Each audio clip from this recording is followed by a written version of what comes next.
Ferry, do we have the pointer?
So we're starting with now session 3.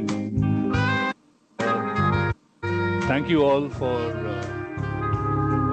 joining these sessions, and you would have gone through the pre-lunch session as well. We are now getting into slowly the thick of the content or the subject that we are trying to deal with in these 3 days. We've had in the first half a very good overview of various issues that the natural capital space, the biodiversity space is facing. And we've also had pointers on what needs to be done. Further, many good insights from various multilateral development banks, not only on their perspectives, but also the key challenges that are faced by financial institutions of all kinds, as well as entities with the different stakeholders, be it governments or be it private sector entities that operate. So with this background, we now delve deeper into certain, I would say, quasi-technical aspects of natural capital, and as the the title of this event suggests, Natural Capital Forum and mainstreaming natural capital investments. So we believe that you can mainstream investments if you are able to measure them, and in order to measure them, we need to use certain tools, techniques, and we would, over the next 2 or 3 days, learn a little more about these tools and techniques and how they are used and what conclusions can be derived from application of these techniques.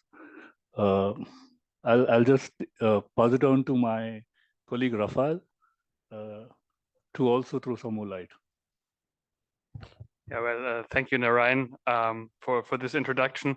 Indeed, as it was highlighted this morning, the world kind of faces these really urgent interlinked crises of biodiversity, of food security, of water security, of climate change, where it's really critical to act without any delay. And I think this really requires to take a new approach to how we create knowledge and how we create approaches that address these crises, new ways of collaboration between academia and implementing agencies and financing agencies such as ADB. We, over the next few days, indeed, we will continue to dig deeper and deeper into the kind of like technical details. But here, our distinguished speakers today are really giving us like a high level overview over how we can together between different partners lay a foundation to mainstream these natural capital assessments, approaches, and accounting tools into meaningful investments and decision making. And with that, I hand it over to Dan. Thanks, Rafael.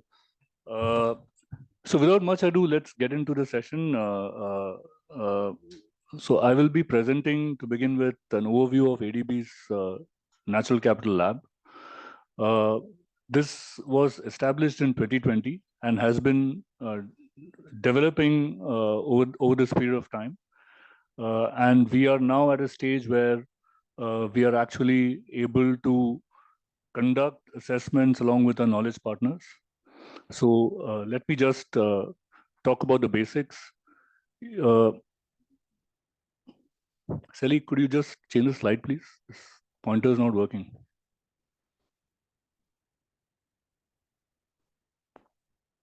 Thank you.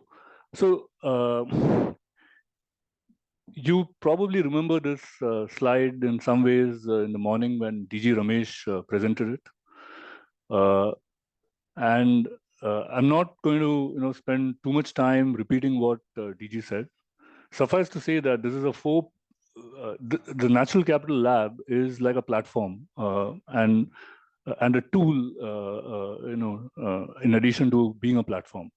And this platform is meant to help various stakeholders, be it the bank itself, the various operational departments of the bank, or be it the DMCs, which are our main stakeholders, or be it the corporate entities or the SMEs in the private sector, whose lives, whose businesses, whose economies, whose development depends a lot on natural capital.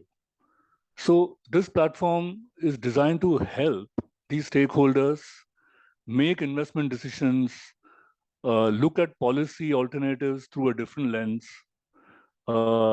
and design and implement projects based on these assessments, based on this knowledge, this information that this platform generates, so that these projects can help in the ultimate goal of sustainable development. So that's what this platform is meant to do. The platform consists of 4 pillars. So the first pillar is to value or to quantify natural capital. The second pillar deals with the strengthening of the institutions, reforms that are required to make this happen. The third pillar deals with how do we fund investments in natural capital? How do we make sure that the gaps are filled? And the fourth pillar deals with building the knowledge that is required to do all these three, to build the capabilities and the capacity to implement these things.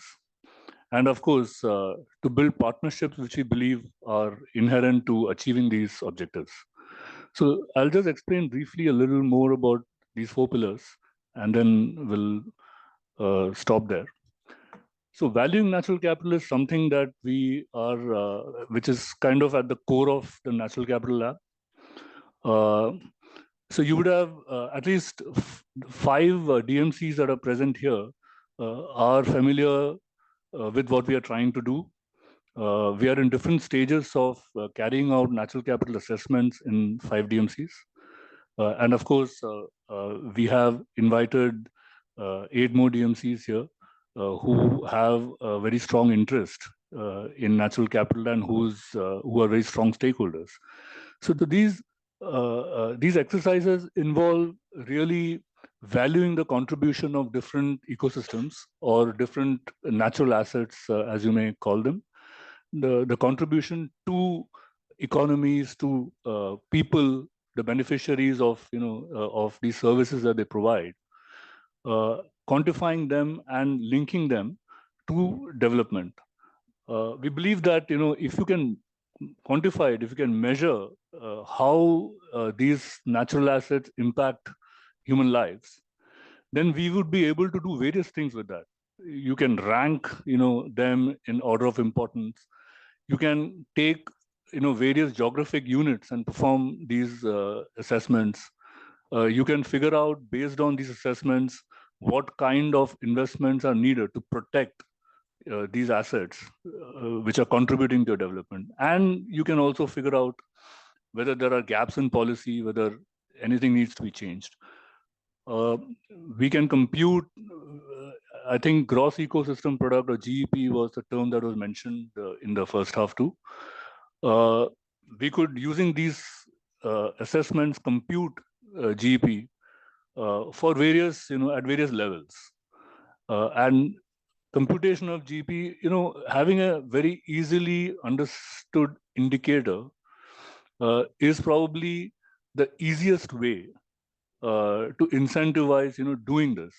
Like when GDP as an indicator was introduced many decades ago, and the simplicity of it, the ability of that indicator to compare and measure progress is what has made it so useful. It has its limitations, and those are the limitations we are trying to overcome. But developing a simple indicator like a GEP, we believe, would incentivize investment in nature, would bring attention to nature, which we all need for sustainable development. So that's the idea of valuing natural capital, and this is the core function of the NCL. The second, which is probably as important, is dealing with institutional and policy reforms, building, because these activities of measuring natural capital, for instance, has to lead to certain actions. Investment is one of them. But to make these investments useful, to make these investments effective, you need to have certain institutions on the ground that are able to take those actions. And this is where you need laws in place, you need regulatory frameworks in place to enable these institutions to take those actions. So strengthening institutions, building capacity is again something that the NCL will try and facilitate, will try and enable. And by doing so, various market mechanisms that are required to build capacity will also be strengthened. Moving quickly to pillar 3, which is finance, I don't think anyone needs convincing that financing is required. I mean, money makes the world go round, as they say. And in the morning, we saw that you have such a huge gap in funding nature. The order of magnitude, I think, was about $700 billion per annum. And this needs a lot of innovation. It can't just, we can't just have plain vanilla funding that we have been doing for infrastructure projects. Even there, we have had a lot of innovation. But we are looking at, nature where most people struggle to figure out what returns they can get. And even if they do get some returns, how do you quantify those returns? So we need innovative, approaches, innovative mechanisms. There have been mechanisms, for example, like a payment for ecosystem services, a user pays or a beneficiary pays type of approaches. But we need a lot more, thinking, a lot more piloting, a lot more experimentations, and that's what the NCL will try and encourage. And the fourth pillar, the last one, is knowledge, building of knowledge, which is self-evident. Capacity building to apply these, assessments, which is one of the objectives of these exercises that we are carrying out in 5DMCs, to strengthen local capacity so that, it can be carried forward and spread and utilized better. To leverage partnerships, there are across ecosystem stakeholders, like what has been listed down there, and probably more. And finally, getting together, various governments, various corporates, various influencers, to leverage, the policies that that need to be changed, and thereby affect the required change. So it sounds, and it is ambitious, but without being ambitious, I think we will not be able to achieve the objectives that we want. Let me stop there, and I'll hand it over to Rafa. Fantastic. Fantastic, Narayan. I think this was a great setting of the stage and like a location of what is needed to make these natural capital approaches a success in the real world. And with that, I'll hand it over to Anne Gary, who is a lead scientist at the Natural Capital Project and has a background in biology, I believe, right? And has been instrumental in like leading a lot of our outreach to partners over the past decade or so. And with that, Anne, the floor is yours. Okay, thank you, Rafa.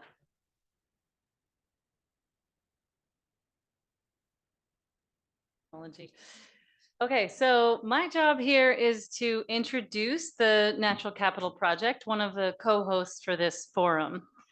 And as Rafa said, I'm one of the lead scientists at Natural Capital Project and also the Chief Strategy Officer. And a clicker would be nice.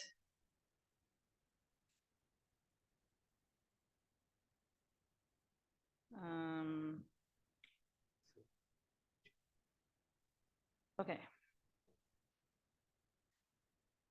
So as we've been saying throughout the morning, nature is generally invisible in most decision-making.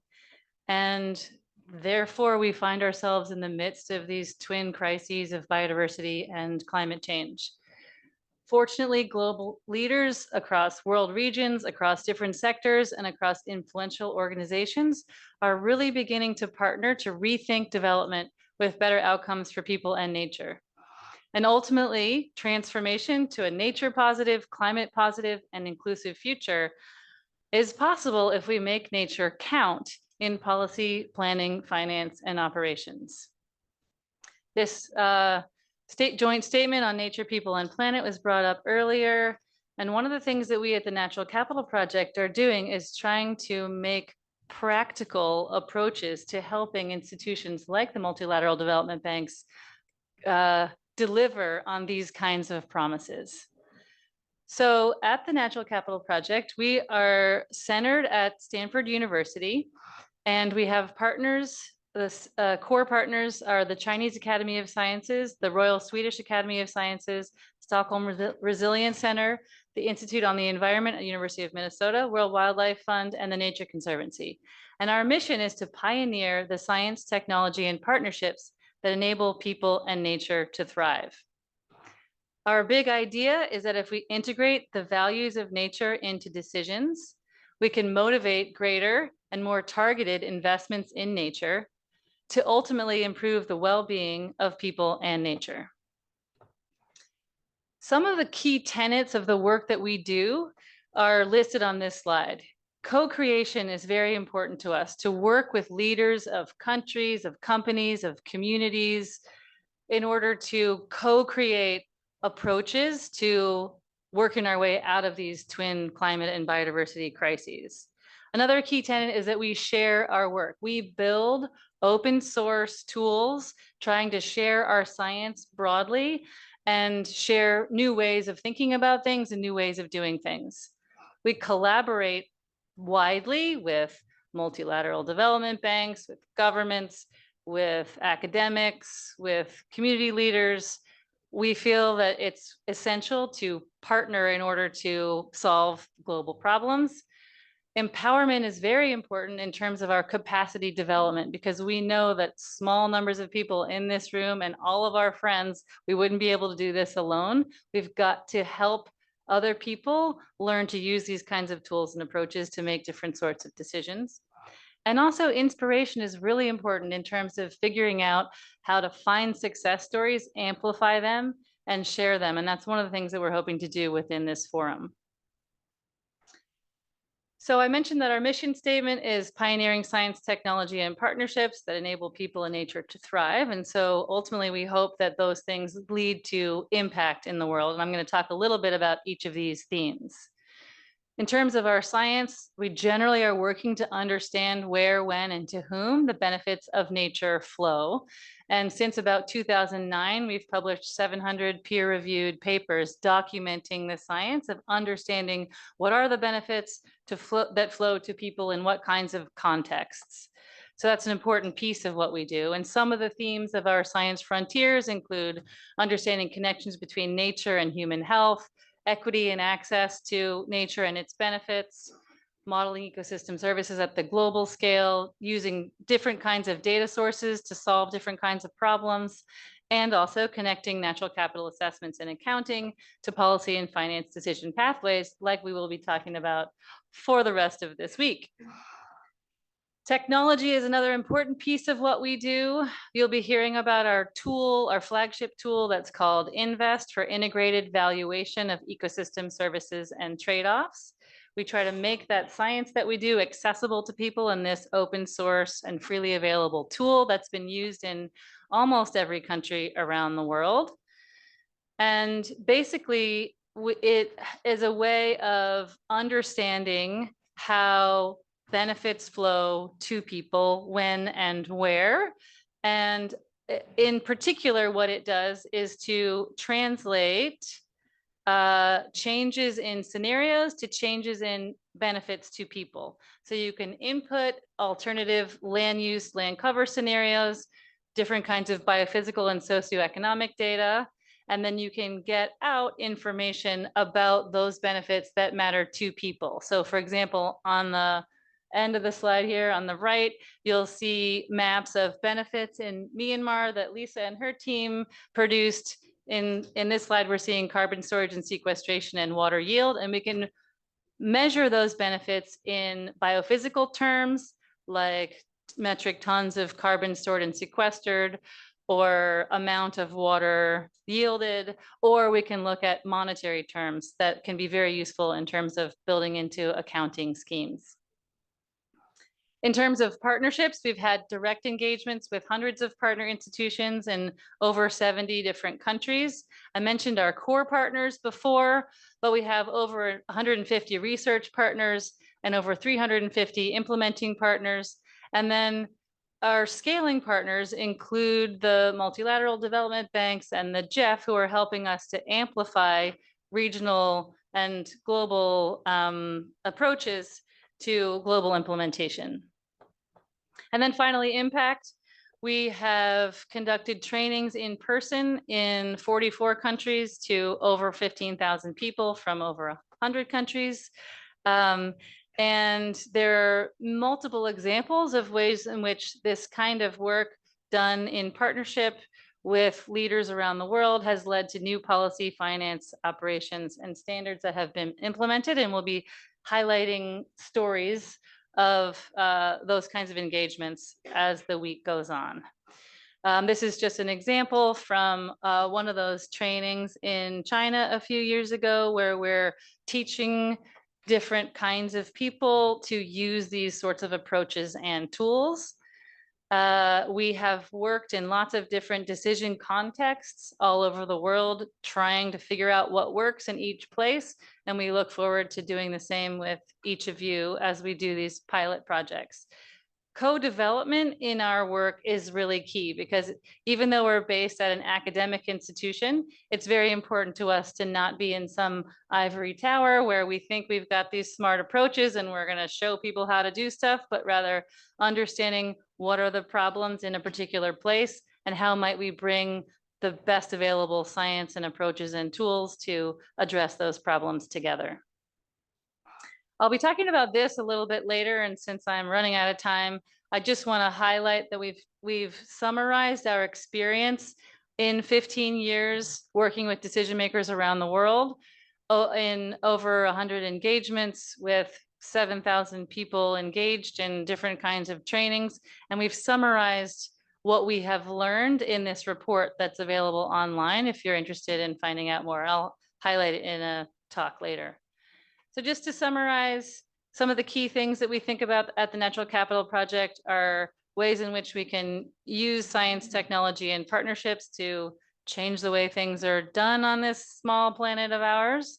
And ultimately, in terms of scaling our impact, we are working on this 3Ps project that Suzanne will introduce next. And some of the things that we're planning to produce include a standard approach, guidance for anybody interested in using these kinds of approaches and tools, toolkits, curricula, online courses, and convening such as this one so that we can grow the community of practice who is capable of taking new approaches to including this kind of information in decisions.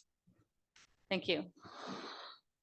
Thanks, Anne, for that rapid introduction to the Natural Capital Project.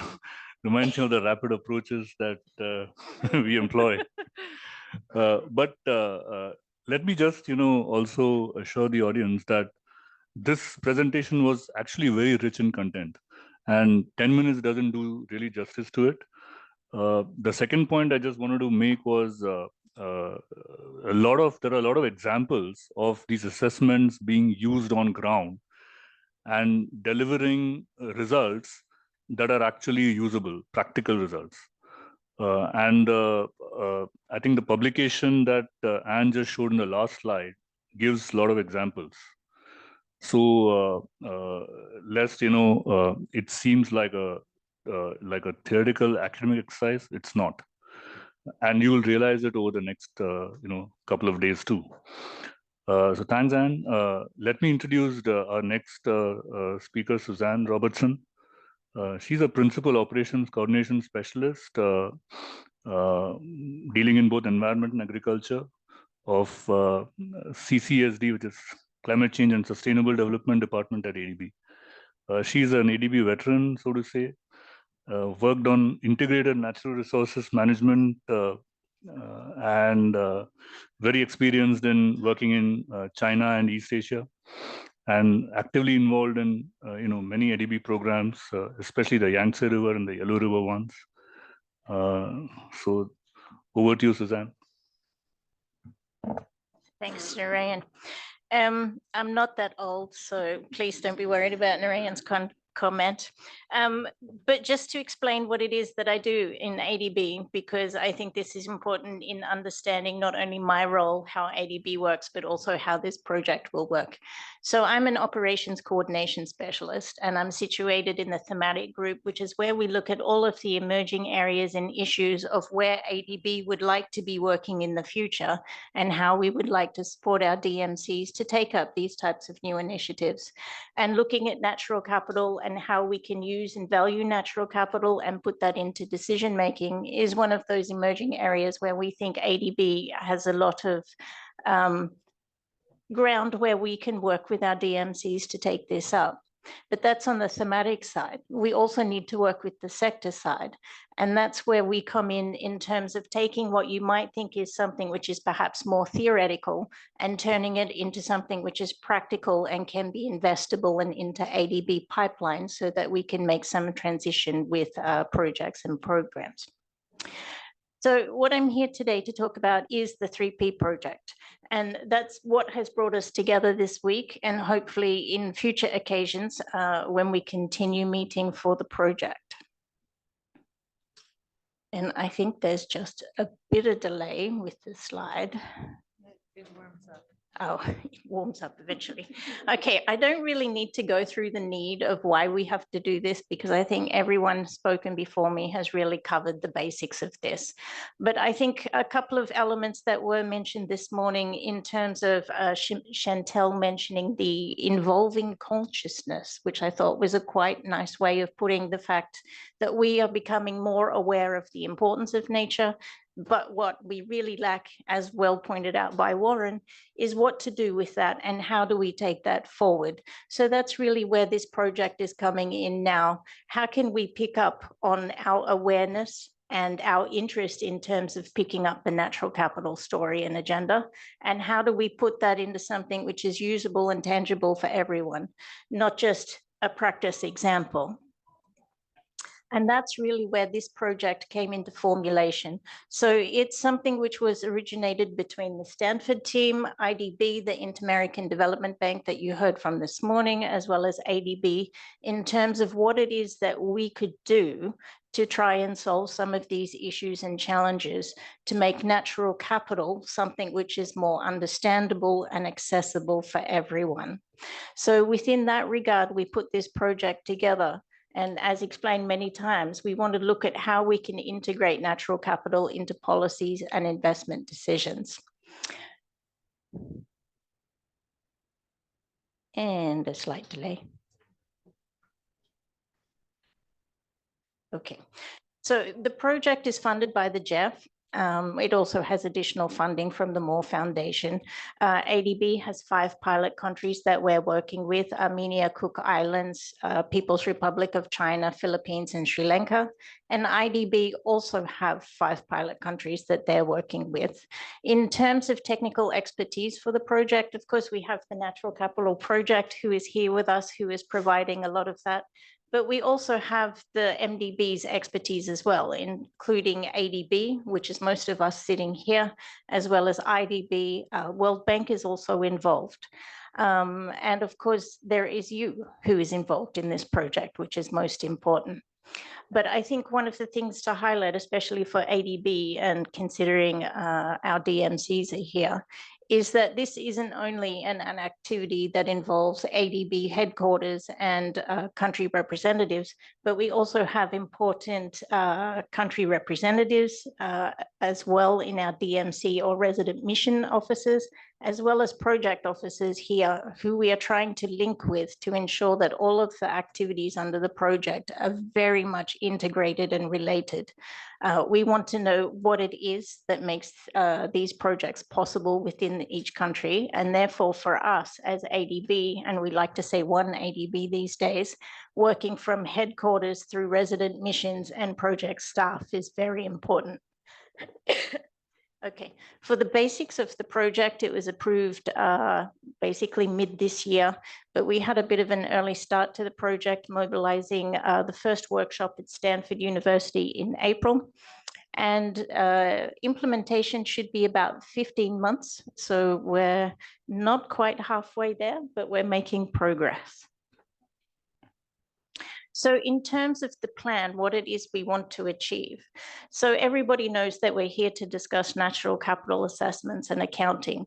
And I think that's the foundation of the work that this pilot project wants to do. We want to be able to do or complete this assessment. And with the 5 pilot countries that we've been working with already, we've identified those topics and focus areas where we want to start doing these assessments. And you'll hear from the 5 countries a little bit later today in terms of where we're at with those assessments. But what is really important is not only the assessments themselves, but what it is that we do with those assessments.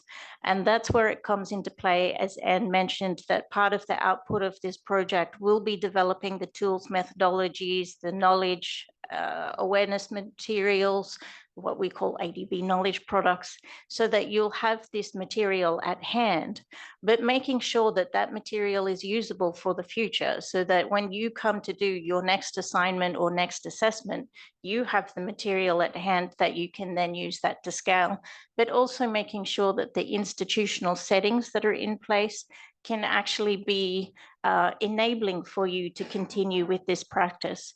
So when we have further discussions with the countries in terms of where you're at with each of your pilot activities, discussions on the institutional side is also going to be important, because it's not just completing the assessment, but how is it that we as an MDB or the NatCap project team can help you to embrace the institutional settings you have, and how we can support you to ensure that we can update those or enable those so that you can continue with this process in the future.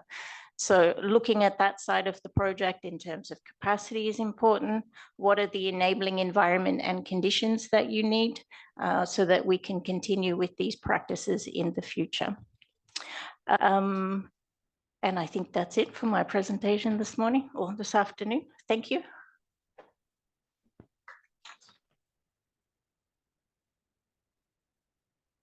Yeah, thank you, Suzanne. And with that, we move to our final speaker, Dr. Lisa Mandel, who is the Director of Science Software Integration and a lead scientist at the Natural Capital Project. She uses NatCap's data and software to make ecosystem service science accessible and actionable. Lisa works with governments, multilateral organizations, multilateral development banks, and NGOs to enable policy and finance, particularly in Latin America and Asia. And she's also the lead editor of the book Green Growth That Works, which was mentioned in several presentations this morning. That, Lisa, over to you. Thanks for that introduction, Rafa. I think my charge here this afternoon is to break down some of the terms and concepts that we've been throwing around in the discussions so far. Sometimes using them very, very loosely, which is totally fine, and sometimes having maybe more precision can be helpful as we get into some of these details. I'll wait for this to warm up.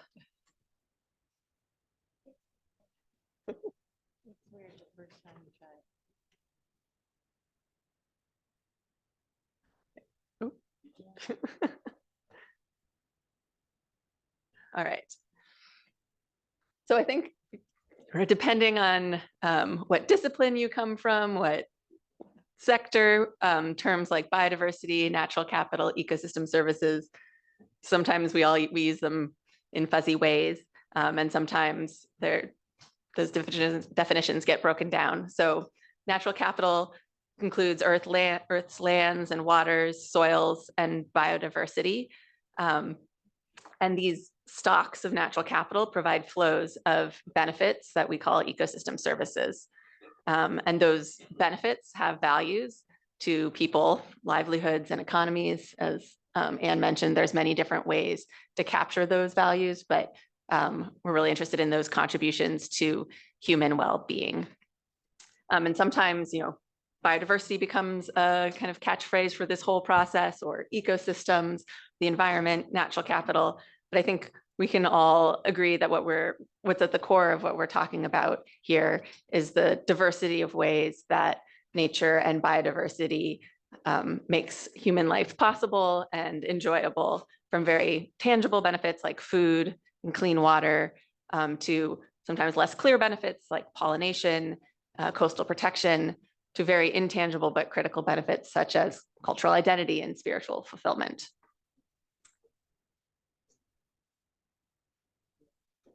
And has already been laid out very well by speakers earlier today, for what's at risk and the costs that we've already incurred by transforming nature without thinking about these values.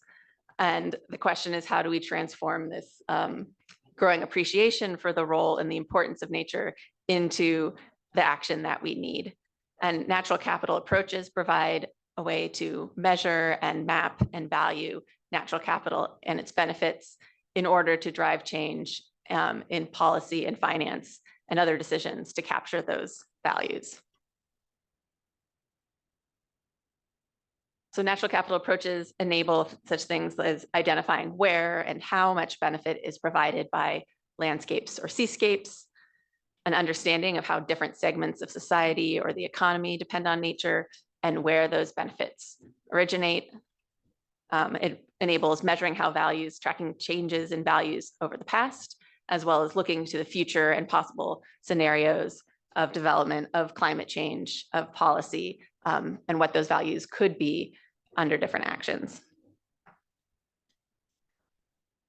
And we're often, when we talk about natural capital approaches, are talking about two things that we sometimes have been abbreviating as NCAA, natural capital assessments and natural capital accounts.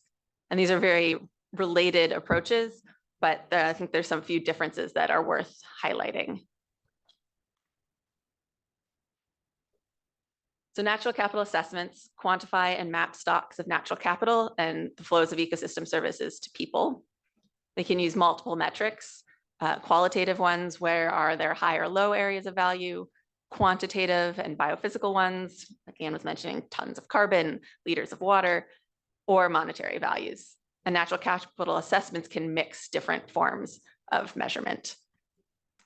Natural capital assessments often consider overall levels of ecosystem service provision, as well as distributional effects on people. So how do they, different segments of society, depend on or impact natural capital differently? And natural capital assessments can take a whole variety of forms, from baseline conditions to evaluation of past performance, future scenarios, optimization, policy assessment. There's a whole range of possibilities. Natural capital accounts, on the other hand, they also track natural capital ecosystem services, flows of benefits, and their change over time. But the accounts are designed to be much more standardized and systematic and replicable. And they tend to include both biophysical and monetary metrics. So I think this framework that I'm going to walk through is capturing in visual form, I think, some of the things that have been said verbally, but if you're like me and like visuals, hopefully this is useful. As I mentioned, natural capital assessments and accounts they have a lot of similarities. They have some differences, in particular in terms of the level of standardization, but they can be very interconnected in practice. They often rely on the same data sets, and information produced from an assessment can then flow into account. Information generated from accounts can flow into assessments. And the real value, the whole point, I think, of natural capital assessments and accounts is their ability to inform the design and implementation of policy and finance mechanisms. And I think this connection is really at the crux of what we're focusing on over these next few days. And obviously, these policy and finance mechanisms have the ultimate goal of improving and enhancing and securing natural capital and ecosystem services for the benefit of people and nature. And those outcomes that are realized can then be reflected back into the assessments and accounts. So accounts that change over time can reflect how policy and finance is succeeding at improving natural capital and those outcomes for people and nature. So Invest, which Anne described, can support both natural capital assessments and natural capital accounts. And the Natural Capital Project has worked with decision makers in over 70 countries to conduct assessments and accounting in support of policy and decisions. And I would just going to give a teaser of a few examples that you'll hear more about over the coming few days that are examples of this. So in Belize, a natural capital assessment led to the creation of informed Belize's coastal zone management plan, and ultimately led to a blue bond, which is now financing investments consistent with the coastal zone management plan. And you'll hear more about that very soon. In Kenya, a natural capital assessment supported the creation of a water fund, which is a payment for ecosystem services mechanism. And the assessment really made clear how these investments would benefit both the livelihoods of farmers in the areas, as well as a hydropower facility and the water utility. And we've heard, I think, about Gross Ecosystem Product a couple times already today, and we'll get into more detail later as well. So Gross Ecosystem Product is a mechanism for natural capital accounting. And I think part of the power of it is how in China it has really driven so much policy and investment, and is really a good generating lots of interest in other locations. And so I think the natural capital approaches can be used in a variety of different contexts, in a variety of different scales. They're very adaptable, and I think some of the lessons learned from these different places will be very relevant for the context in Asia as well.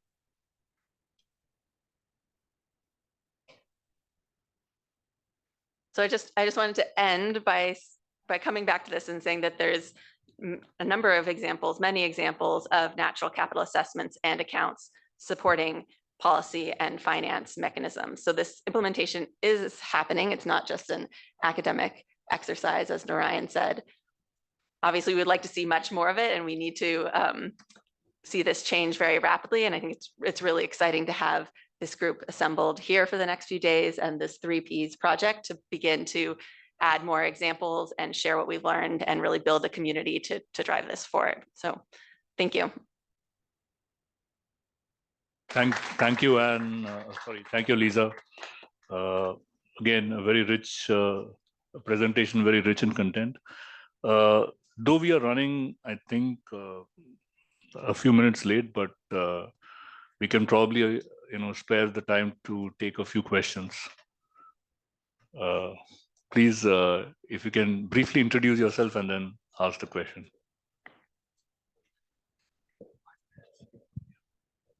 Thank you very much. Thank you for all presenters for the interesting and useful slides. I'm Irakli Abkhaidze, and I represent National Statistics Office of Georgia.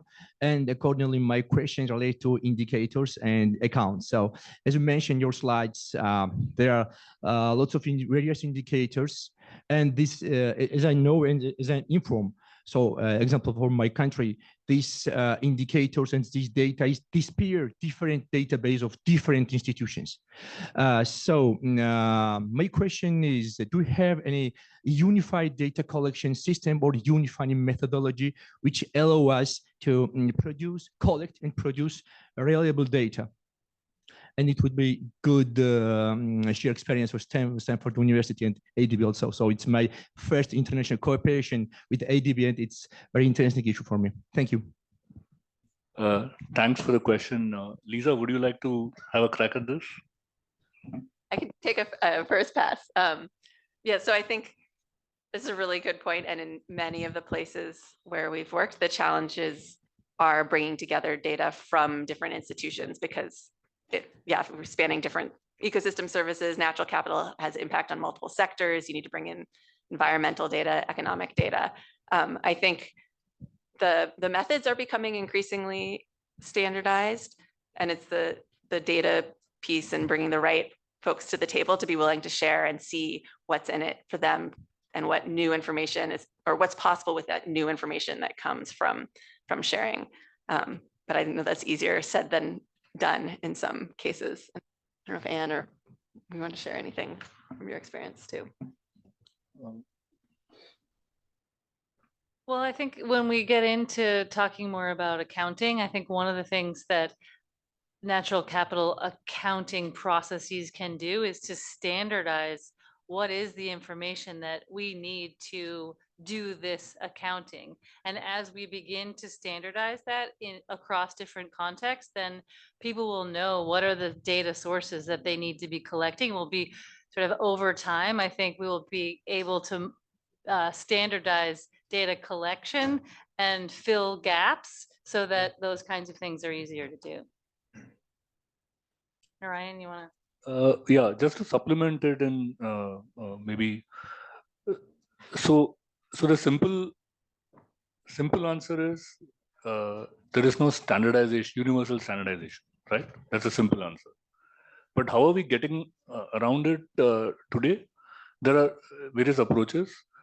You, for instance, have models that run on global data, right? Global data means same everywhere, right? And these models are surprisingly accurate. So they can give you. I wouldn't like to put a number very strictly, but in a very loose manner of speaking, maybe 80% information, right? And then you customize it for the specific geography, region, country, whatever you want. There is no standardization. So the quality of your refinement and customization depends really upon quality of information, data available. And of course, how you collect that data depends upon what is available on ground. That's why the standardization is not easy. But the second question, I mean, for what you're saying is standardization required? So that's a different.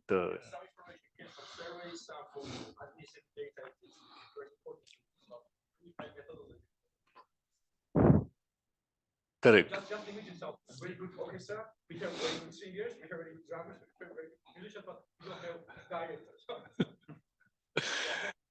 Yeah, thanks. Maybe, you know, that's also an effort needed to standardize data for a particular country or for a particular, you know, area. Yeah, indeed. We have one more question. Oh, hello. Maybe I will go first. I'm Jiaqi Su from Asian Infrastructure Investment Bank. And my question is about project analysis.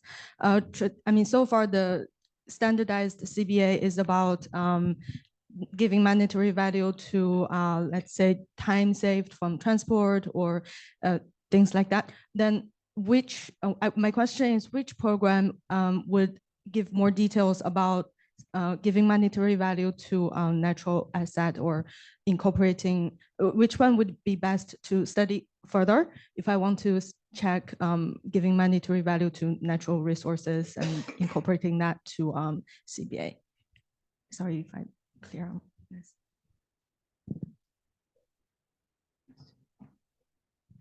I think, oh, go ahead, Narayan. No, I was just actually wanted to ask you, do you want any specific panelists to answer that? No, if anyone could answer, that would be great.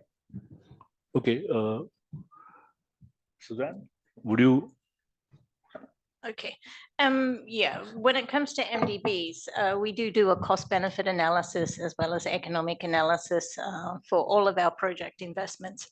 And this afternoon, we will have a session led by our economics department here, who will explore that topic a little bit more. I think in terms of the assessments that we're proposing at the moment, they're useful at two levels. At the policy level, in terms of working out what is important and where investments should be. And then at the project level, in terms of looking at what is the added value of various decisions around the natural capital within a project context. For example, if you're going to site a renewable energy project or you're going to put a linear infrastructure somewhere, you can do these type of assessments to work out what the impact is going to be on the natural capital, and also what is the value of that natural capital in terms of returns on that investment that we have. So you can apply it at different levels in terms of both informed decision-making, what and where to invest in, as well as project level. And for the specifics in terms of how to do that project level investment, we'll leave that one for this afternoon session when we have the economics department leading that discussion. Thanks. Thank you. One thing I'll add to that is that an example that I was just thinking about is work that we've done in a number of different places to explore coastal climate adaptation and comparing the benefits of gray infrastructure compared to restoring and protecting green infrastructure to provide those same benefits. And sometimes to think about a cost benefit analysis in a natural capital sense, it helps us to recognize the diversity of benefits that are provided by green infrastructure as opposed to the usual one benefit that's provided by gray infrastructure. So building a seawall provides only protection from sea level rise and storms, whereas restoring and protecting coastal habitats provide not only protection from sea level rise and storms, but also habitat for fisheries, habitat for biodiversity, carbon storage and sequestration, recreational opportunities. I could go on. And if we include those sorts of things in a cost benefit analysis, it really changes the decision on how you invest.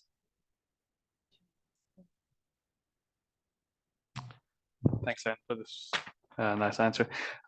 With this, So I have a set question. Yeah. If I can be entertained. Yeah. I think we should move on. Yeah, Probably you can 2 minutes it would. Mr. Sarangi, is it possible to just engage in the break because we are running a bit late? But we'll definitely try and answer your question outside. Yeah, please find everybody in the coffee break. So with that, I'd like to thank our panelists and the audience for giving this very nice introduction into natural capital assessments and approaches and the many forms and applications they can take. And we will be digging deeper into these topics over the next 2 days. Great primer here. And with that, we would like to move on to the next session, which is our session number 4 about natural capital assessment and accounting in practice. Thanks, everybody. Thank you.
Good afternoon.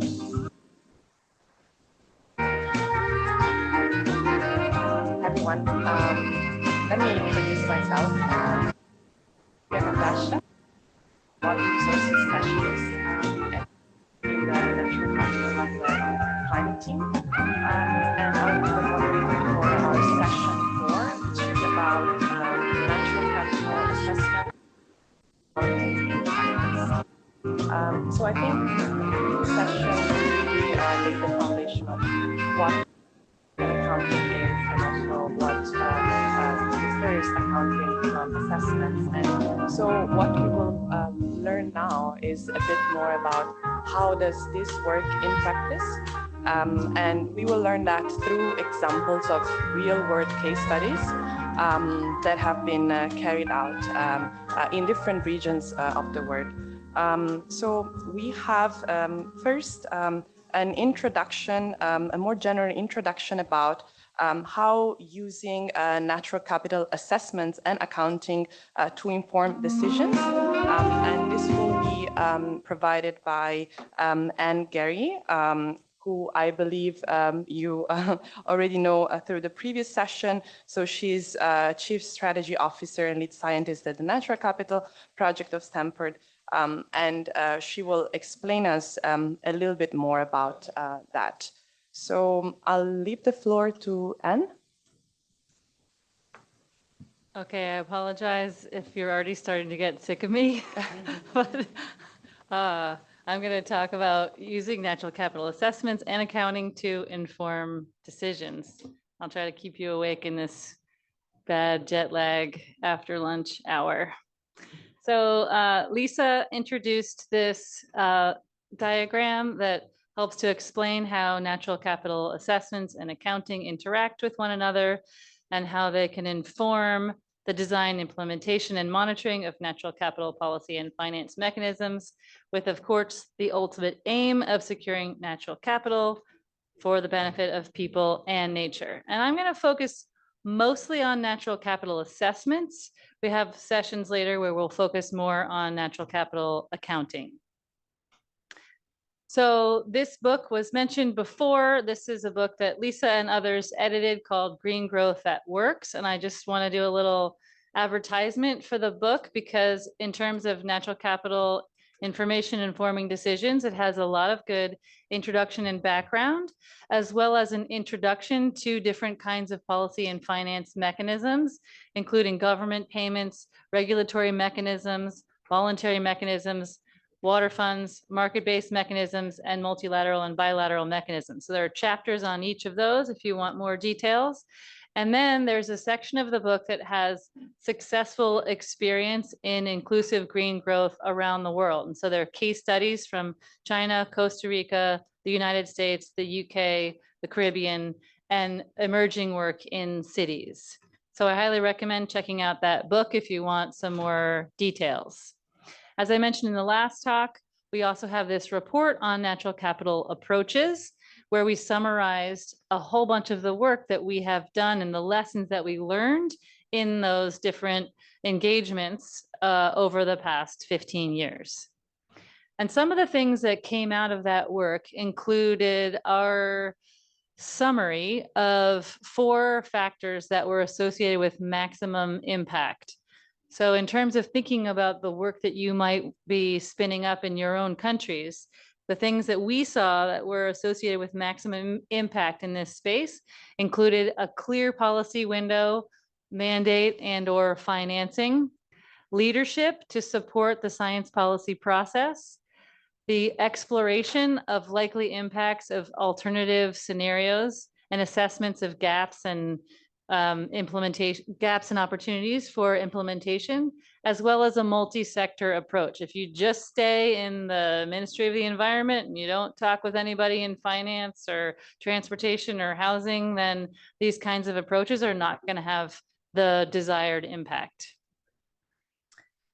In terms of the different entry points or different ways of thinking about these things, we saw that the kinds of engagements that we were involved in included development of spatial plans and zoning policies, permitting and mitigation of activities such as mining, the creation and implementation of payment for ecosystem service programs and other kinds of financial incentives for investing in natural capital, the design and implementation of commodity certification, and targeting specific conservation and restoration activities. And on this panel, you'll hear more details about many of these different kinds of interventions. In this report, we talk about case studies from China, the ecological civilization work, integrated coastal zone management for climate resilience in Belize that I'll talk about a little bit more in this talk, the water fund that Lisa mentioned in the last talk, cross-sectoral benefits of integrated watershed management in Nepal, sustainable development and coastal resilience in the Bahamas, as Jess will talk about, natural capital approaches for road development and nature-based solutions and sea level rise in San Francisco. So a diversity of entry points and decision contexts, all to show that these kinds of approaches can inform different sorts of decisions. In terms of take-home messages, I want to leave you with the idea that factoring nature into development decisions is critical for securing long-term economic and environmental viability and global prosperity, and that these kinds of natural capital approaches are not some pie in the sky sort of idea, but they are already informing policy and investment decisions around the world. That these kinds of natural capital approaches that are effective are co-created with and inclusive of the communities that are affected by those development decisions. The natural capital approaches are most effective when they illuminate options rather than being prescriptive. So that's part of that inclusivity. And that also using natural capital approaches to achieve conservation and development goals requires working together across sectors and disciplines. So these are the kind of lessons that emerged from that summary that we did. And then also our important principles going forward with this kind of work.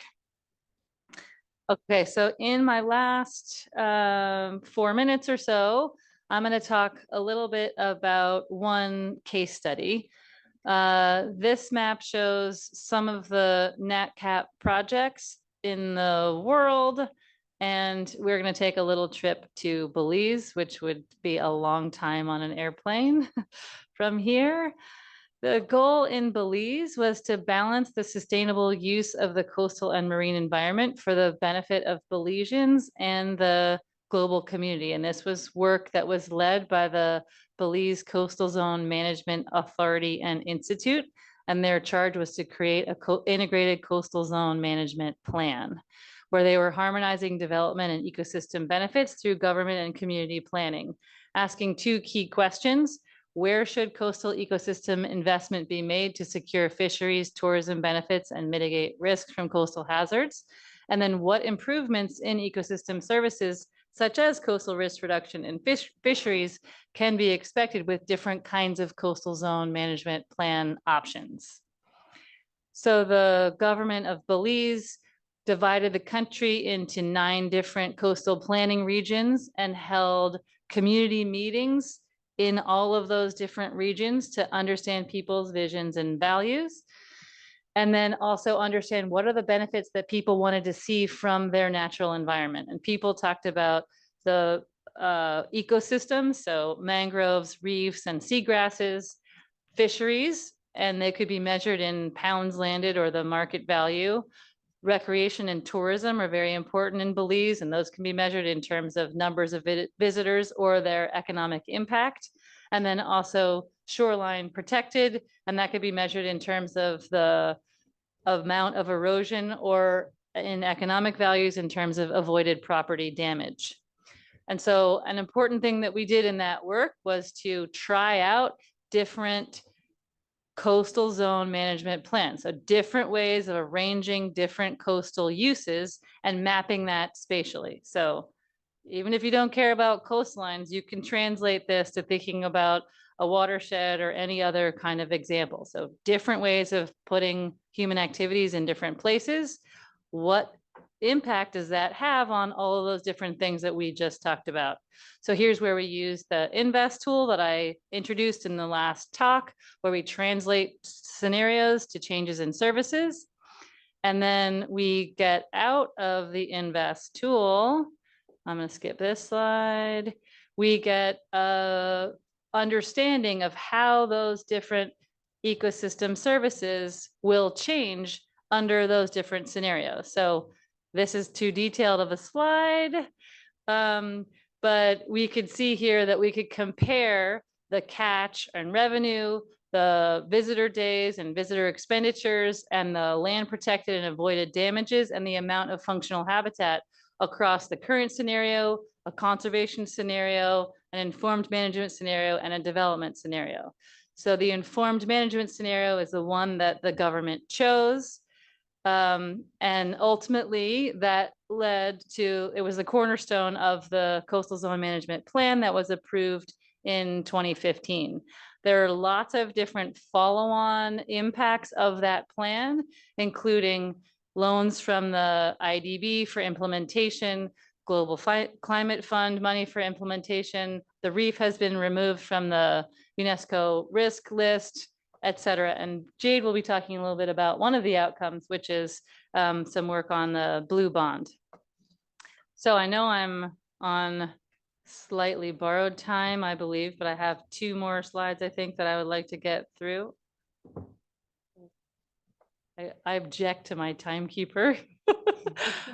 So what I just walked through in Belize can be sort of abstracted out for a kind of process that one can go through, where you want to define partnerships, roles, and objectives, compile data, generate baselines and scenarios, assess the likely outcomes of those for ecosystem services, synthesize and communicate results, build capacity amongst all involved to be able to do this kind of thing, and ultimately inform decisions. And that can be sort of documented in lots of different ways. This is a more simple diagram. And ultimately, These are my take-home messages that I already mentioned, and the most important one is that these kinds of approaches are already informing decisions. And throughout the rest of this session, we'll have more examples from around the world of these kinds of approaches informing decisions, including the Belize Blue Bond, the Bahamas Water Funds, and the People's Republic of China. Okay, thank you. Thank you very much, Anne, for the very comprehensive presentation, and also to let us understand how these approaches can be applied in practice for management. And this is a very good case that leads to the next presentation, which is on blue bonds in Belize. So we learned from the coastal management plan and now the blue bonds, and this will be presented by Jade Delavaux. I hope I pronounced it well. She's a senior fellow at the Natural Capital Project at Stanford University, and she works on invest models and also on the effects of global changes on coupled human natural systems in marine tropical areas, and specifically in the Pacific and the Caribbean regions. So she will talk about the blue bonds and how that was developed in Belize. Thank you, Sylvia, for this introduction.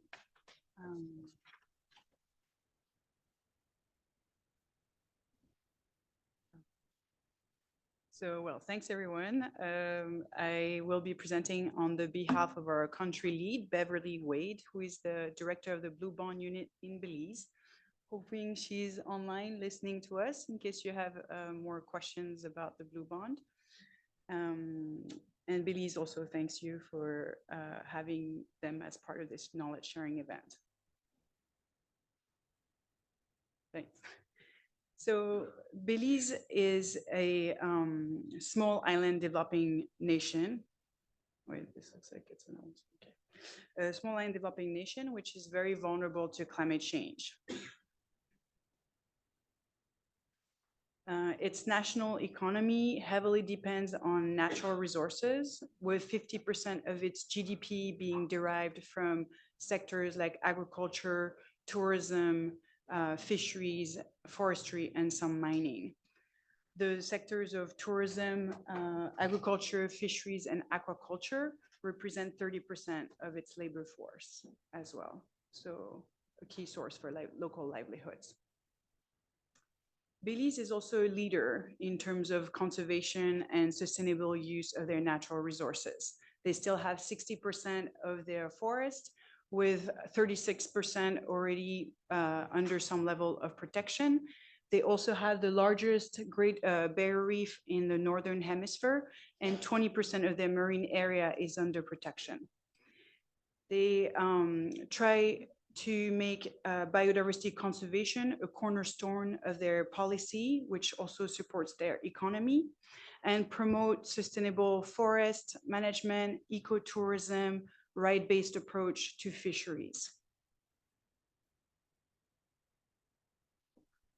Its blue assets generates over $559 million per year, in particular, coral reefs and mangroves, which provide fisheries, tourism, as well as coastal protection, which is critical for a low-lying country like Belize.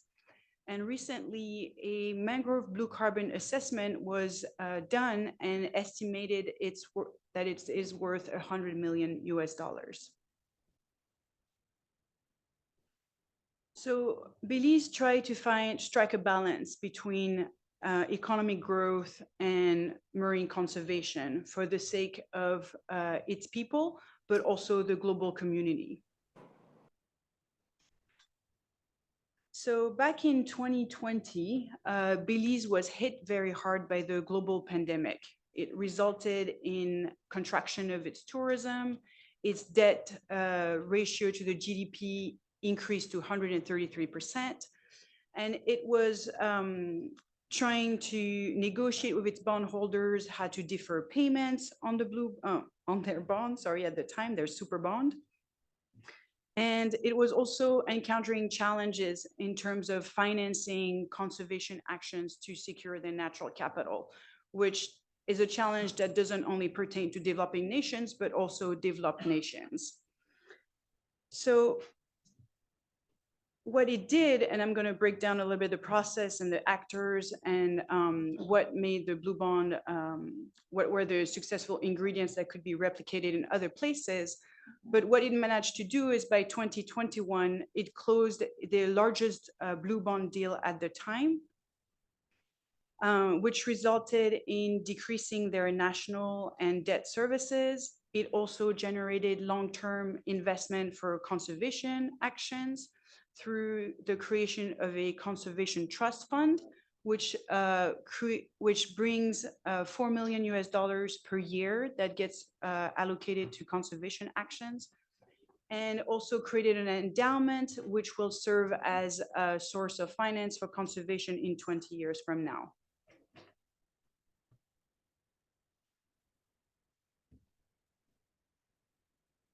So the blue bond can also is a finance mechanism which can help transform debt into conservation action. And what it does, what it took is political commitment from their leaders, which resulted into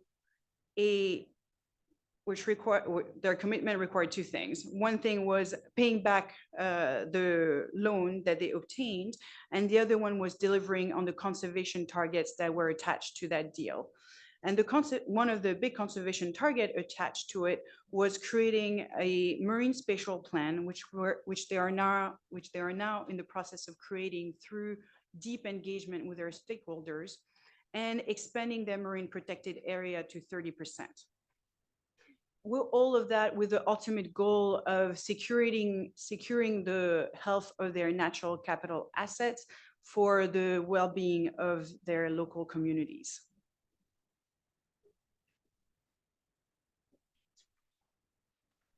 So to secure the deal, it took about a year, where back in 2020, when the government of Belize was drowning into debt, approached the Nature Conservancy, who then approached the Swiss credit to finance a loan. And the way that they were able to make that loan attractive is they had the Development Finance Corporation, the DFC, which created a political insurance, which was one of the tools that Greg Watson was talking about earlier as those credit enhancement in financial instruments.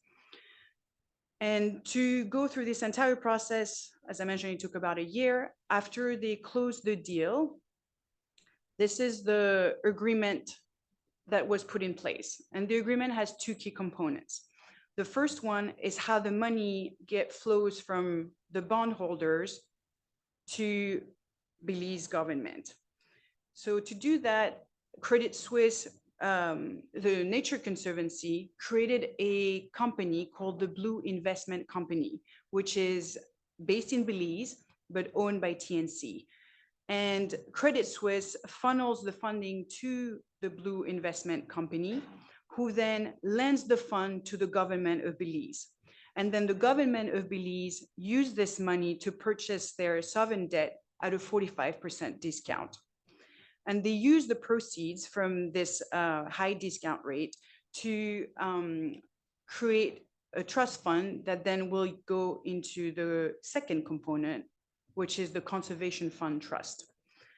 The Conservation Fund Trust, like as I mentioned before, results in the government of Belize providing $4 million per year that different organizations in the country can apply to through grants to put in place actionable programs to secure their blue asset. For instance, they're currently funding the project Finance for Permanence, which is a finance mechanism to help secure, to provide finance to operate marine protected areas in the long run.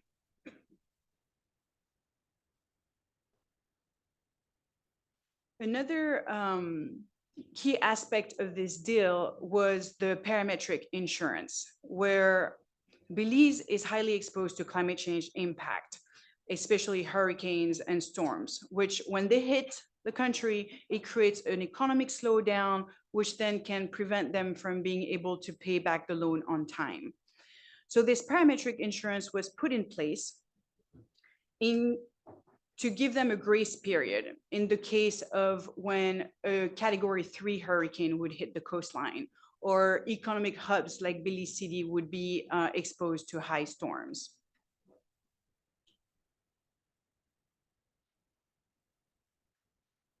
In terms of successes that came out of the Blue Bond, it created several things. For Belize, it helped reduce their national debt and their debt services by fairly large amounts that you can look at on the slides. It also created long-term funds for marine conservation in the next 20 years and after. It represents an innovative finance mechanisms to secure blue natural capital. It also enhanced credibility for future private investors. Now Belize is exploring the potential for a green bond. It also represents a tested model. Barbados has modeled their blue bond that they closed in 2022 after Belize. And it has also the goal of supporting management for healthier oceans and long-term livelihoods and economic prosperity. In terms of how to scale this model or replicate it elsewhere, there are three criteria that were identified.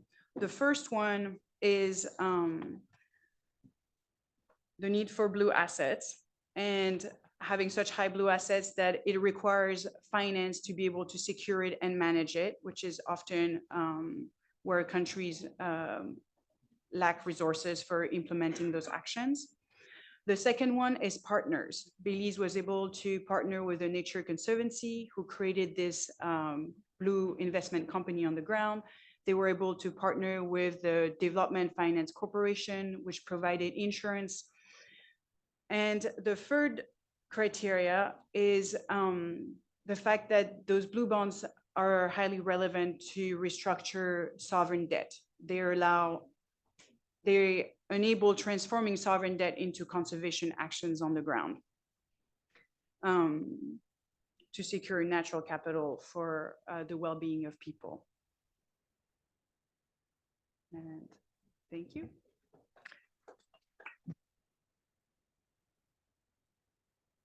Thank you very much for the insightful presentation, and also to show how that can be really transformed into a conservation action, and also how interestingly parametric insurance was considered as part of the bond and the deal. I actually have a few questions, but I will leave them for later. So for now, we will hear more about a similar topic in terms of climate change and resilience, and how that impacts policy and finance. So that will be addressed by Jess Silver. Jess is Jess is an ecosystem services analyst for the Natural Capital Project's marine team. And she works on invest and to help people better account for the value of nature in their decision-making processes, and specifically looking at a coastal protection tool. So we're still in the marine environment, and we have here a case study from the Bahamas. Floor is yours.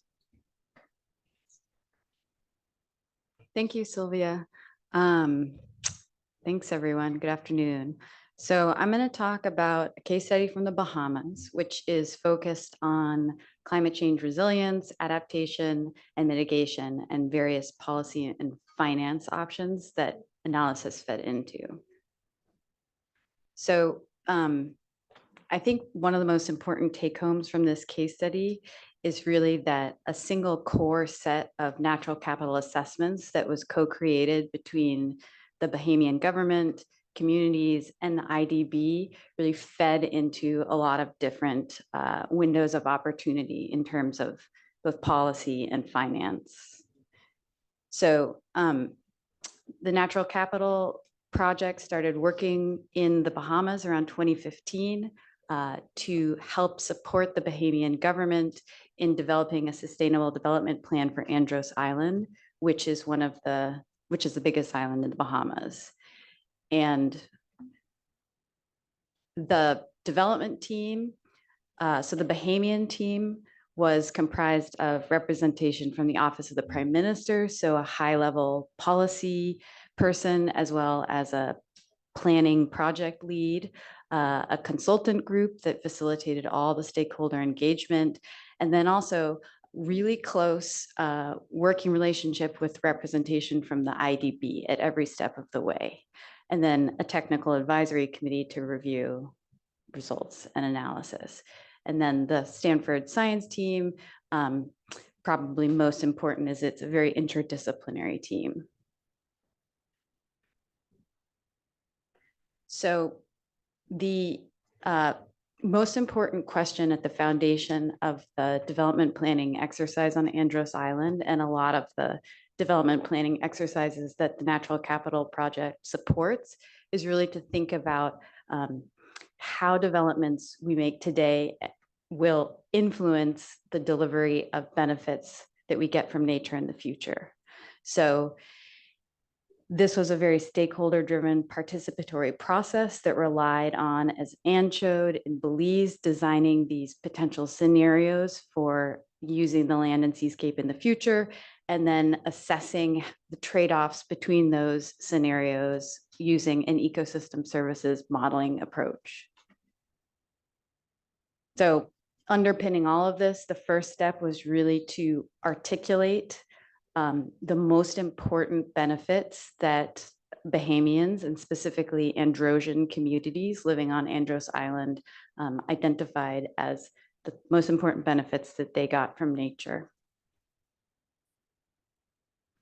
And then building on that to really think about alternative future scenarios of development of the island. So that involved mapping the current human uses, both on the land and on the seascape, and then thinking through an exercise of what potential scenarios of the future could look like if you followed different development tracks.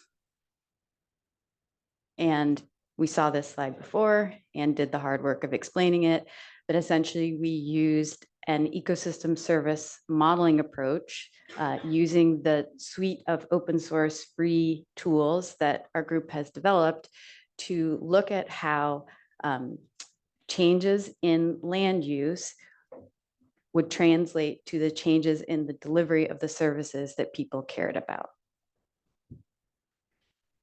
Similar to what you saw in Belize, the take home that I really want you to take from this graph is that you can look at and map and measure the trade-offs between the scenarios. So in this case, we iterated through a number of different development scenarios, and eventually stakeholders identified one that harmonized their development needs with their desires to protect the natural world on their island, and that was the foundation for the plan.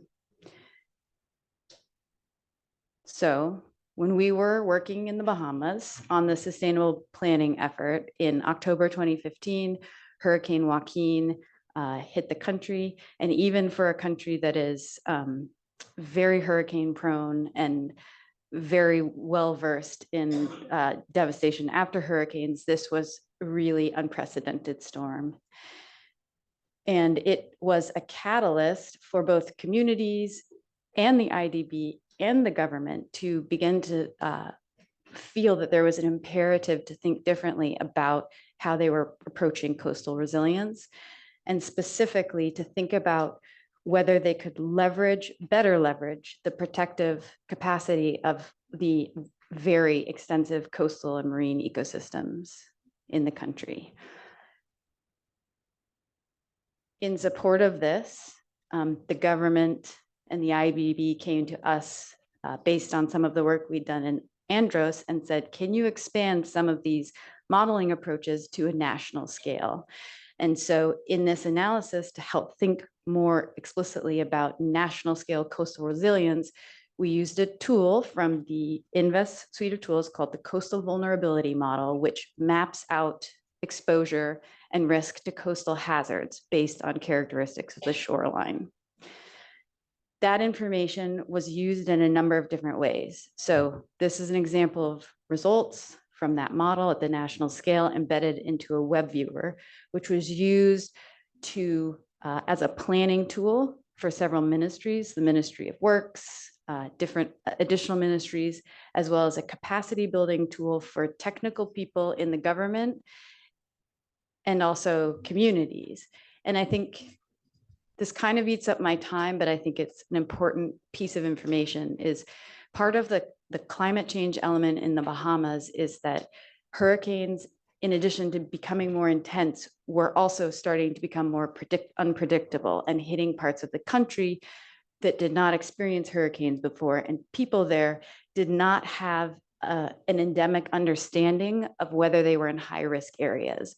So this tool was very effective in communicating to people the elements of risk that they maybe had never seen before, but were going to be seeing in the future.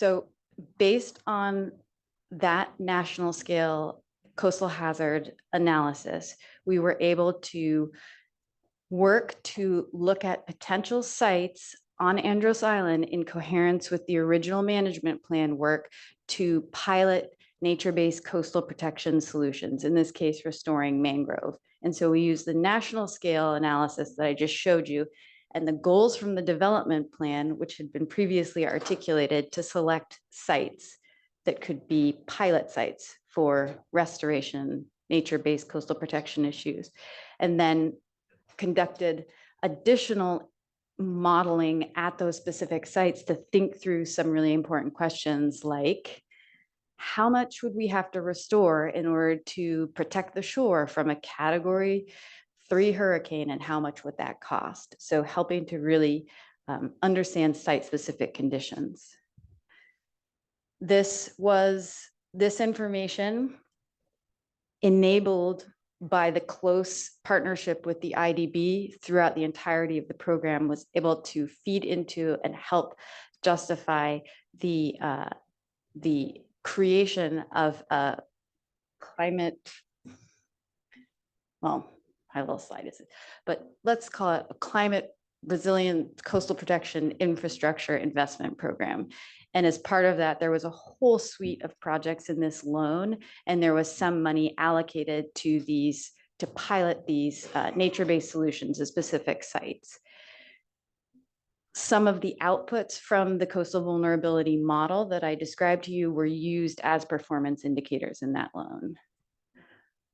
A parallel effort that is also another IDB loan, and how this work helped to inform it was to run an analysis to create a baseline net present value of the coastal and marine ecosystems in the Bahamian Marine Protected Area network.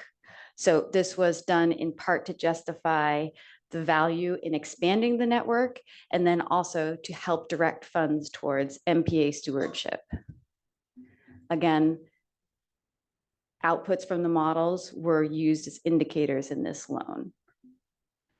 I just want to show you this example. This is the type one output from one marine protected area out of the 81 in the Bahamas. And really what I want to show you is the diversity of metrics. So it's really important both to government officials and also to people living in these places that we capture the breadth of understanding the values of nature in quantities and terms that relate to people. So there are biophysical metrics, there are metrics related to people and infrastructure and money across different sectors. So the take homes here that I think are most important from this case study are really that in this case, this type of co-created natural capital assessment information is very versatile, and it can feed into multiple different policy pathways and scales, all of these built based on a need. And so in the Bahamas, one core set of assessments was able to inform sustainable development planning, disaster risk reduction, and nature-based coastal resilience, MPA stewardship, IDB loans, for a number of different things. Thanks.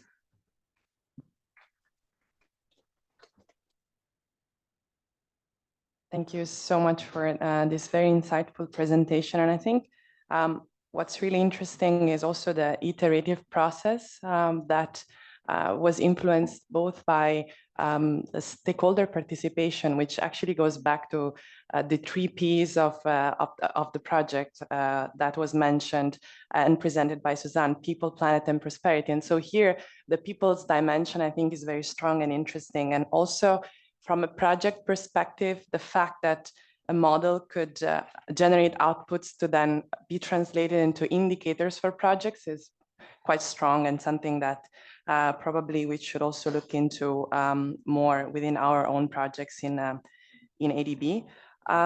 With that, changing from a marine to a freshwater environment, which I'm actually more familiar with, we have a presentation on water funds by Raphael Schmidt, who's sitting here next to me.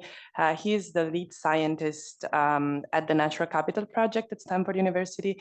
And his research is mainly on catchment scale modeling of hydrological and sediment transport processes, and on terrestrial and freshwater ecosystems. Rafa, the floor is yours. Yeah, thank you for the introduction, Sylvia. So today I'm going to give a short introduction into watersheds and into how to use science and natural capital approaches to prioritize interventions or payment schemes. I think water funds are really interesting because they're a type of payment for ecosystem services, where actually that mechanism of monetizing like ecosystem services really at scale, and like from like a scientific product to implementation has been really mainstreamed across the world. And I think it's probably worth to first talk a little bit about the kind of like biophysical motivation behind water funds, which I'm going to do, and then introduce one case study where the Natural Capital Project was involved very closely in a little bit more detail. But let's zoom into the biophysical backgrounds. Watersheds are kind of the life support systems for many aspects of human development and prosperity.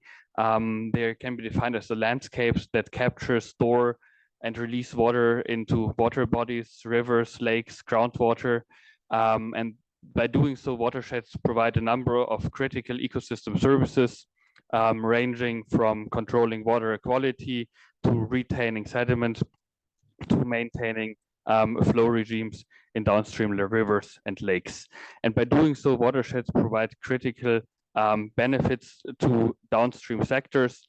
Agriculture, hydropower, municipal water supplies cannot function without having water in sufficient quantity and quality and at the right time. And of course, watersheds are also critical to another sector, which is natural hazards, when we think about controlling of floods, of landslides, and like other processes. Unfortunately, many watersheds around this world have been degraded through unsustainable land use practices, through unplanned infrastructure development, deforestation, just to name a few processes. And through this the degradation, they impact downstream beneficiaries, for instance, increasing sedimentation in downstream reservoirs, reducing availability of water resources, and so on.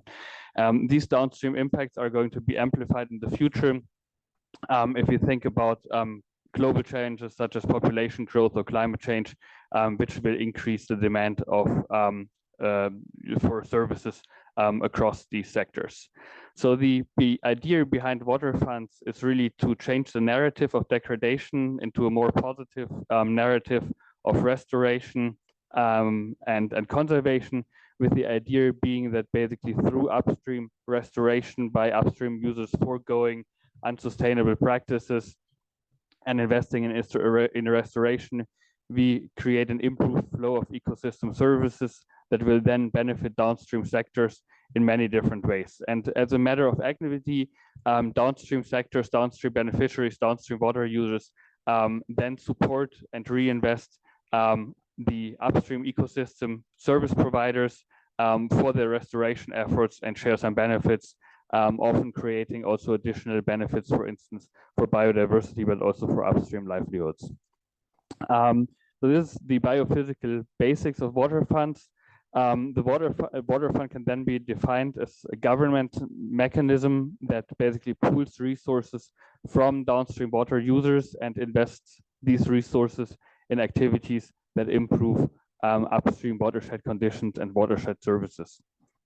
As mentioned before, the implementation of such government mechanisms, of course, depends on trust. It depends on an enabling financial and governance settings. But I think water funds are also a great example that highlights how like fair sharing of costs and benefits also hinges on quantitative natural capital assessments and approaches for a number of tasks that are really critical for water funds and payments for ecosystem services in general.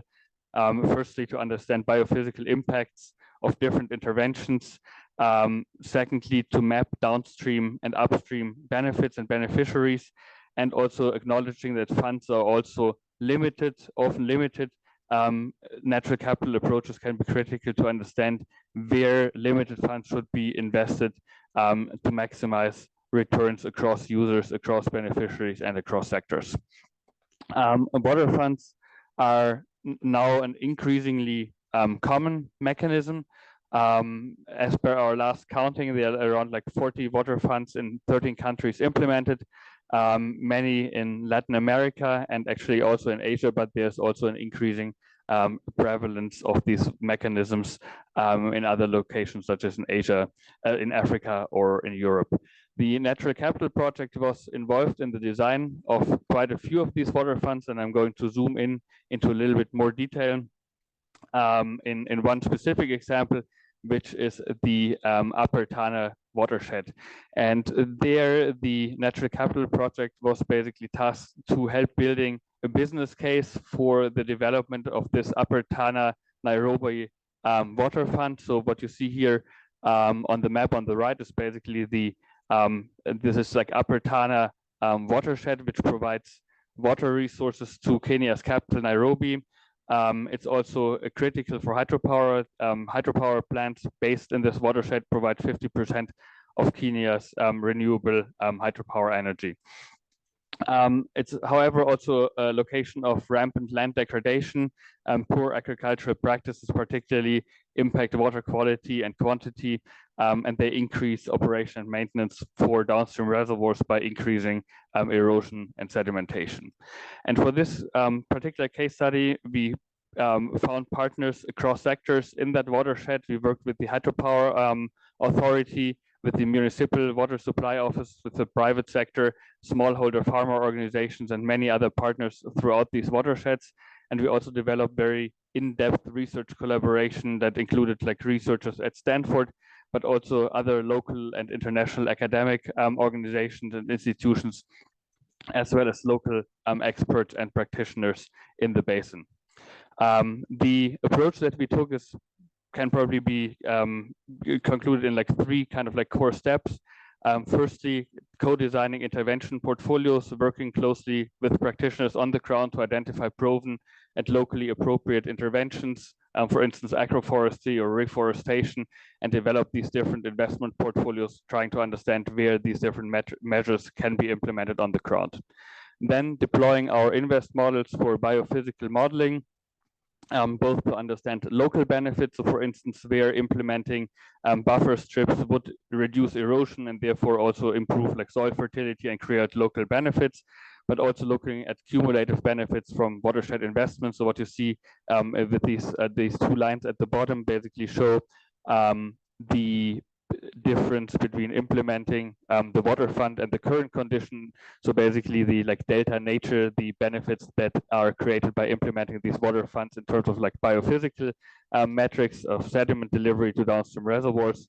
But then also really critical for the creation of this water fund was the economic valuation.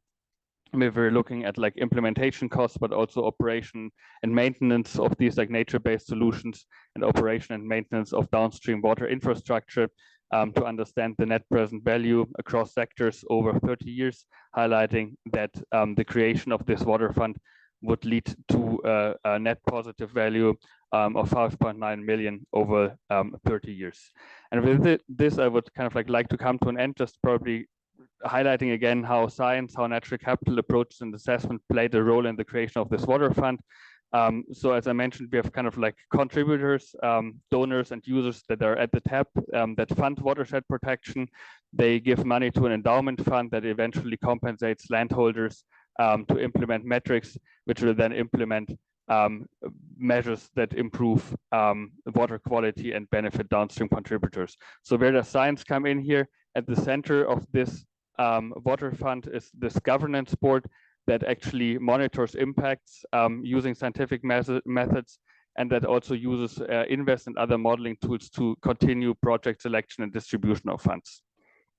In terms of timeline, since the inception of this water fund in 2012, we have completed like analysis in 2013 and delivered the final report that led then to inform the development of this fund. And in 2018, the funding actually came together, $1 million of kind of like kickoff money from the Global Environmental Facility, $4 million from local contributors, and continued funding by a 0.5% rate surcharge for water users. And since 2021, the Upper Tana Water Fund is operational as an independent and locally controlled NGO that administers this mechanism. Thank you. Thank you. Thank you very much, Rafael. And I think some of what you explained is what was also presented this morning by Teresa, DG Teresa, where she explained a little bit the functioning of the eco-compensation funds that we do in China, and they're quite similar different but similar at the same time.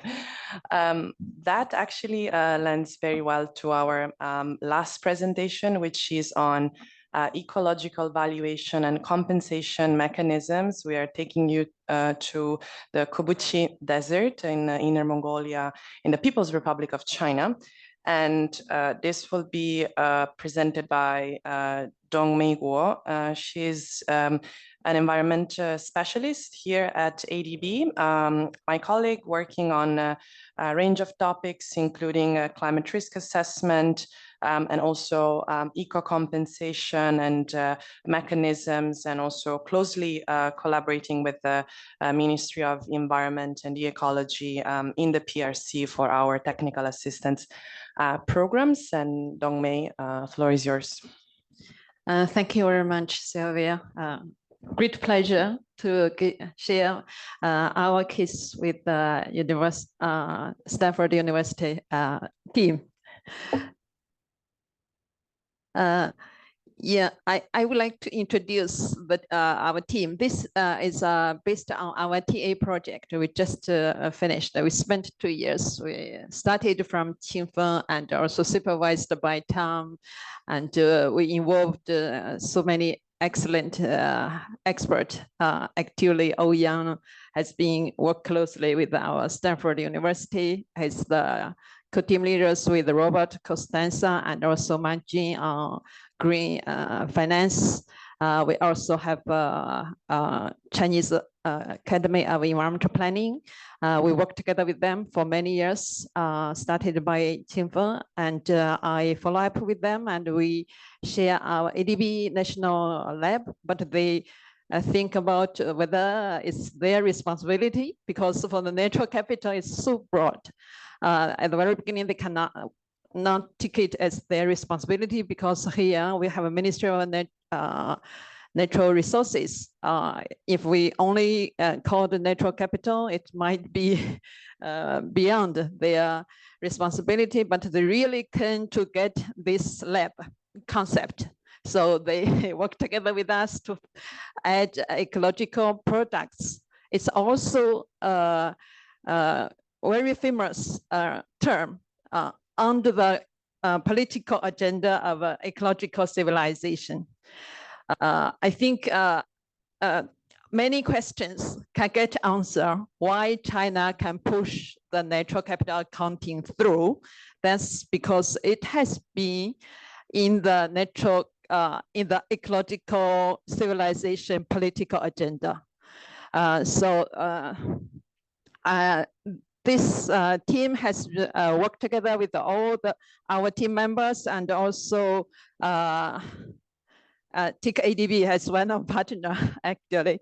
It was based on our discussion for the Yangtze River economic belt program, but it has been developed into a national program. Already they calculated here to show 179 countries and regions use the satellite data.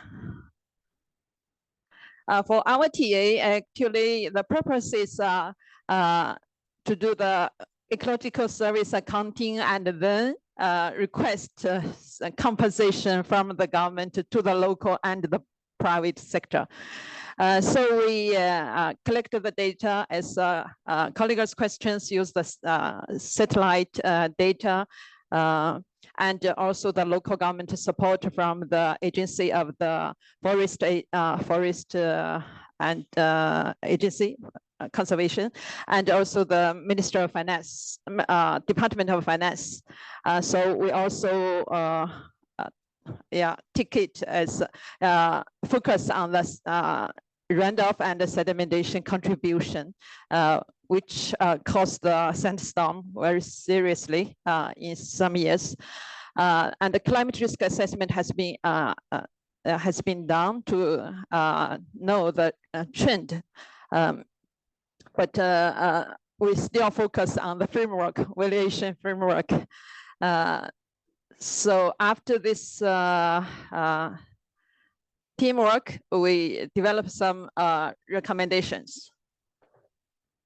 Okay. Here is the framework. Actually, we developed a tool. It's different. It's a much more simpler than the event because it's hard to be to be used by the local officials. We collected the data to standardize the data and then develop a tool based on the GIS. It has been included the water retention or soil retention and sandstorm prevention, carbon sequestration, and oxygen release. We didn't include all the indicators of the GEV accounting.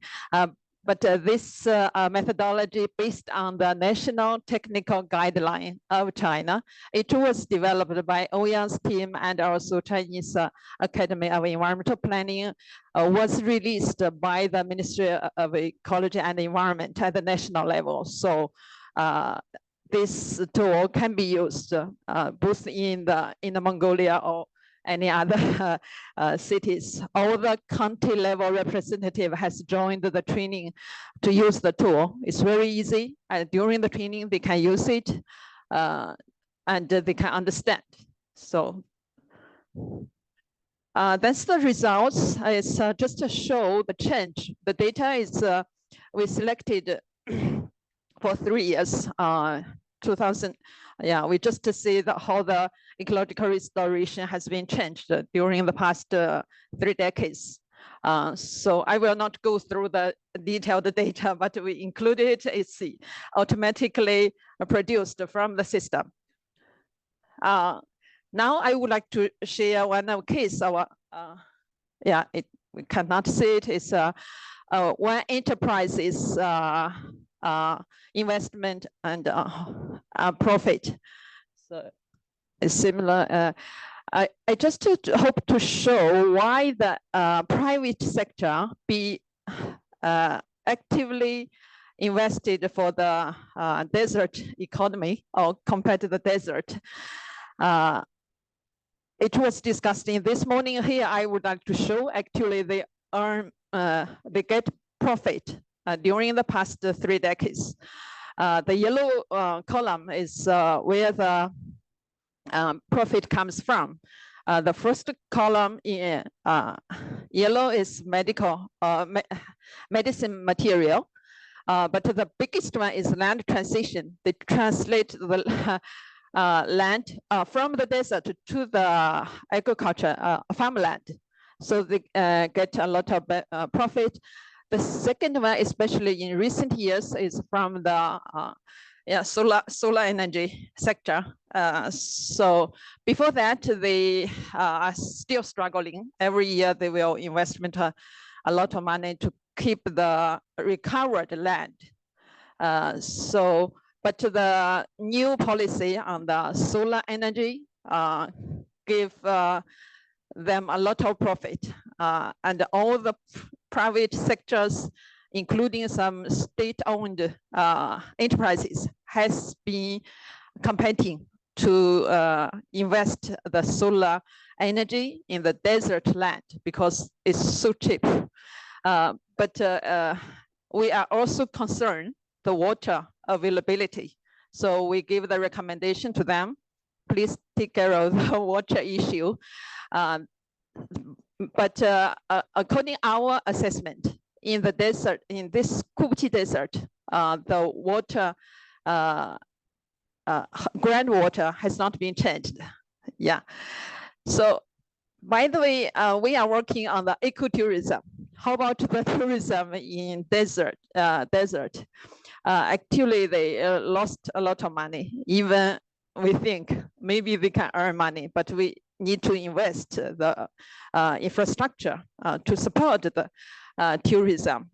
So this is one of case, and the calculation might not so good, but it was shared by the company, and they are not so complain to the government. They also not want to request compensation from the government because the policy on the renewable energy has private this opportunity.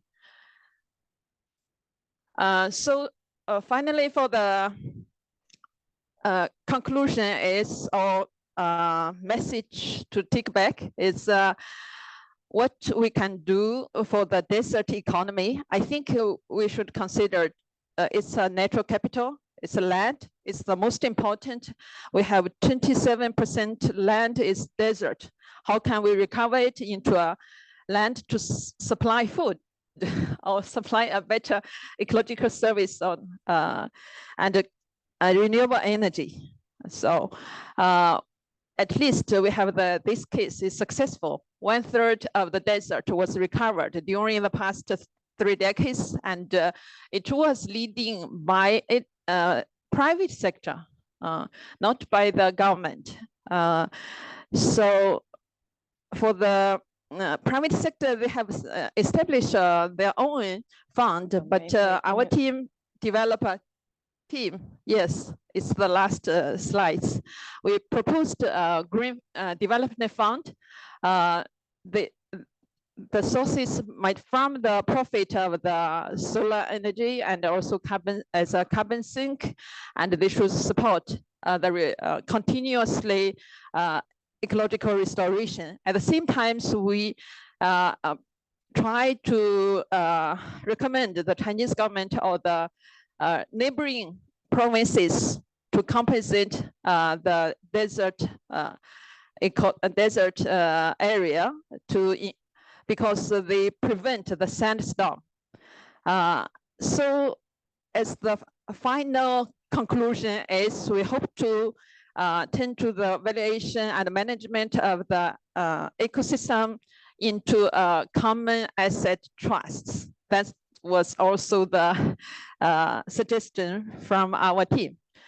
Yeah, that's all. Thank you.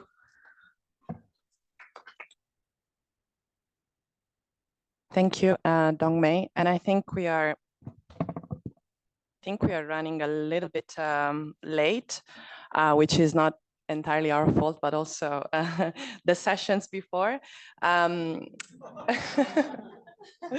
Sorry. But if you have any questions, we can take a couple from the floor.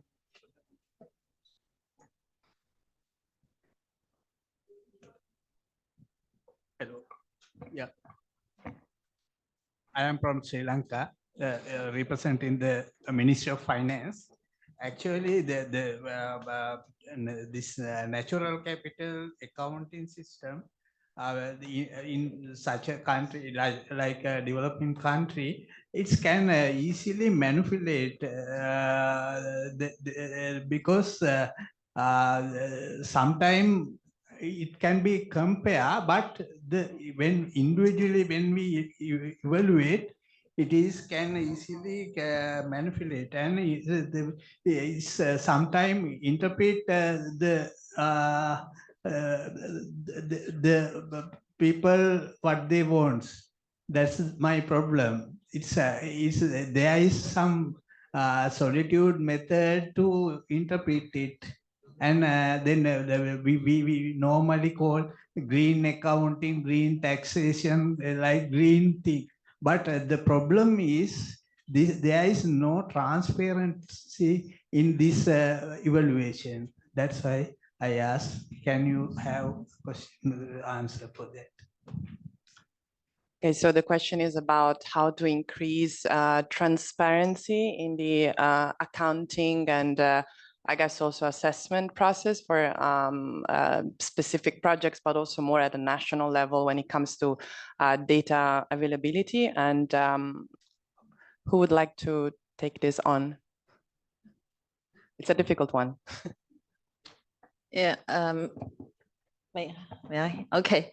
Yeah, may I start? I have some experiences. Yes, the information disclosure or transparency always a problem sometimes, but with the governance improvement, especially based on the digitalization, it's come much better. And also, for example, for our GAP accounting, it's based on the satellite data.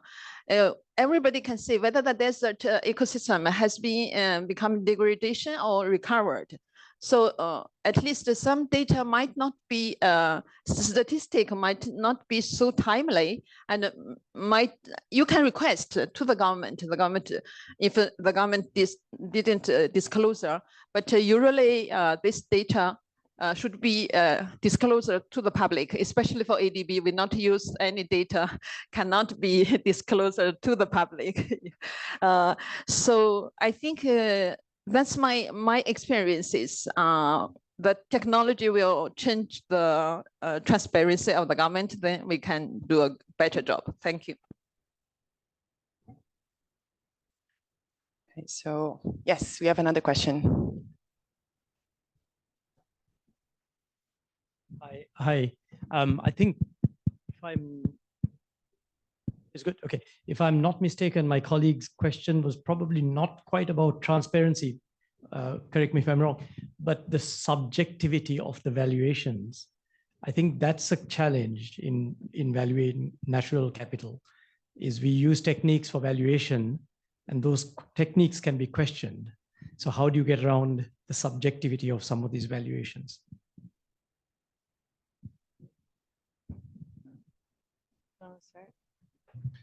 Yes, that's thanks for clarifying how Dongmei pointed out. I think the basic input, indeed, these kind of like biophysical data, often the evidence kind of like crystal clear can be derived from satellite data and so on, right? But then how do we translate that into like economic values, right? And indeed, there are like many different approaches. Like there's always a question like how do you set like the system boundary? Where do you stop accounting for like benefits? How much do you trust these like economic valuation approaches and so on? But I think in the end, that often comes to a process in the countries, like with stakeholders, with like, ministries and other like pertinent entities involved to actually agree on a method where people think that it represents the value of nature in an accurate way without overinflating it.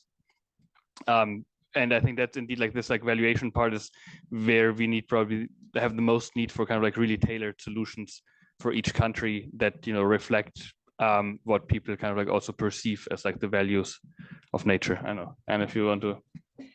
Yeah, just quickly, I know everybody's ready for a break, but I think it's also important to recognize the plurality of values. And so as Rafa was saying, the biophysical part is certainly the easier part.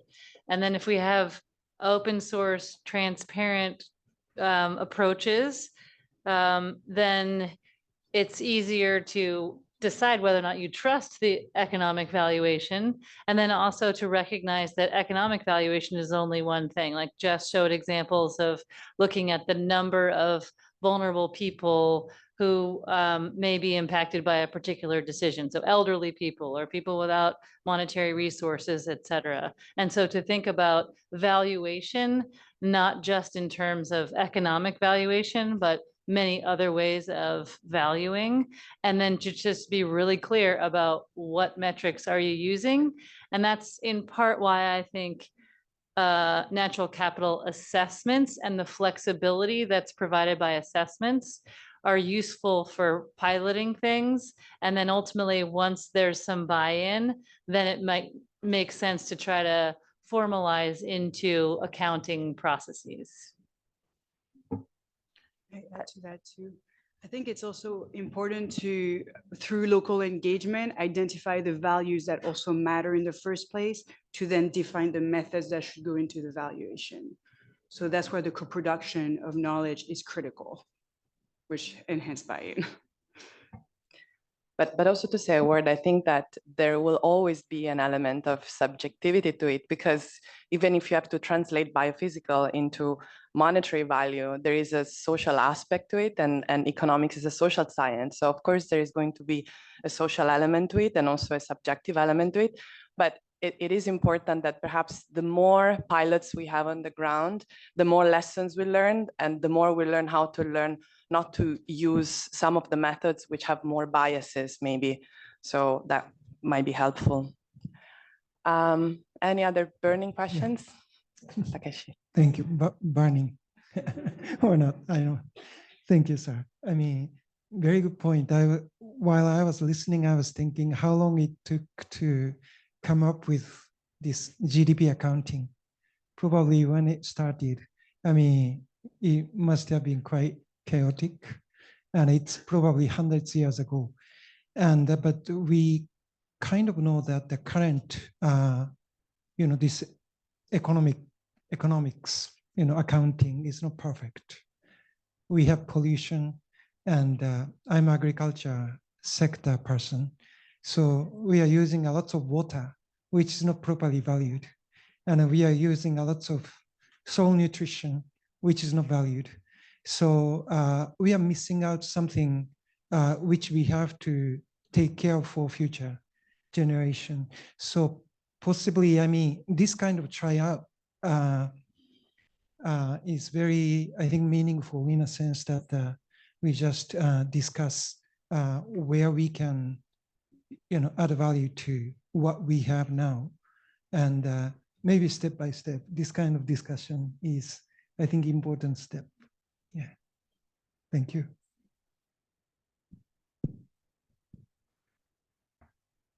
We also have an online question. I can't read very well. Any investment from private sector or local money engaged in IDB's coastal conservation and watershed projects? I guess this is a question related to some of the, oh yeah, sorry. I was just, yeah, so if there is any investment from the private sector in IDB's coastal conservation watershed projects, perhaps this is from the experience. There was no private sector or government investment in the 2 loans that I talked about in my talk. I'm not sure about the watershed.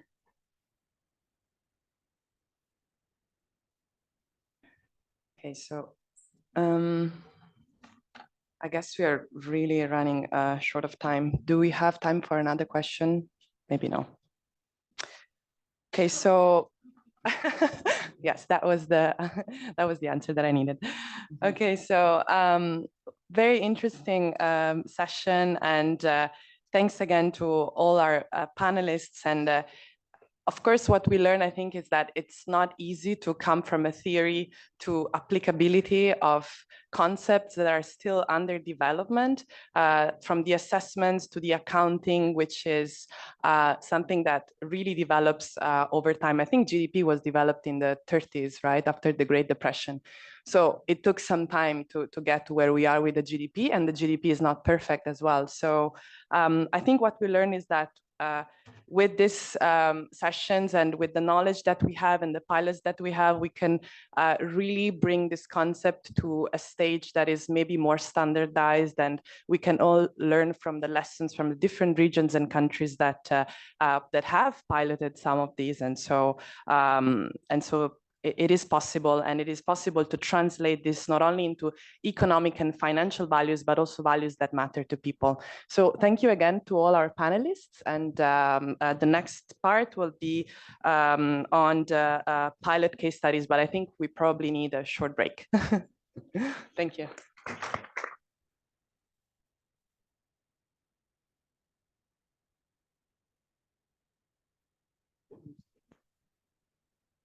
Can we reassemble? It's around 3:15 now. Can we reassemble by 3:30? Thank you. 3:30. 3:30.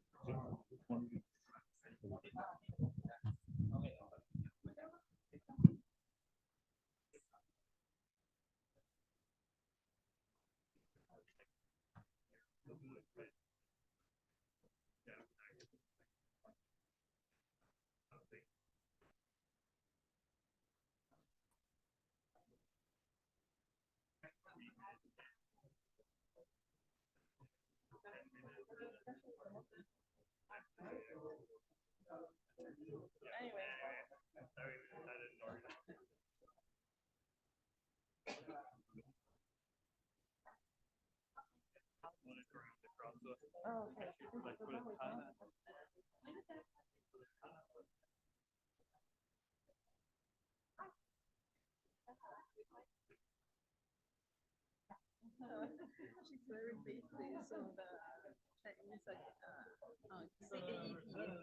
Chinese Academy of Market Planning, reach out to the yeah, yeah, yeah, that's great. But whatever is good, somebody working on accounting, somebody working on financing.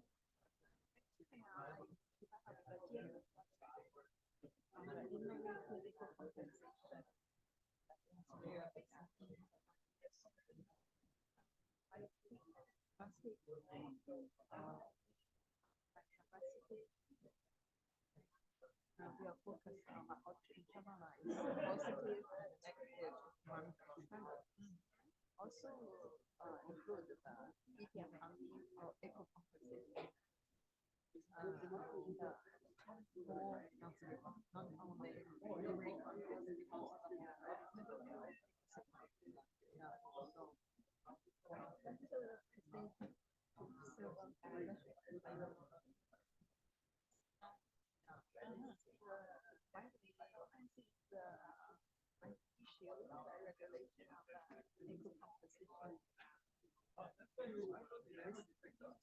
Oh, so yeah. It's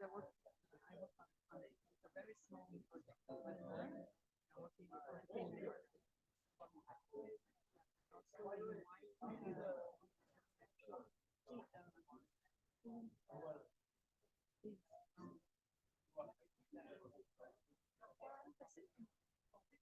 Saltzman? Saltzman? Yeah, yes.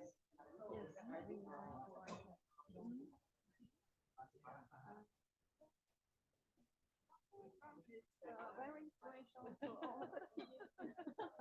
We're actually, a number of us are going to China after this. We're going to go do an investing.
with 100% of its territory in the basin. Kura is the main water artery, and Armenia is upstream country for Georgia, Azerbaijan, and downstream to Turkey. We can also later discuss maybe transboundary context for natural capital, how we can also think about transboundary basins like between Armenia and Georgia. Maybe some joint activities can be done in Kura basin, Debet-Khrami basin, for example. In the water stress context, again, Armenia is water exploitation index is quite high, 36%, and it's a water stressed country. The water use, mainly it's agriculture, 86%, and industry is 8.4, and domestic 5.4. This is very important because the region that we will talk about is the most intense agricultural region in Armenia, and the water use is the main issue there. Also climate change, of course, as usual. Here we also have quite high changes in annual temperature, annual average temperature, and you can see on the map that in the region in Armenia is also highly exposed to climate change, and the projections are also not optimistic. So we also conducted analysis of climate change for river basins, how we will be, in which extent we will be exposed to climate change in the water quantity context, and we also have not very optimistic projections here as well. So Ararat Valley and Ararat Basin Management Area, marked here with this green color. The area is 4,400 square kilometers. As I mentioned, it's 3 river basins, Azat, Vedi, and Arpa. It includes part of Ararat Valley. It's the main agricultural zone of the country. And here we have the main problem of over-abstraction of groundwater for fish farming purposes. And it's highly affects fresh groundwater reserves, which are also be used for irrigation and drinking purposes as well. And here we have irrigation water deficit, and it also creates integrated water management problems in the country, because some of the water deficit is covered by Lake Sevan water. It's transferred from other basin, from our biggest and most important water resource to the Ararat Valley to cover the deficit. And also here in Arpa Basin, in the southern part of Ararat BMA, we have a problem with also hydropower plants. So the water is used for hydropower purposes in some areas where there is violation of environmental law. So this is also, I think, natural capital use like one of the problem or conflict of interest between water users. Now we just started with our activities on natural capital in Armenia, in Ararat River Basin Management area. So it goes in parallel with basin management plan development, and these approaches will be introduced for the first time in the basin management plan for Ararat, and when we plan to also integrate them in other basin management plans, or at least develop some structure and mechanism for including them in the basin management process. The first step will be the contribution of nature to water recharge using the INVEST seasonal water yield model on the national scale, when analysis of the results in more detail for Ararat Basin, including mapping of the key beneficiaries and these water conflicts between subsectors, will be studied as well.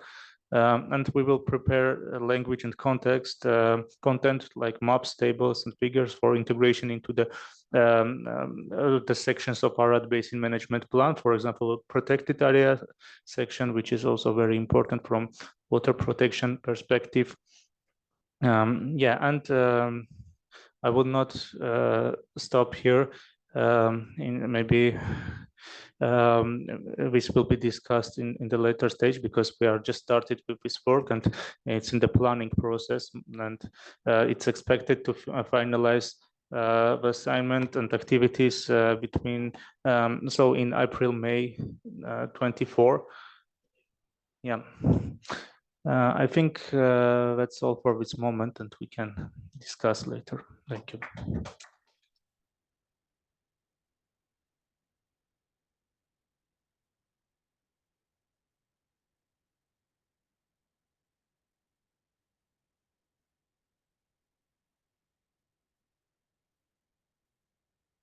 Thank you. I'd like to invite the Cook Islands delegation up, please.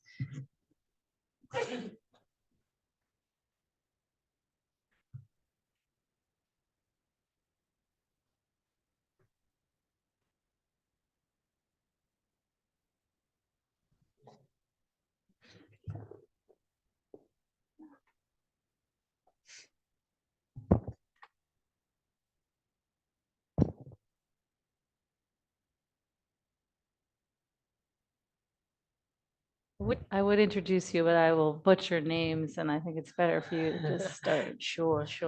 Okay, good evening, everyone. It's been a long journey for us here. It's taken us quite a while to get here, so I'm feeling a little bit jaded. So I'm starting to lose some energy, so I'll try and keep my energy up for this presentation.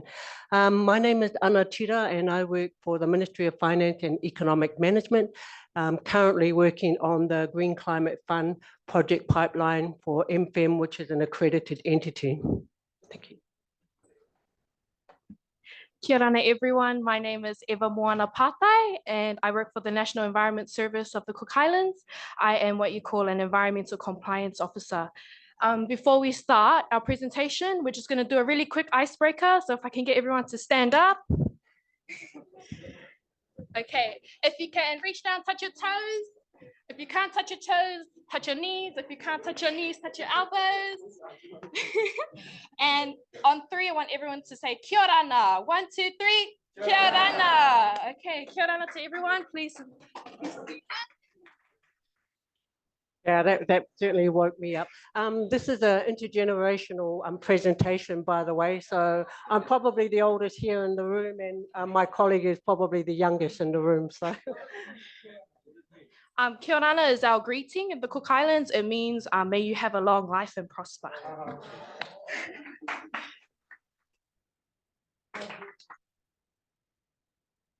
All right, let's get down to business.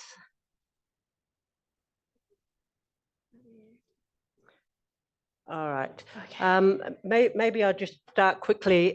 We realized that we didn't give a little bit of background about our country. So our country is made up of 15 islands spread out over 2 million square kilometers of EEZ. So that's the economic exclusive zone. So you can imagine that's a lot of, we may be small in land area, but we are big in ocean area. So we're an ocean state. We're also a small island developing state. And the islands are made up of a variety of islands. So there's atolls, there's also what's called makatea, so raised limestone islands, and also volcanic islands. Okay, so our area of interest for the Natural Capital Project is what we call Muri. So this is a village of our island, and it's located in the southeast part of our island. If you can see in the image there, it's about a mile's length of our island, and we're 32 kilometers in circumference. It's what we would call the golden stretch of the island. So what is the golden stretch? It's the area of our island that is most heavy in tourism. It is mostly made up of tourist accommodation, and tourist attractions are abundant in this area. It's important to us because as our Cook Islands country is what we would probably call a mono-economic country. Tourism contributes about 66 to 67% of the country's GDP. So tourism is one of the biggest money makers of our country. This area of Muri is a tourism hotspot, and it contributes to this number greatly. It's an area of environmental significance. As you can see, it's the only area of the island that has what we call offshore motu, which is offshore islands. And, you know, these club sports, it's just an area of great significance to our people and to tourism. It's one of the few areas on the island with a saltwater marsh, but this is actually at danger now due to tourism development, just development in and around our coastal areas. It obviously affects the people of the village directly, Rarotonga as a country overall, the island, its water quality, biodiversity, and ecosystems. Oh, I put a few pictures in here just for your, so this here is kind of like the channel in between our islands and the main island. That's an example of one of the tourist accommodations that we have on our beach. As you can see, it's very close on the coast. And this here is a Muri night market. If you can see in the background, it's a very busy spot. This is a lot of tourists, and that also includes our locals. So it's heavily populated. This is one of our attractions. It's called a lagoon cruise. If you're ever looking for somewhere to visit, this is the place. And here we go. I'll hand this over to Anna.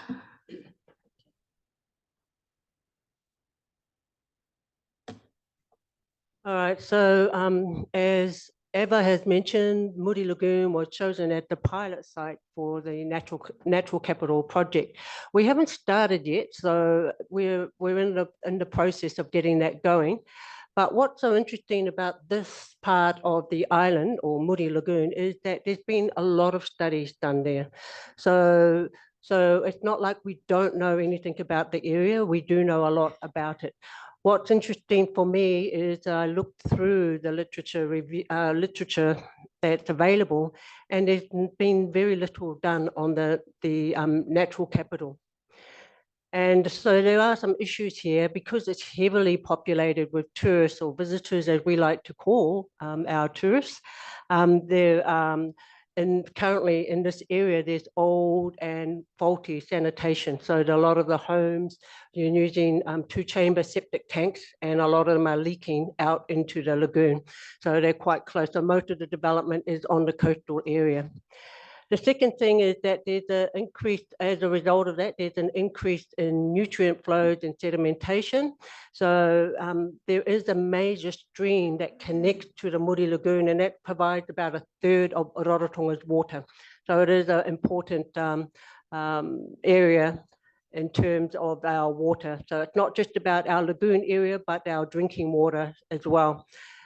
As I mentioned, there's been a lot of development along the foreshore.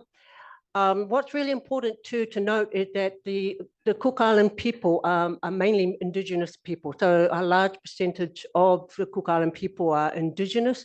They are Cook Island Māori, we're called Cook Island Māori, or Wale, which is the island up in the north of the Cook Islands, which is called Puka Puka, but they are called Waleans. So that is, even though we're from the same country, we speak a different language, a completely different language.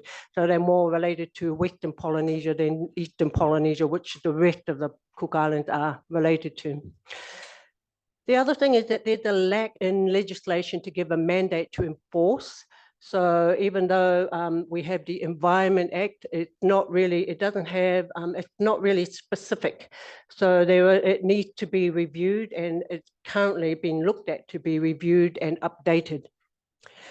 There's a late notice of issues, and I understand this is really primarily about that when there are notices that to people, it's not necessarily in a timely manner. So it is really important to have consultations and, I guess, discussions with the community in a timely manner. The other thing is the efficient technology. And lastly, there's a lack of capacity to monitor and enforce what currently exists. So there are some legislation, but there's a lot of overlap between the different legislations paperwork.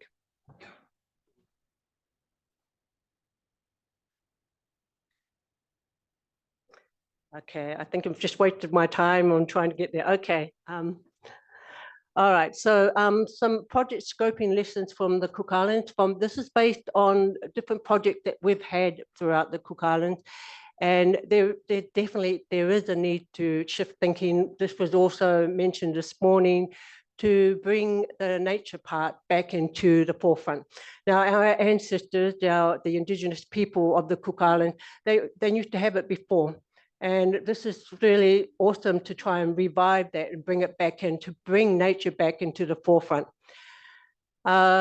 Secondly, nature is a solution to help with the climate environmental crisis. So we believe that if you have a healthy environment, if you have healthy reefs, you are strengthening your resilience to the climate change and environmental crisis that's currently going on right across the world. We also found that nature-based solutions is really cost-effective. So when I talk about cost-effective, I'll give you an example like seawalls that is quite expensive to build and are not necessarily appropriate for the environment.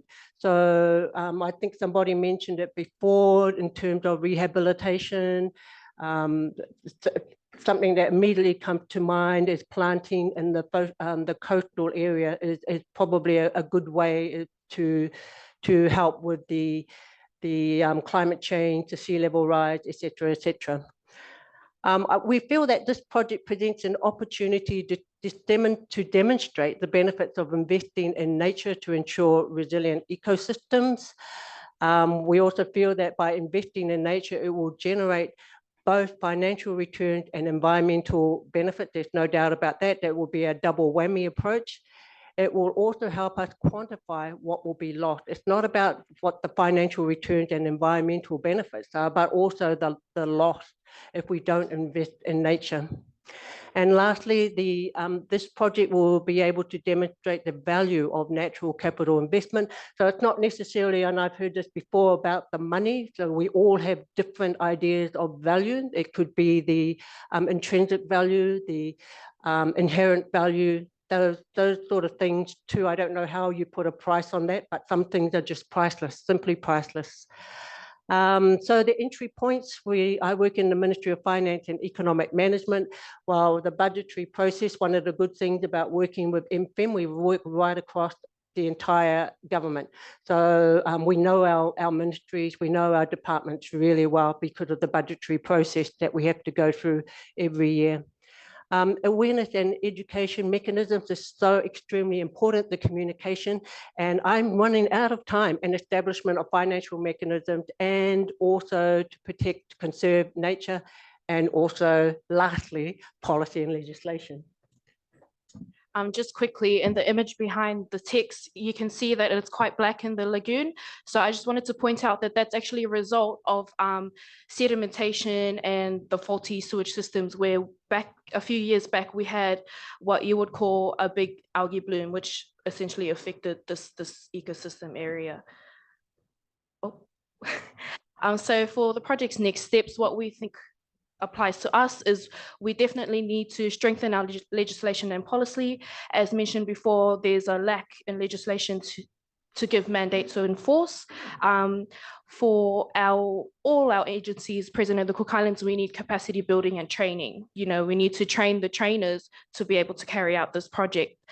We need to acquire technology to ensure efficiency and quick response. For example, specifically with sewage tanks or septic tanks, I'm not sure if this is available yet, but if there is leakage or issues happening, is there technology for us to acquire so that we know that there's an issue, rather than waiting months later and then we see the issues happening in the lagoons. Our fourth point is effective methods of communication, outreach, and education programs to the community, because obviously this is a project that's going to affect the community, not just us. You know, they're the people that are going to be on the receiving end. And lastly, to create, as I mentioned before, training of trainers, material to raise awareness about natural capital approaches to reach more people, schools, for example, grassroots, you know, our children in our preschools, they're the people that will be continuing this project when we pass on. So we feel that they're one of the most important groups of people to target in terms of anything that's got to do with sustainability of our environment for the future generations. Just one last step for me. I mean, it's really clear what came out of this morning's discussion, that people are part of nature. We're not separate, or we're not, it's not we're not divided from nature. So we're very much a part of it. And also, I just really want to put a plug in for the Indigenous lens to be part of this project as well. Thank you very much.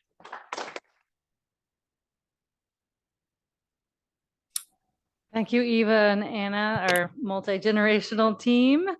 Next, I would like to invite up our delegation from the People's Republic of China, one of whom is online and one of whom I believe to be in the room. All online. Everybody's online. Okay, can I share my screen now?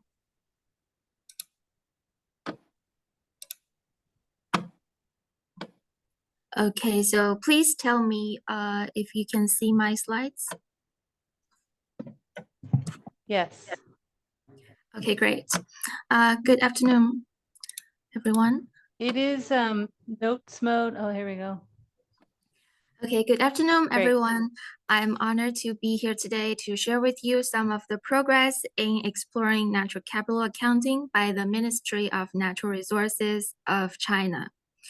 As a first-time participant in ADB's National Capital Forum, I will begin with a basic overview of the Ministry of Natural Resources of China. The ministry, or MNR, has two missions.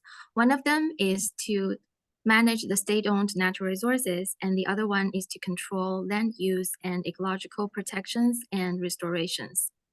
And these two missions then break down into some key aspects of works. On the left column, the management work covers the entire process from resources discovery to utilizations, including survey and monitoring, title confirmation and registration, owner's equity, and so on. The data and information we collect from this process are exactly the basis for natural capital accounting. And on the right column, the control of territorial and special use, for example, to determine a reasonable intensity for economic activity in making land use plan. Decisions like this need the result of natural capital accounting. So as the ministry, we are both the implementers and users of the natural capital accounting. And based on such missions and duties, we have done some work in related areas. The first one is the accounting for state-owned land resource assets.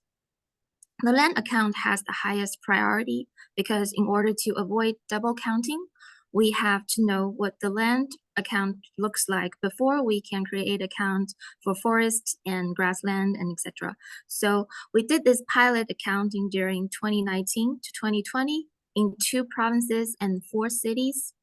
We made good use of the ministry's well-established survey system to determine the physical quantity of the land, and combined with the land market transaction informations we have to determine the price and economic value.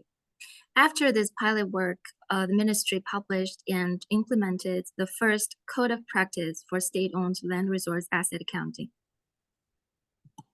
The second thing is the preparation of natural resources balance sheet. In the process of trying to put nature on its balance sheet, we wanted to improve our statistical survey system and to try to formulate a compiling scheme. We chose land, forest, and water as pilot content and did this on different levels. And as for technical approach, we referred to and adopted international standards such as SIA by the UN. And the third thing is realizing the value of ecosystem goods and services and GEP accounting. There are great teams in our country working on ecosystem valuation, such as Professor Oh Yang's team in Chinese Academy of Sciences. As for the ministry, we hope that the results of these excellent studies can be used to formulate related policies. So we have been doing this pilot work in 10 areas during the last 2 years, which led to 43 typical cases that we think are replicable and transferable. And on the right hand are the different approaches they use to realize the value of ecosystem goods and services. And the fourth thing is that we have established a specialized reporting system on the management of state-owned natural resources assets. This is to keep track of the amount of resources we have and to protect people's right to information, participation, and supervision. I put some key numbers here, but I won't read them. These are of public sources. They are available online. And the last thing is bringing the benefits of natural capital to local people and communities through financial compensation and providing technology and materials and creating jobs. And these mechanisms are combination of government funding and local market-based operations. And at last, I want to say the ministry are looking forward to exchanges and cooperations regarding two aspects. One of them is advanced accounting techniques, and the other is best practice of accounting result applications, both in public decision and private sectors. Now, I'd like to thank ADB for the invitation and pass the mic to my colleague.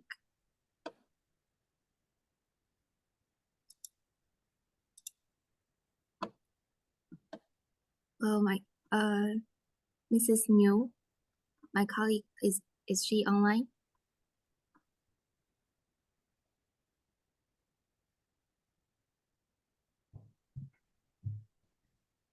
Maybe not. Yeah. Wait for a moment. Oh.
Okay, we can see slides, but we can't hear you.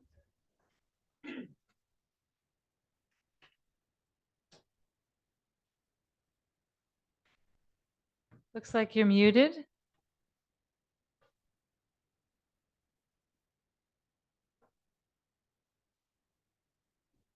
Can we unmute? Can you ask to unmute?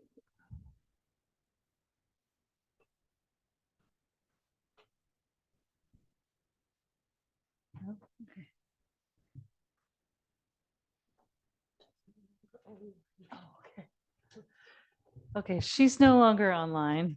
So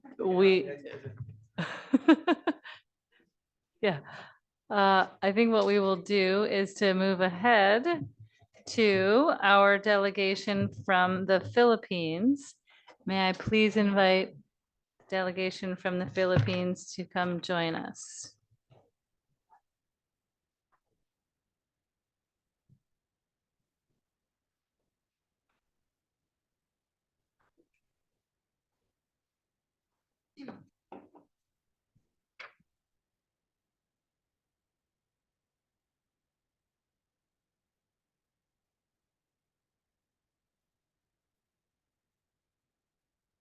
Good afternoon, everyone. My name is Annalisa Te. I'm from the Department of Environment and Natural Resources.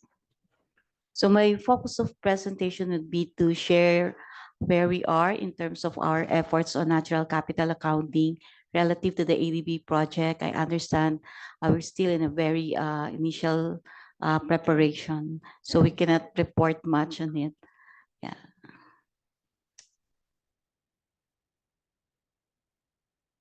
Okay, so just to show you the kind of resources that we would like to measure, we say that we need to measure what we treasure.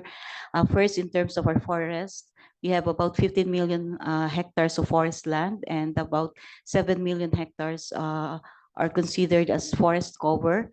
And it was reported that from 2010 to 2020, we have a 5.65% increase in our Philippine forest cover. We also would like to show you in terms of our coastal and marine resources. We have this very rich resources. We are the 6th country with the longest coastlines in the world, and we are considered as one of the 18 mega diverse countries. And in terms of mineral resources, we have identified about 9 million hectares of our total 30 million hectares of land area as having high mineral potential, and only around 2.45% of these areas have been issued with mineral agreements. Okay. So these are the initiatives that we had on the natural capital accounting. So we started in 1990s. We had the Environment and Natural Resources Accounting Project, where we focused on the data use for policy applications and started compiling environmental accounts at the subnational levels. And then we moved towards the creation of the Philippine Economic Environmental Natural Resource Accounting System, where an executive order was enacted, where we were able to establish the mechanism, institutional mechanism within the DNR, the National Economic Development Authority, and the National Statistics Coordination Board, now the Philippine Statistics Authority. And then in 2000, we also work on the PINRA, which already focused on data production and development of environmental accounts. And there were asset accounts for 5 resources that were complied. And then in 2014 to 2017, we had the Philippine Wealth Accounting and Evaluation of Ecosystem Services, where we have compiled the asset accounts and flow accounts, and we're continually updating it. We also have developed environmental accounts at the subnational level in certain areas, and developed the natural capital accounting roadmap in 2017. So right now, we're undertaking asset and flow accounts development. So we, of course, encountered several barriers in terms of data. We have limited data infrastructure and fragmented data sharing platform, which hinders us to really develop fully the natural capital accounting system. Of course, a problem relative to human resources and capacity building, the application of ecosystem accounting in the estimation of national accounts is a problem. For instance, considering the issues on under coverage and double counting in the estimation of the national accounts is something that we have to resolve. Also, the issue on localization of international frameworks, we saw the need to develop guidelines using standard accounting and valuation approaches.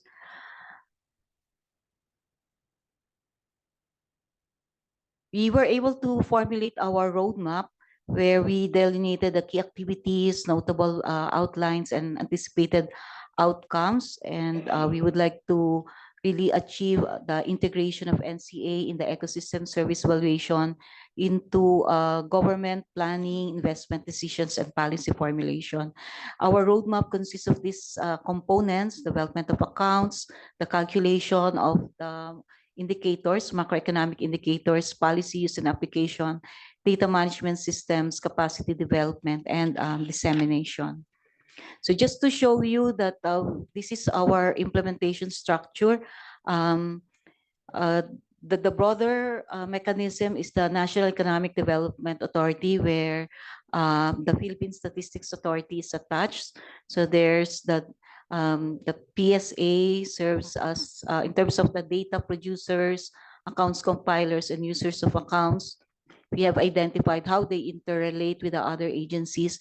We have an interagency committee on ENR statistics and a technical working group on natural capital accounting. Now, internally within in our department, we have mainstream natural capital accounting under our policy and planning service. and the Knowledge Information System Service, where the Statistics Division is a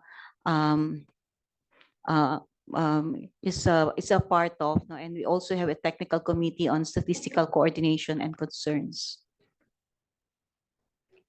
Now, in terms of the critical role of the DNR, so basically, based on the roadmap, our role is on data management systems, on providing TA in the collection, setting of the production standards, co-developing the design and architecture of database information, developing data handling protocols.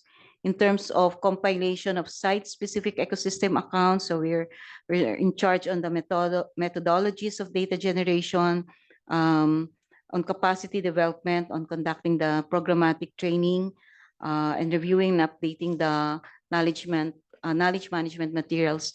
In terms of dissemination, our department is in charge of establishing the NCA community of practice, also the coordination and feedback mechanism, and publishing the environment and natural resources, which we should do every 2 or 3 years. Sorry. So we have initiated the creation of the national database, geospatial database for natural resources, where we have a centralized geospatial maps integrated in one office that serves all our regional offices and bureaus. We have also drafted the guidelines on the institutionalization, adoption, and the use of natural capital accounting. And there's a pending bill for the establishment of the Philippine Ecosystem and Natural Capital Accounting System, both in the lower house and the Senate, the upper house. And we are working with the NEDA and PSA in supporting these legislative measures. We have 2 major projects where we also gain some practical experiences and trainings. We have the Sustainable Interventions for Biodiversity, Oceans, and Landscapes, or SIBOL project under USAID, where we have developed the High Conservation Value Area Natural Capital Accounting Framework on Protected Area Management. And these are our pilot sites, Sinloc, Oyon Bay, Puerto Princesa in Palawan, Cleopatra's Needle Critical Habitat, Mount Matalingagan, and Siargao Island Protected Landscape. And then under our Biodiversity Finance Initiative project with the UNDP and GEF, compilation and synthesis of available information on resource ecosystem valuation. And we basically gathered valuation data in terms of the forest, coastal, and marine agrobiodiversity and urban biodiversity. We have 2 major new projects now on the Biodiversity Corridor project and the Natural Capital Accounting Assessment, of both under GEF. The first one is with UNDP, and the second one is the UNEP, with UNEP. So under the Biodiversity Corridor, we will be assessing 2 corridor sites using the HCBA approach. And then for the Natural Capital Accounting System, here's where the experimental ecosystem accounts will be established, including tourism satellite account and post-accounting analysis.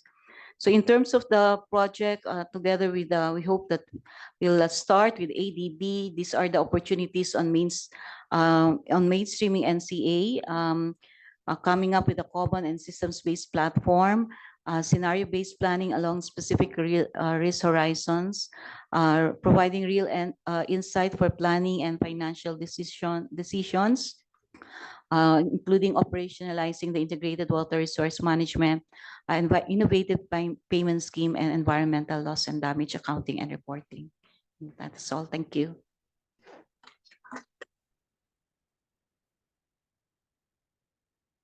Thank you very much. And last but not least, I would like to welcome up our delegation from Sri Lanka, which I understand has grown.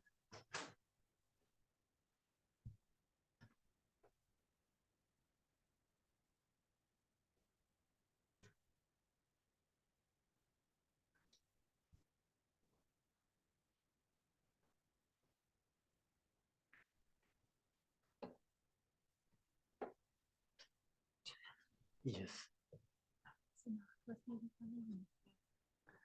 Hiruni is not come. She's not come.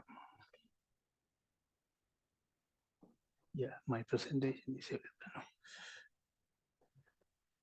Yeah. Good afternoon, everyone. Actually, ADB has not been requested me to make a presentation, but in general practice, I prepared a presentation. Then we both together. One of my colleague is also scheduled to come this forum, but unfortunately she couldn't come here. Then actually in the natural accounting projects not currently not available in Sri Lanka. Only one proposed project there. Then I have Hiruni, my other colleague, she is from Environment Ministry. She is going to present this presentation. Then, however, then I will start my. I am looking this aspect from in finance ministry aspect, because I am working to the Ministry of Finance. We have a lot of projects from the Environment Ministry. Then the one of the project I received this also included to this presentation. Then first of all, I will tell the importance of nature capital to in past experience in my country, Sri Lanka. This let me get the tsunami disaster. At that moment, we saw so many natural things is remaining, and other all man-made things destroyed. Then because I think nature will protect some people also. Then the mangroves and river deltas and the natural systems also become human sentinels. Then the second disaster come then took us. Then it is COVID-19. During the COVID-19 period, the food security is available in our village, our rural areas, but it is not available in urban areas. The urban people very much affected from the COVID-19. Then that's why I am going to stress that the importance of nature capital to human beings. Then Sri Lanka faced to the big crisis due to economic crisis. Then people very much, they are crying for fuel, they are crying for gas, they are crying for so many things. But the all people who are crying for these things are urban people. The rural people, they have fish available in the tank, then they have much food. They are not crying for those things. I think I stress that then the nature capital's importance. Then I will go to next slide. The nature capital accounting principles. This normally we the accepted principles are made by the British principles. This is first one is annual ecosystem service flow. I think everyone knows this. This is normally the cash flow system in accounting procedure. Then the asset valuation, it is like the balance sheet. Then the services flow, then like a balance sheet, the agro biomass, fish capture, timber, then how much we use those things, and we get the valuation from this our usage. Then otherwise we assess the our assessed. Then actually in as a officer in finance ministry, I have issues. Then the one issue is a multiplication effect, because we have several ways to evaluate assess the those natural capital.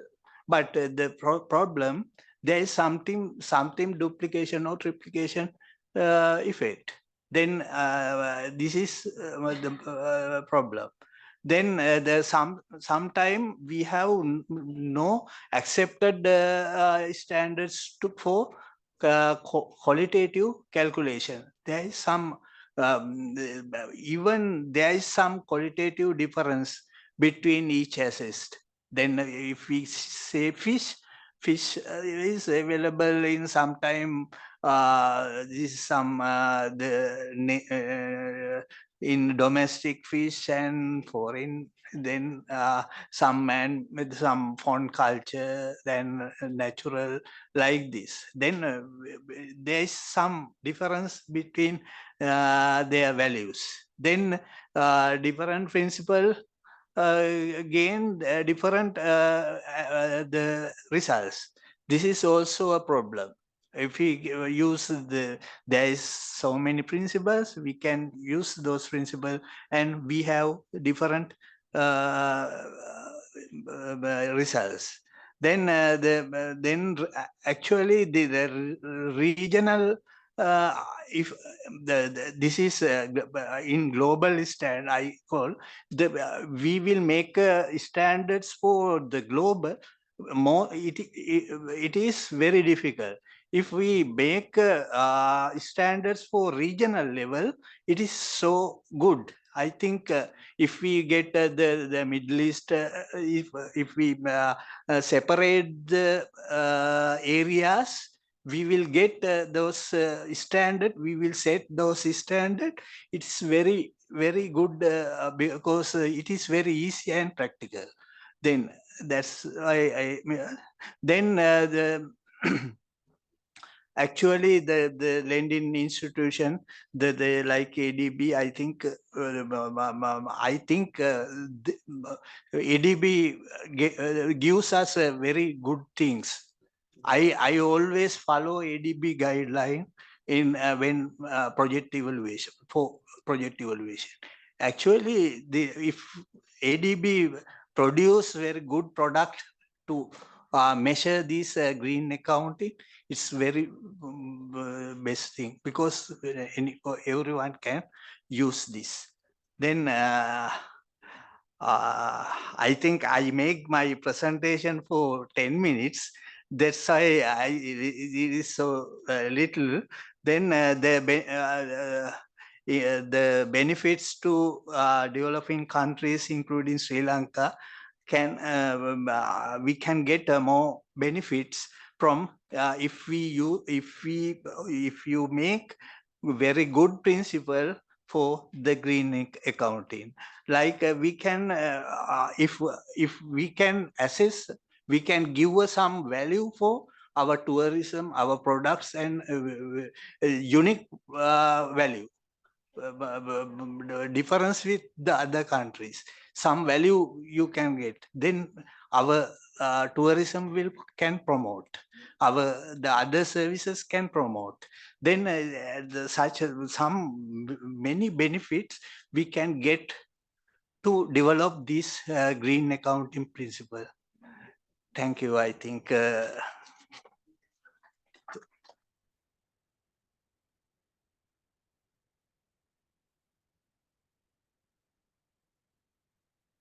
Thank you very much for all of our presenters in this session. Strikes me just how diverse the Asia Pacific region is. We are way behind, so I am not gonna invite questions right now, but find people during dinner.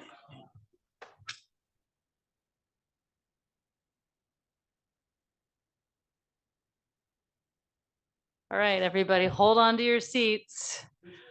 Our final presenter from China is back online. And so we are going to do one more presentation. Hopefully we have you online now. Thank you so much. Welcome back. So back to China for 5 minutes, and then we'll move on to session 6. Hello everyone. Sorry for the problem with the network just now. I'm Niu Xiang. I'm very glad to have this opportunity to share about Chinese forest ecosystem service assessment and forest resource accounting. Now this list. This work is an integral part of natural capital assessment and accounting. Also is used to realize the value of ecological products and a policy plan.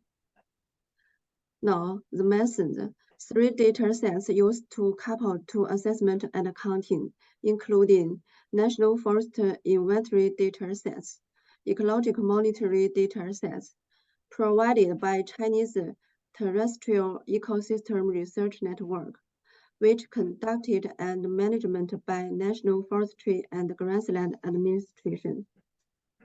About 300 monitoring stations. When forest ecosystem service quality is transformed into value quantity, it should be used to social economic data sets. Of course, all this work were guided by the national standards, such as the fuel stations construction, observation index system, and methodology, and specifications for assessment for forest ecosystem service. Indicator system including 4 service categories, 10 functional categories, and 22 indicator categories. We put forward the distributed valuation approach, considered the service category, prevention administration, ecological system, plant types, age groups, origin, and ecological states. Now, we got the results of the forest accounting 3 times from 2004 to 28, every 5 years, including functional quality and quantity of value. Relevant results have been published and issued by the State Council. In 2021, we tried to assessment the value of forest, wetland, and grassland ecosystem service, find that the regulated service accounted for the largest portion. What's more, we also accounting ecological benefits about Green for Green project and protection and restoration of natural forest. Supported by the National Forestry and Grassland Administration and the National Bureau of Statistics, nearly 20 provinces and areas achieved this work. In addition, we designed a pathway for the realization of ecological product of forest ecosystem, such as ecological benefits composition considered on human development excess, forest ecosystem service, and level of facial income. We also prepared the natural resource balance sheet based on the system of environment economic accounting. 3 accounts are established, including general assessed accounts, the forest resource asset accounts, and the forest ecosystem service accounts.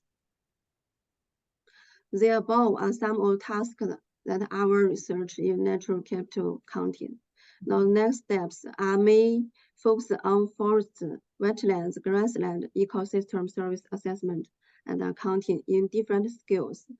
And the mechanism for realizing the valuation of ecological products. If there is an opportunity to collaborate, we will participate in this study as much as possible. Thank you.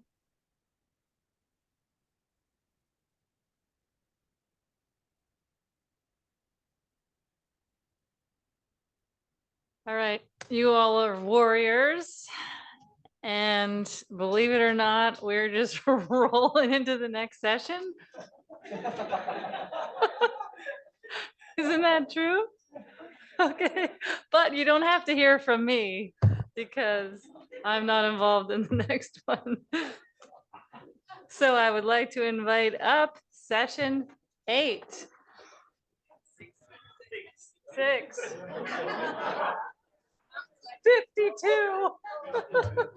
Session 52, please come join us.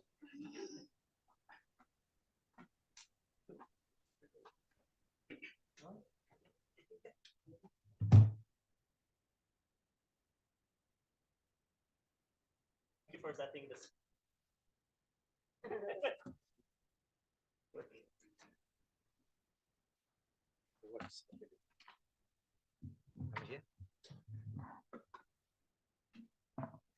Okay, thank you for setting the stage, as I was saying.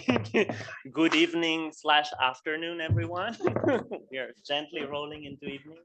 Manila time, the sun is setting very soon. So this has been a very interesting day, packed in information. I personally learned a lot, and I'm sorry we have to go through 2 more sessions. So I hope we are going to manage to keep your enthusiasm high. So one thing that I've heard through many sessions today is how nature is invisible in most decision making. And I think that's why we have this session, which is composed mostly by economists on the panel. And I think it's our job to link the intangible to the tangible and allow decision makers to make their decision with as much information as we can. So the session today is going to be organized in the following way. We are going to have a brief introduction by Lei Song, who is Director of the Economic Analysis and Operational Support Division within the ADB Research Department, with Lisa Mendel, that you all know well by now.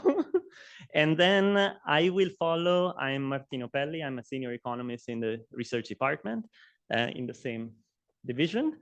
And I will talk about the tools that we use in economics to do valuation of ecosystem services. So it's going to be a very brief overview of the tools because it's going to take 10 minutes. But I take the advantage of this moment to tell you that the research department is preparing a handbook for non-expert on valuation that is going to be available in 2024, we hope.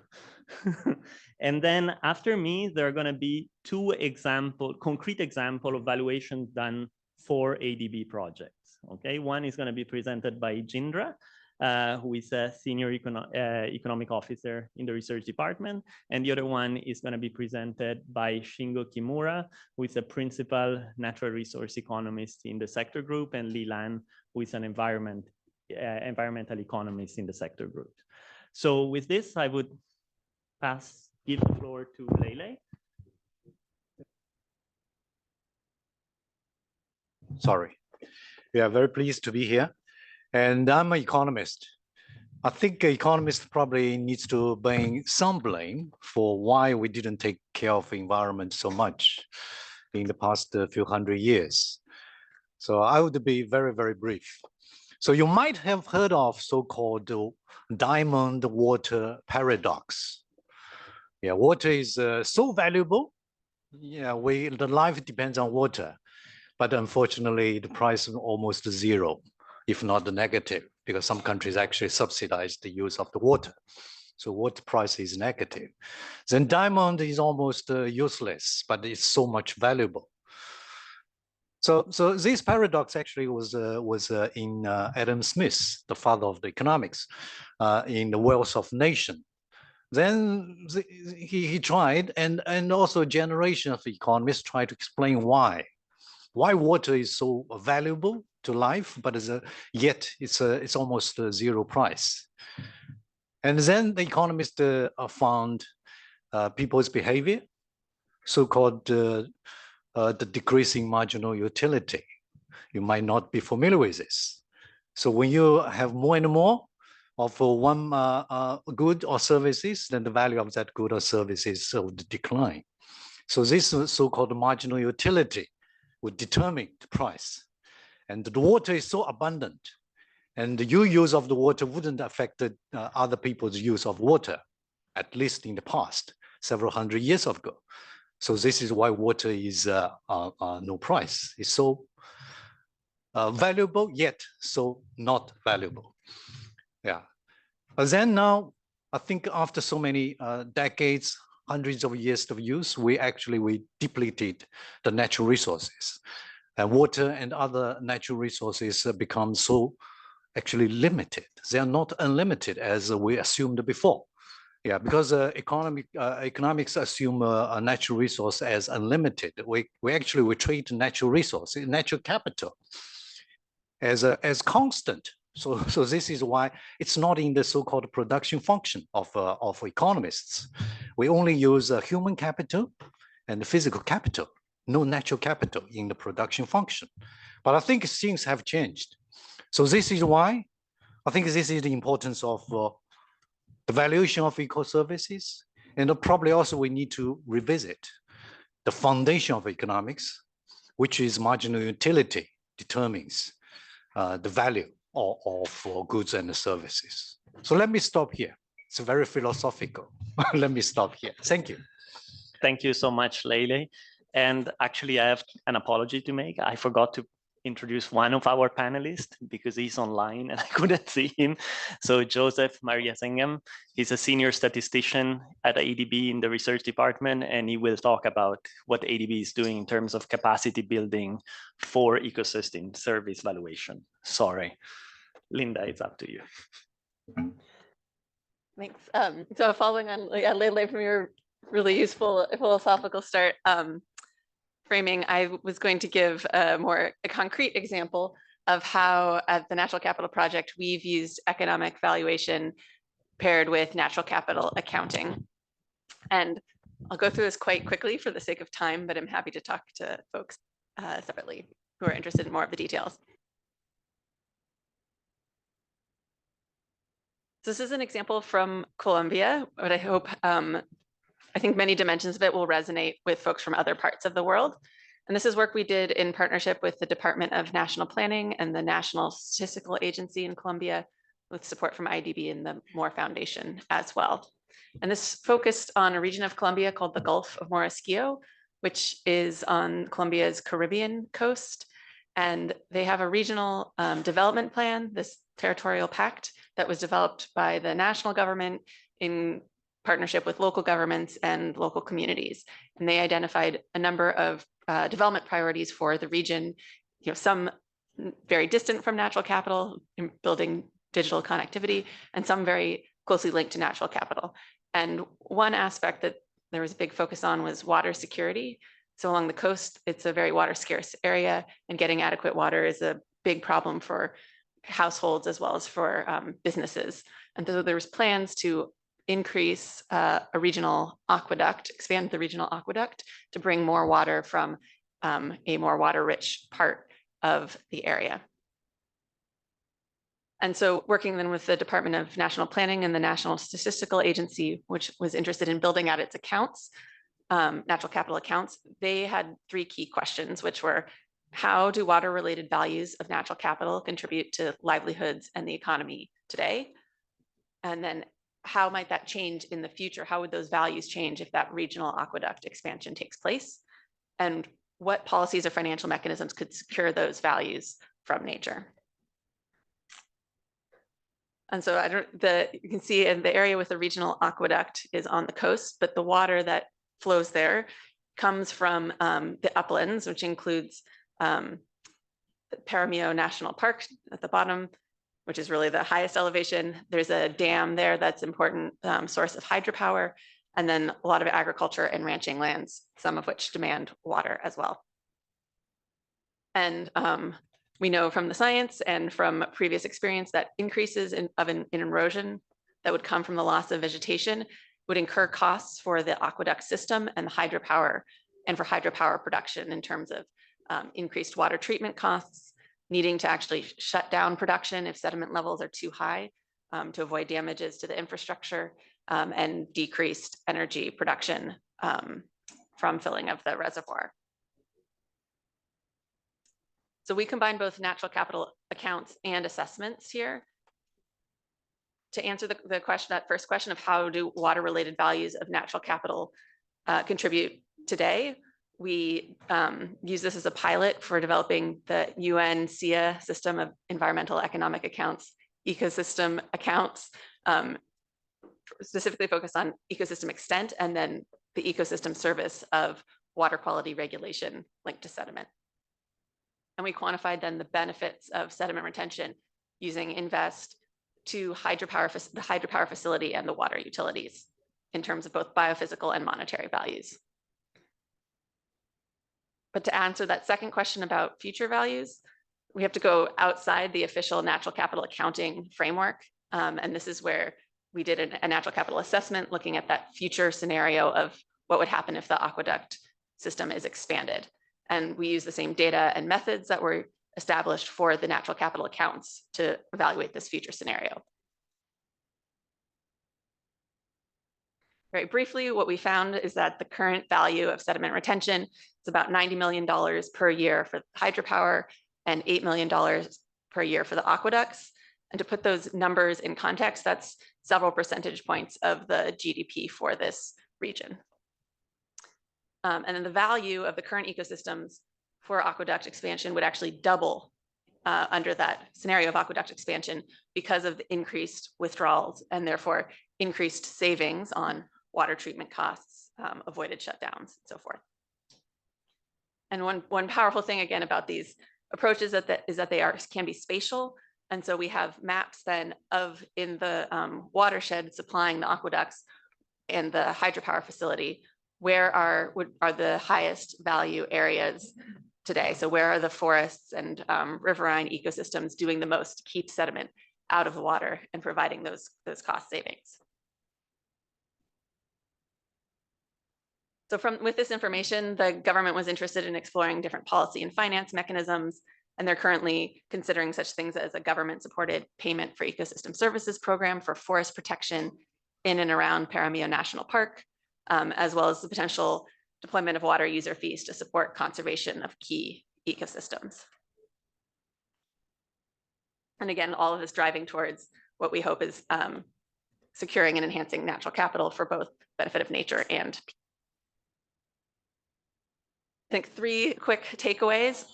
What I've seen from this work is that valuation has been really helpful in revealing the magnitude of what is at stake in sometimes surprising ways to end users that might not be thinking about it, like the aqueduct operators. Getting to that value of to whom or for what is really important to understanding what might be feasible policy pathways for action. So total values with big numbers are useful, but then really getting into who's benefiting, who's providing those benefits, and how can that the stewards be compensated is important. And then I think one surprising lesson learned to me, which is probably not surprising to the economists, but one thing that this really revealed to me is that the monetary values in the natural capital accounts reflect or can reflect both changes in nature and changes in the human dimensions. So in the case of aqueduct expansion, that doubling in value would be just because of the increased water withdrawals with no change in the ecosystems. So if the ultimate goal of natural capital accounting is to support both improvements in nature and benefits to people, I think it's important to also track both those underlying components separately so that you know whether the increase in the value of the account is coming you can have potentially declines in nature and increases in value, and understanding why you're seeing changes in value in those accounts, I think is also important in guiding action. I'll leave it, leave it there. Thank you for that, and happy to talk to folks after.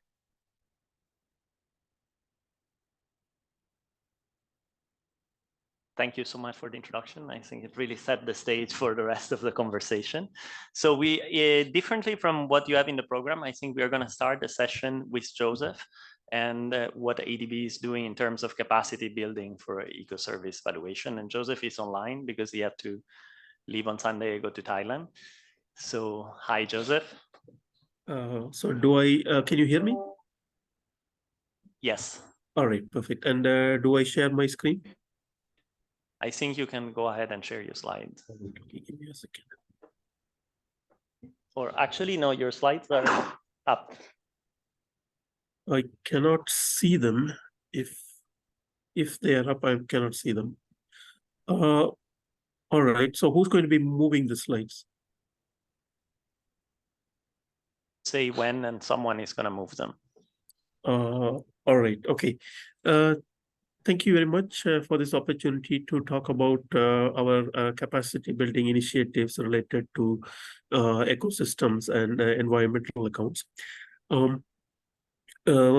Next slide, please.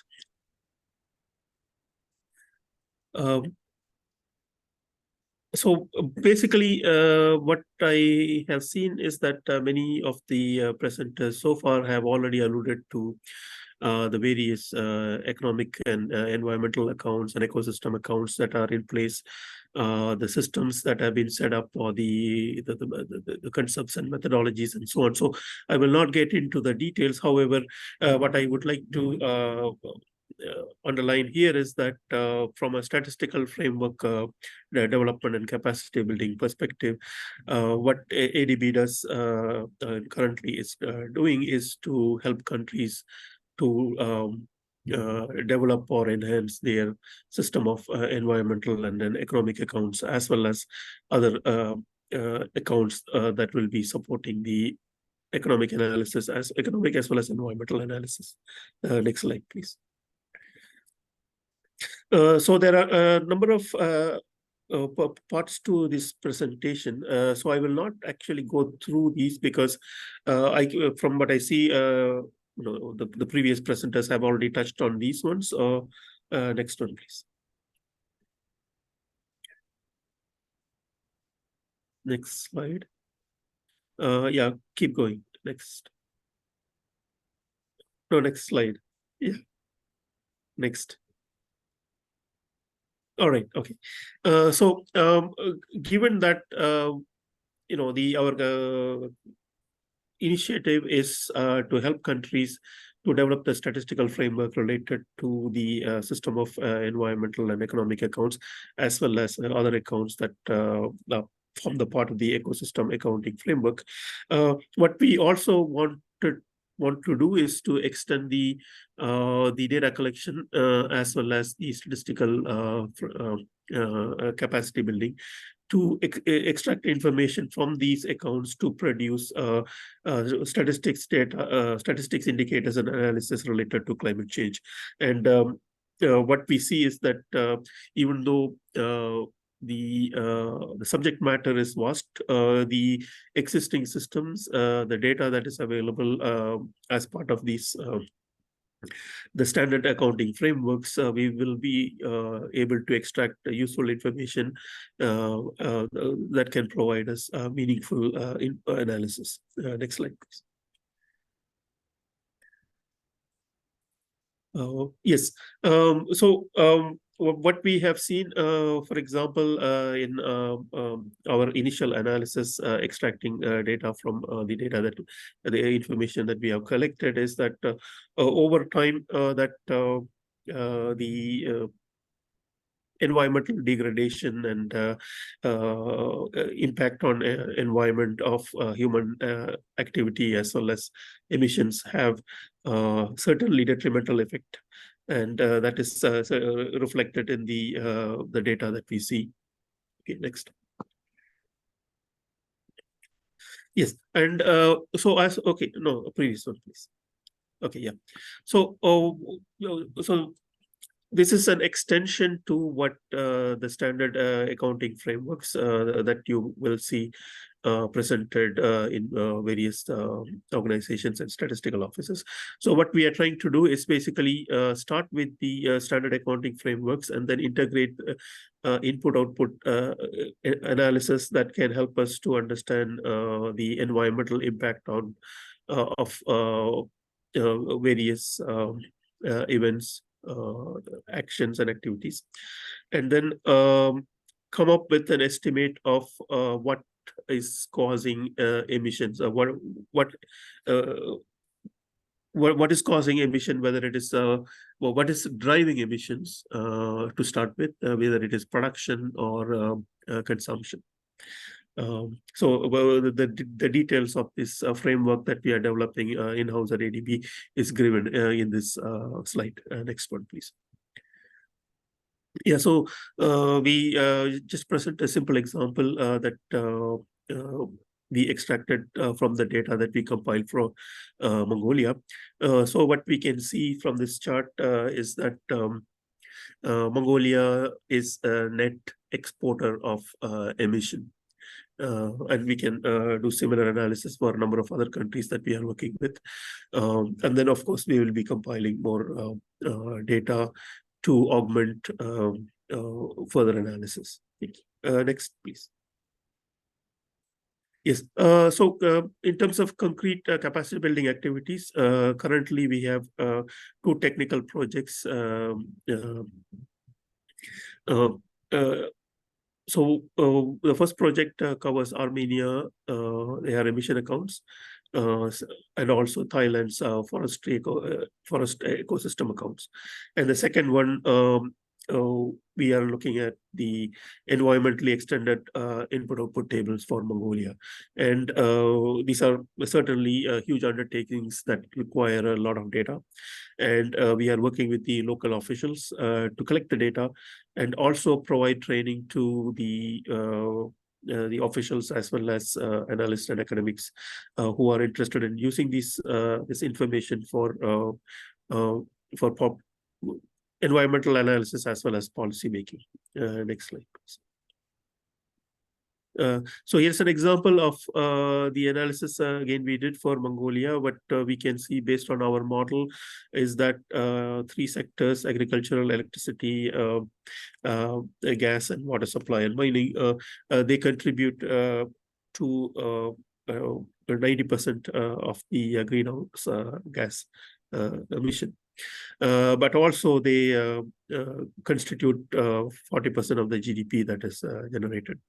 So certainly, any policy to manage emission will have to take into account the economic impact as well.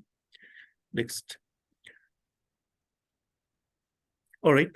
So what the message we want to convey as part of this presentation, or the main message, is basically we have started to help statistical offices in this region to produce environmental accounts, and then also to enhance their capacity to produce analysis related to climate change and then related issues. Thank you very much.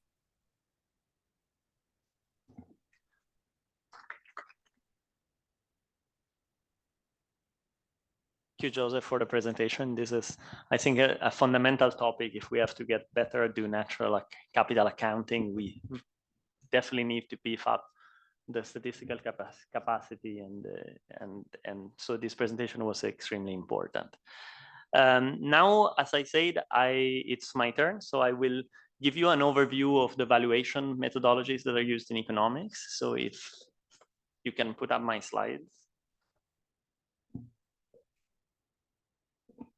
Okay, thank you. So it's gonna be a very quick overview in 10 minutes of a lot of work that has been done over the years. So don't hold me responsible for going too quick.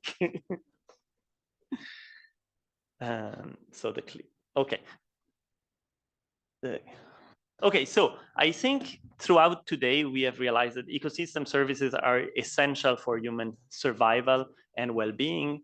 Yet for most of them, and we are going to see it's not the case for all of them, but for most of them, it's extremely difficult to quantify their value.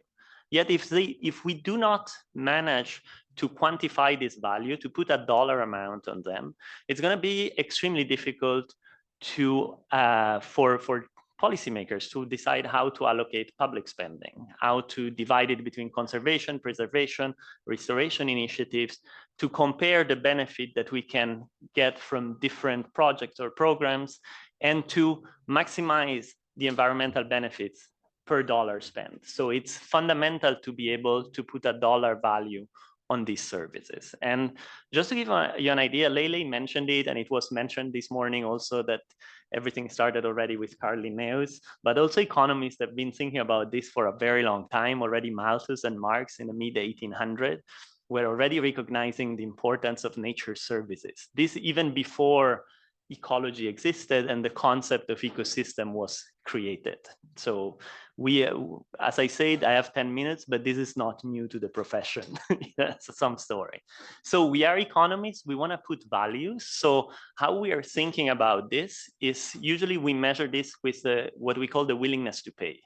Why the willingness to pay? It's a good way to measure the value of ecosystem services, because by knowing how much money people are willing to invest in order to protect a given ecosystem, we know also it's a relative value, right? So it tells us how much of other goods and services they're willing to give up in order to maintain that good and that service.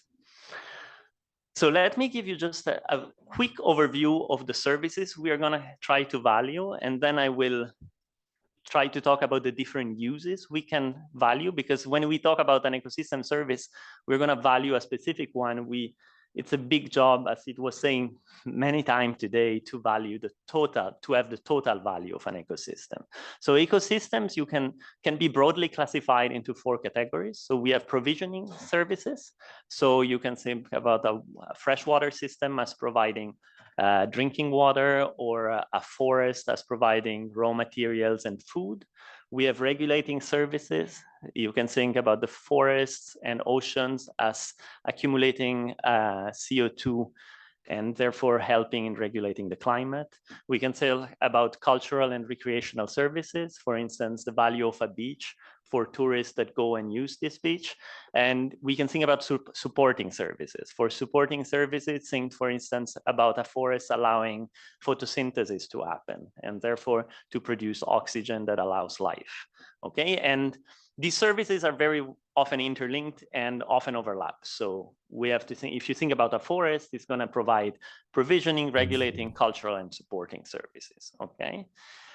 Now, when we come to the use value, we have to think about which use we want to value, okay? So, and we are distinguishing them between 2 broad categories, so use values and non-use values. So within the use values, you can have the direct use, okay? There is a forest, I'm gonna get wood as a raw material. This is a direct use.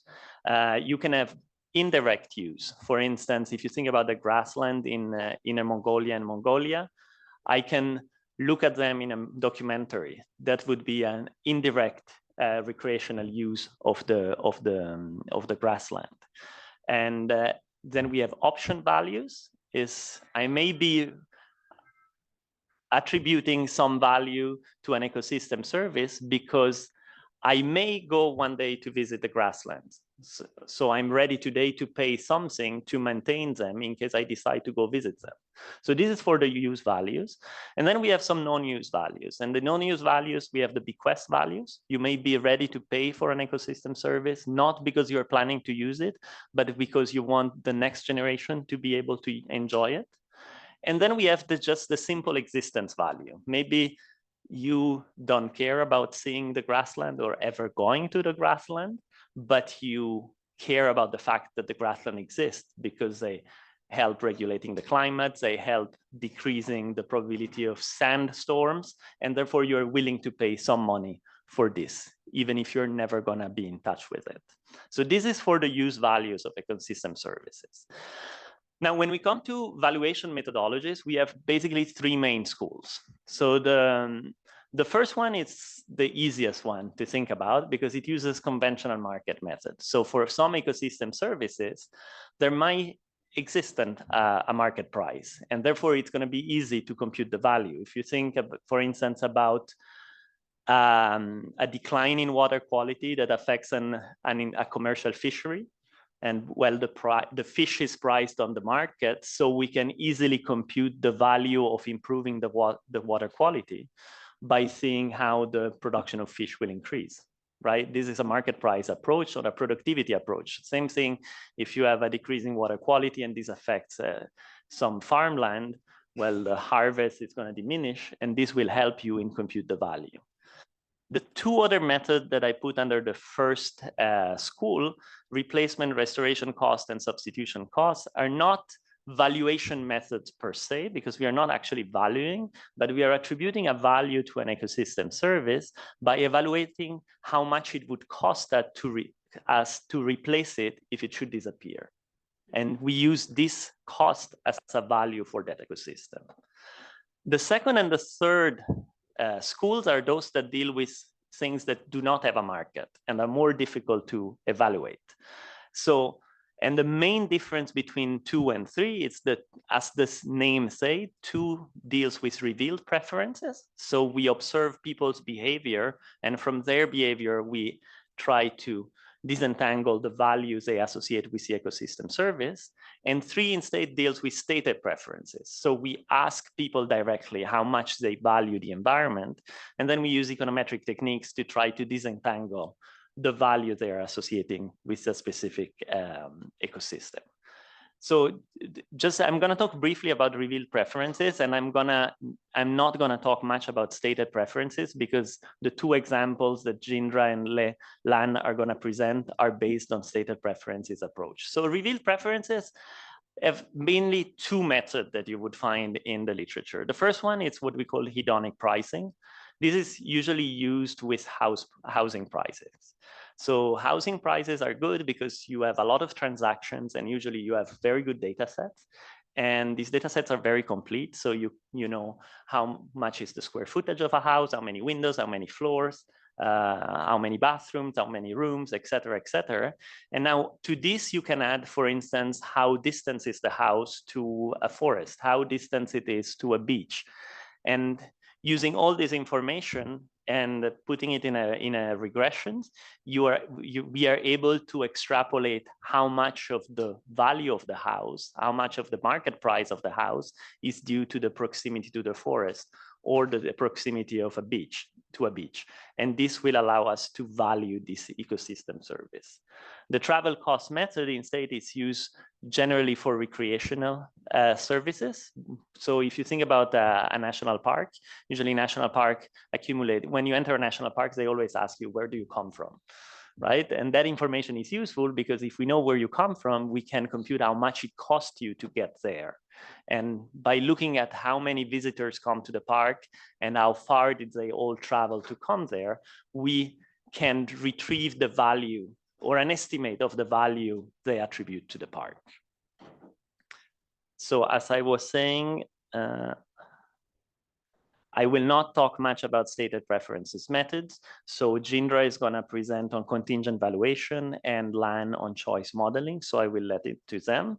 And I want to talk a little bit about the last way we have, which is benefit transfer. So benefit transfer, it's basically, what does it mean? It means that we will find a study that came up with a value for the ecosystem service we are interested in, and we are going to attribute it to the ecosystem we are working with because it's the same service. And this is a method that is very often used in ADB projects.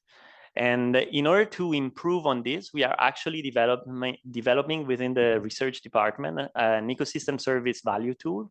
Basically, we are starting with a pilot for the PRC, and we are trying to build a database of all the ecosystem values that have been computed for the PRC for different ecosystems, so that project officers, when they start thinking about doing a project, they can find in this data set the closest ecosystem to the one they're working on and kind of have a back of the envelope idea of the value of the ecosystem service they're working on.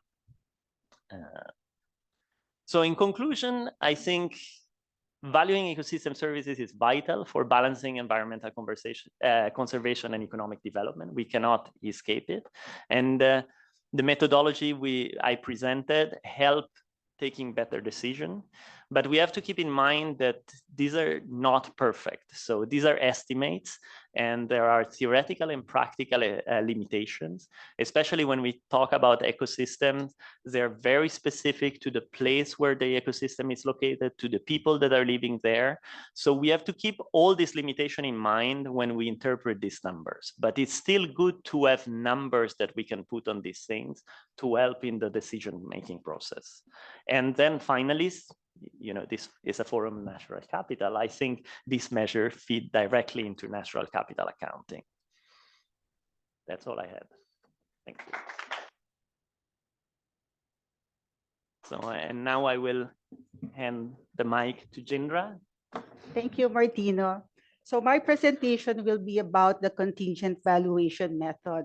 This technique can help us understand better how people put value on ecosystem goods and services for which there are no market prices. Uncovering the value of these non-marketed benefits will enable us to put into equation the true sorry, value. Jindra, can someone put up the slides? Oh.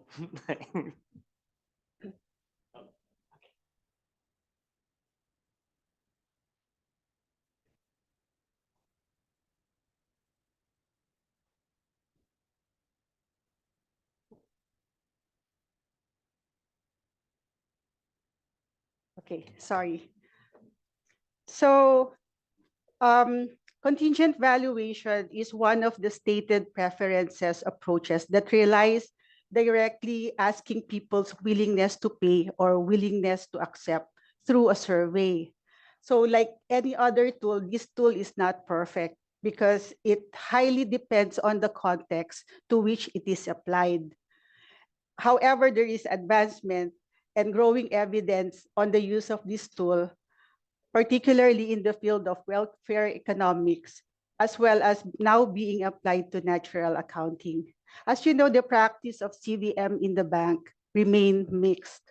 So that is why in 2021, the Economics Research Department developed a guidebook to help projects streamline best practice CVM in project economic analysis. Last year, we were fortunate to pilot this CVM study in Ubay-Wangan PRC, where we applied some of the best practice principles that we have outlined in our guidebook. So basically, this project aims to demonstrate and promote sustainable ecosystem protection and low carbon resilient in the Dabi Mountain, Wangan municipality. As you can see, there are three major outputs of this project. However, we only applied CVM in output 2 because this is where most of the investments are focused on rehabilitating 4 rivers using nature-based solutions. And also, they also planned here to construct and rehabilitate wastewater treatment plant and wastewater pipe networks that would prevent pollution from being discharged to the river. So our main objective for this pilot study was to elicit households' willingness to pay for the wastewater management that will improve the water quality of the Bailan River and the implementation of the ecological river rehabilitation in Sishu River and also the Bailanhe demonstration area. As I mentioned earlier, the contingent valuation is creates a hypothetical scenario. In this study, we actually developed a CVM survey questionnaires on top of the usual socioeconomic project survey.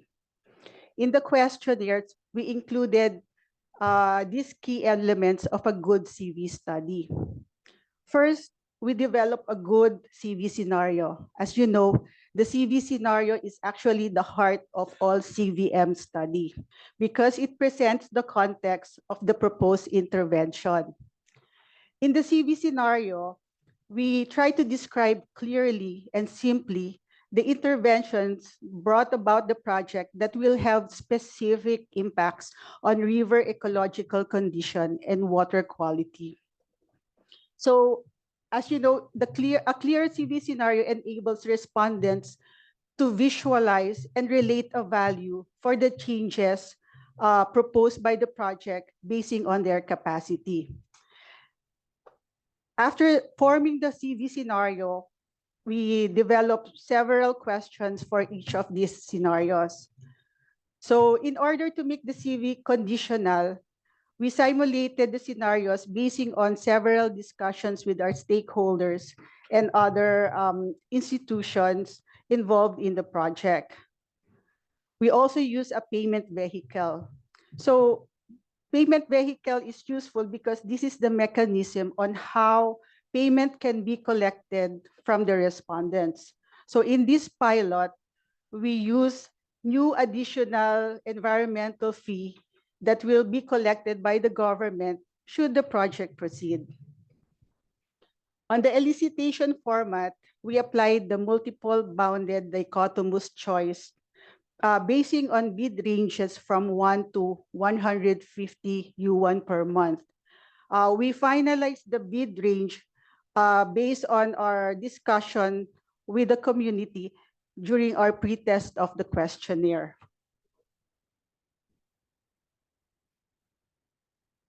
Oops, sorry. For the data analysis, we applied the non-parametric analysis and also conducted survey mode comparison test.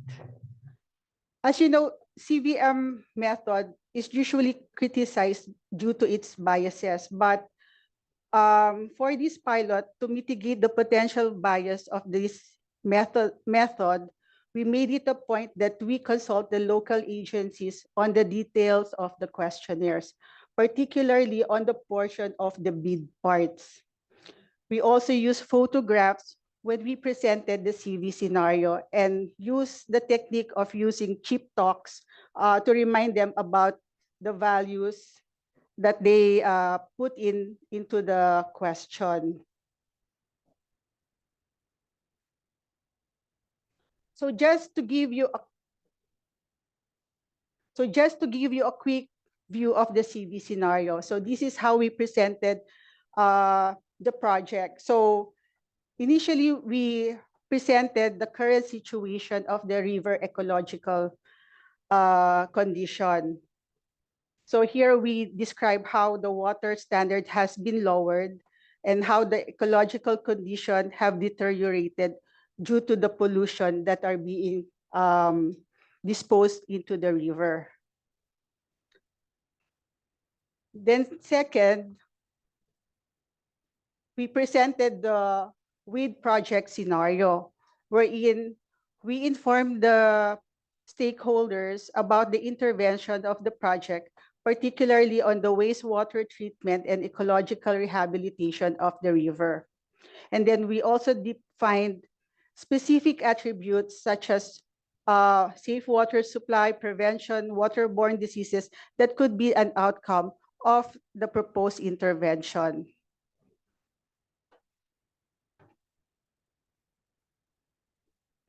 So in the survey, we conducted actually two types of intervention. One is the face-to-face and one is the online survey. So at the time of the survey, we have some challenges because there are still COVID restrictions within the project site. So it would be very difficult for the team to conduct all the surveys face-to-face. So the online survey was conducted using a questionnaire platform managed by a professional survey company. So we used a stratified random sampling, and overall, we gathered around 446 under our face-to-face survey and 1,139 under our online surveys. So the results are the results of the survey show that more than half of the respondents are fully aware of the project. About 80 to 90% showed positive attitude towards the project and think that the project is necessary for their families. When we asked the respondents who stated their willingness to pay, most of their driving motivations include these reasons. That first, it will provide ecological protection for the Bailan River. Second, it will provide future generation an improved or better living condition. And thirdly, it will enhance the water quality of the river. And fourth, will make water safer and will prevent waterborne diseases. So here are the results of our willingness to pay survey. So we use the Turnbull and Christom's method to calculate the mean willingness to pay. So for the wastewater treatment, people are definitely stating they are willing to pay within the average of 15 to 22 yuan per month. While for the ecological river rehabilitation, willingness to pay range about 27 to 39.7 yuan per month. So because this project doesn't aim only to account on, to value water quality, it has also another purpose of doing project economic analysis. So we use the upper range of this willingness to pay to calculate the benefits, and then multiplied it by the number of the direct beneficiaries of the project. And interestingly, we found that the use of different survey mode is significant. Willingness to pay value stated from the face-to-face survey are often higher than those that are online. So just to link CVM to natural capital accounting. So CVM can be a powerful tool. It can be used to present project viability. It can be used for tariff setting, like water pricing. It can aid evaluation of policies and set a baseline for eco compensation or payment for ecosystem services, as well as input to natural accounting. So global practice of the use of stated preference into natural accounting is growing, particularly in the field of recreation and culture, environmental protection, and ecological conservation. The value estimates from CVM is actually dependent on the rigor and quality of the CV study process. So that's why it is very important to set a minimum standard for a CVM study across projects. If there is if good primary CVM studies can be consistently applied in nature-based projects and applied across sectors, it can promote comparability of value estimates and lessons across the region.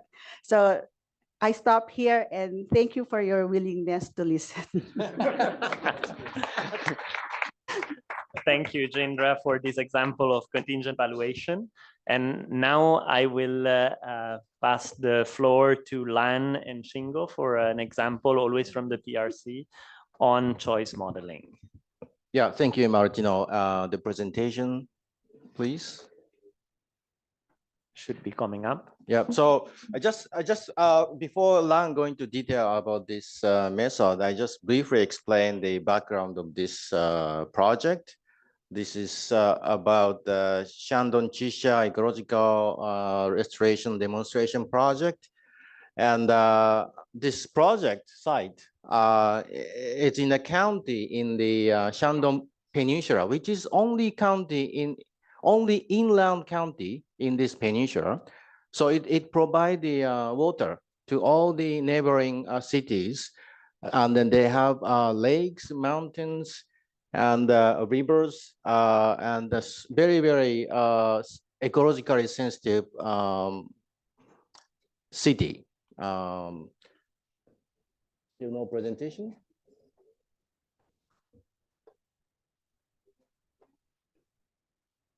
Coming? It should be coming. But anyway, I continue.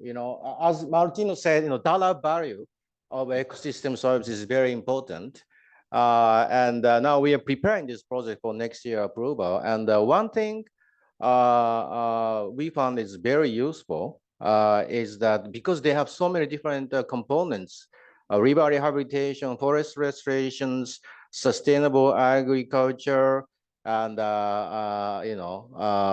and so on. So how we can prioritize different project components, and then we think this we found these variations of different ecosystem service. It was quite helpful to convince our government counterpart to which sub-project you prioritize.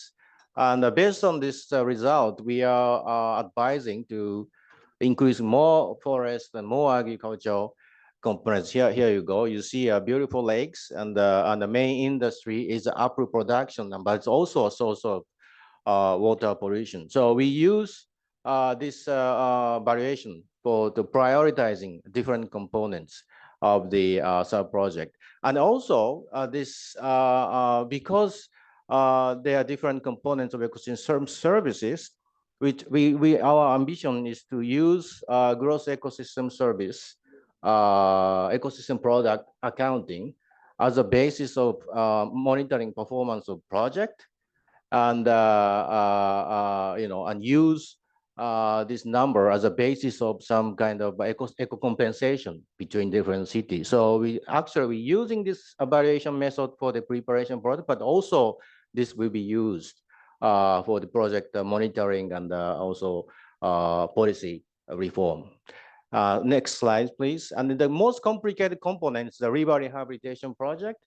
And we try to use as much as nature-based solutions, so to reduce this concrete engineering and try to use this, try to conserve nature and restore nature.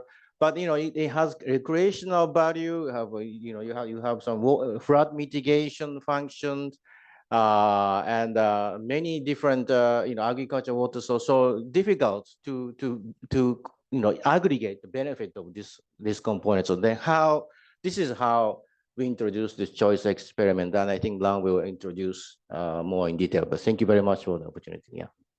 Thank you. Lang, please. Yeah. Oh yes. Thank you, Shingo, and thank you, Martino. Next slide, please. Yes. So I was just wanted to talk about the economic analysis as a due diligence for this project, but what we wanted to do in here is that we try to incorporate the economic value of ecosystem services in the project economic analysis to prove that first, this type of project may not be financially viable, but economically profitable and sustainable. And second, as Shingo also mentioned, to inform the monetary value of ecosystem services that could be useful for the gross ecosystem product accounting for the Chista government. So focusing on the river rehabilitation project, we identified three main benefits, including increased irrigation water quantity, flood mitigation, and recreation. So multiple approach can be used to quantify the value of this benefit, as Martino have already given overview. But for this project, we use a choice experiment method. Next slide, please. So choice experiment is a stated preference approach, or a so-called simulated market approach. And a choice experiment involves multiple attributes, including a cost attribute. Attributes can be subcomponents associated with a program that you want to assess, and each attribute will have a different levels of a change from the baseline scenario. So for example, in our case, we are interested in 4 attributes that are associated with the river rehabilitation sub-project. So we included them in the choice design. And for each attribute, we identify different levels of improvement, and these levels come from local expert consultation. For water quantity, the levels are 20%, 60%, and 100% of irrigation water demand.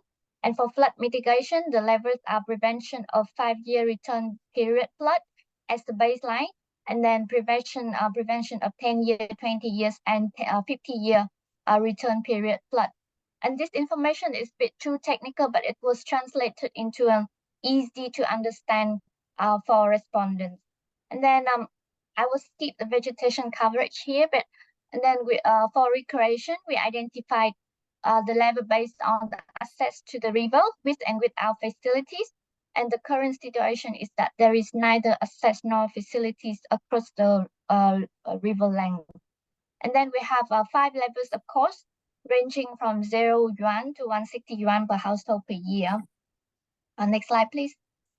And then from different attributes and their levels, multiple options and combination were generated using a statistical experimental design.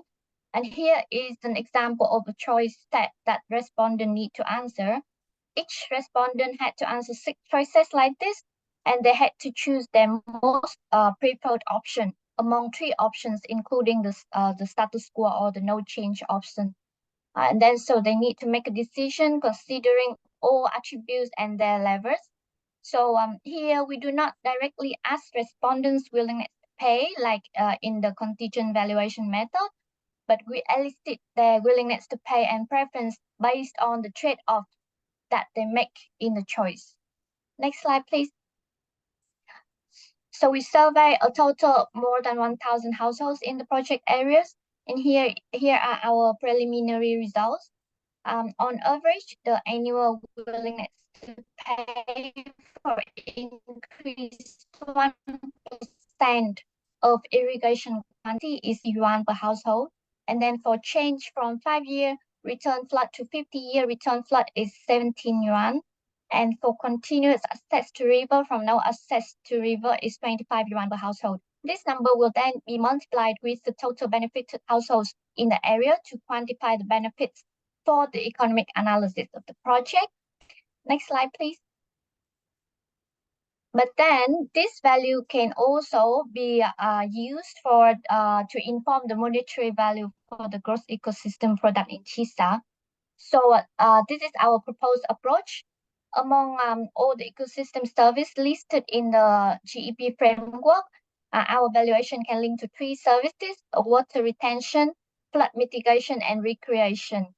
For water retention, we need to convert the willingness to pay per household to value per cubic meter of water, because we try to align the unit of the monetary value with the unit coming from the biophysical assessment.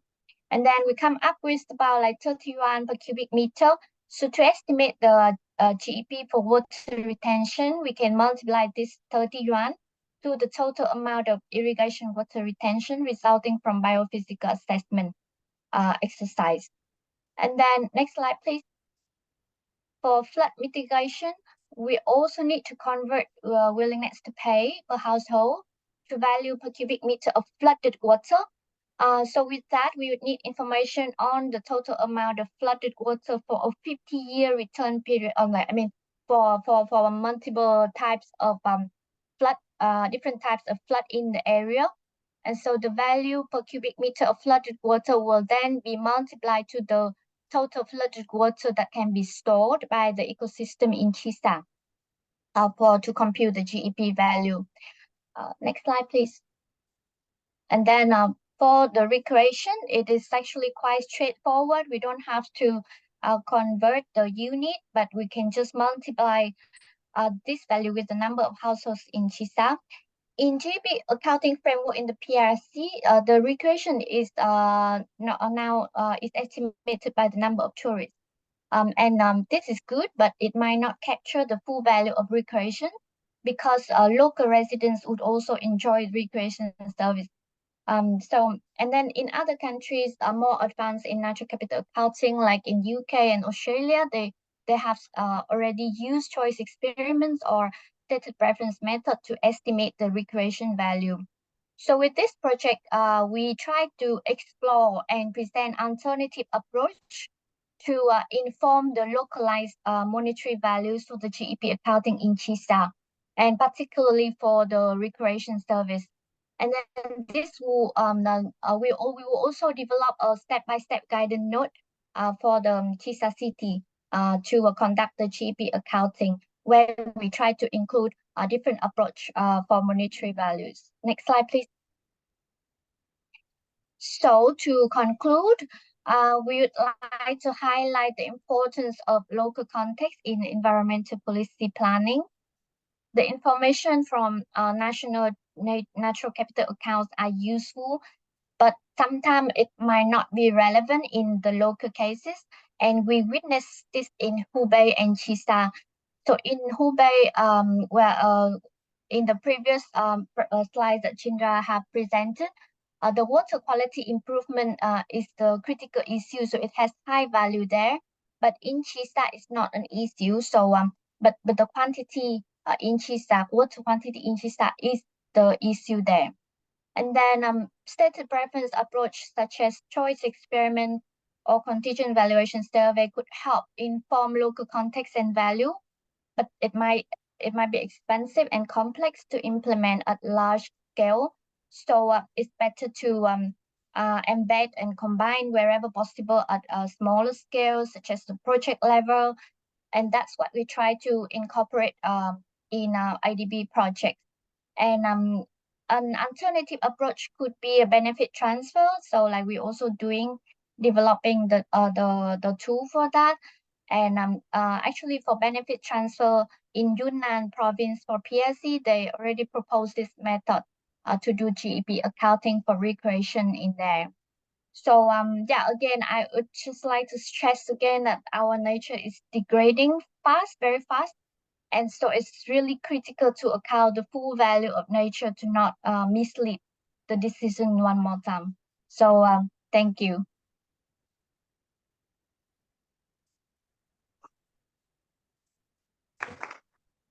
Thank you, Lan. Thank you, Shingo. So I think that in the interest of time, we're going to skip the Q&A. You can email us or reach us at over dinner. I would just like to finish this session by saying that I think these valuation exercises are more than just putting a number on these services, but they are an exercise of understanding the deep relationship that we have with the natural world and how to bring this relationship in governance, in community planning, and in business. So we still have the breakout rooms to join for dinner.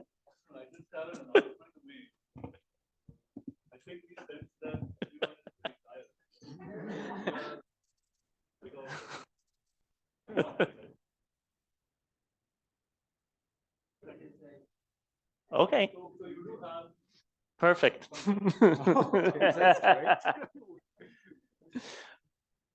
So if anyone has questions, I hope the people online didn't leave, Lan and Joseph.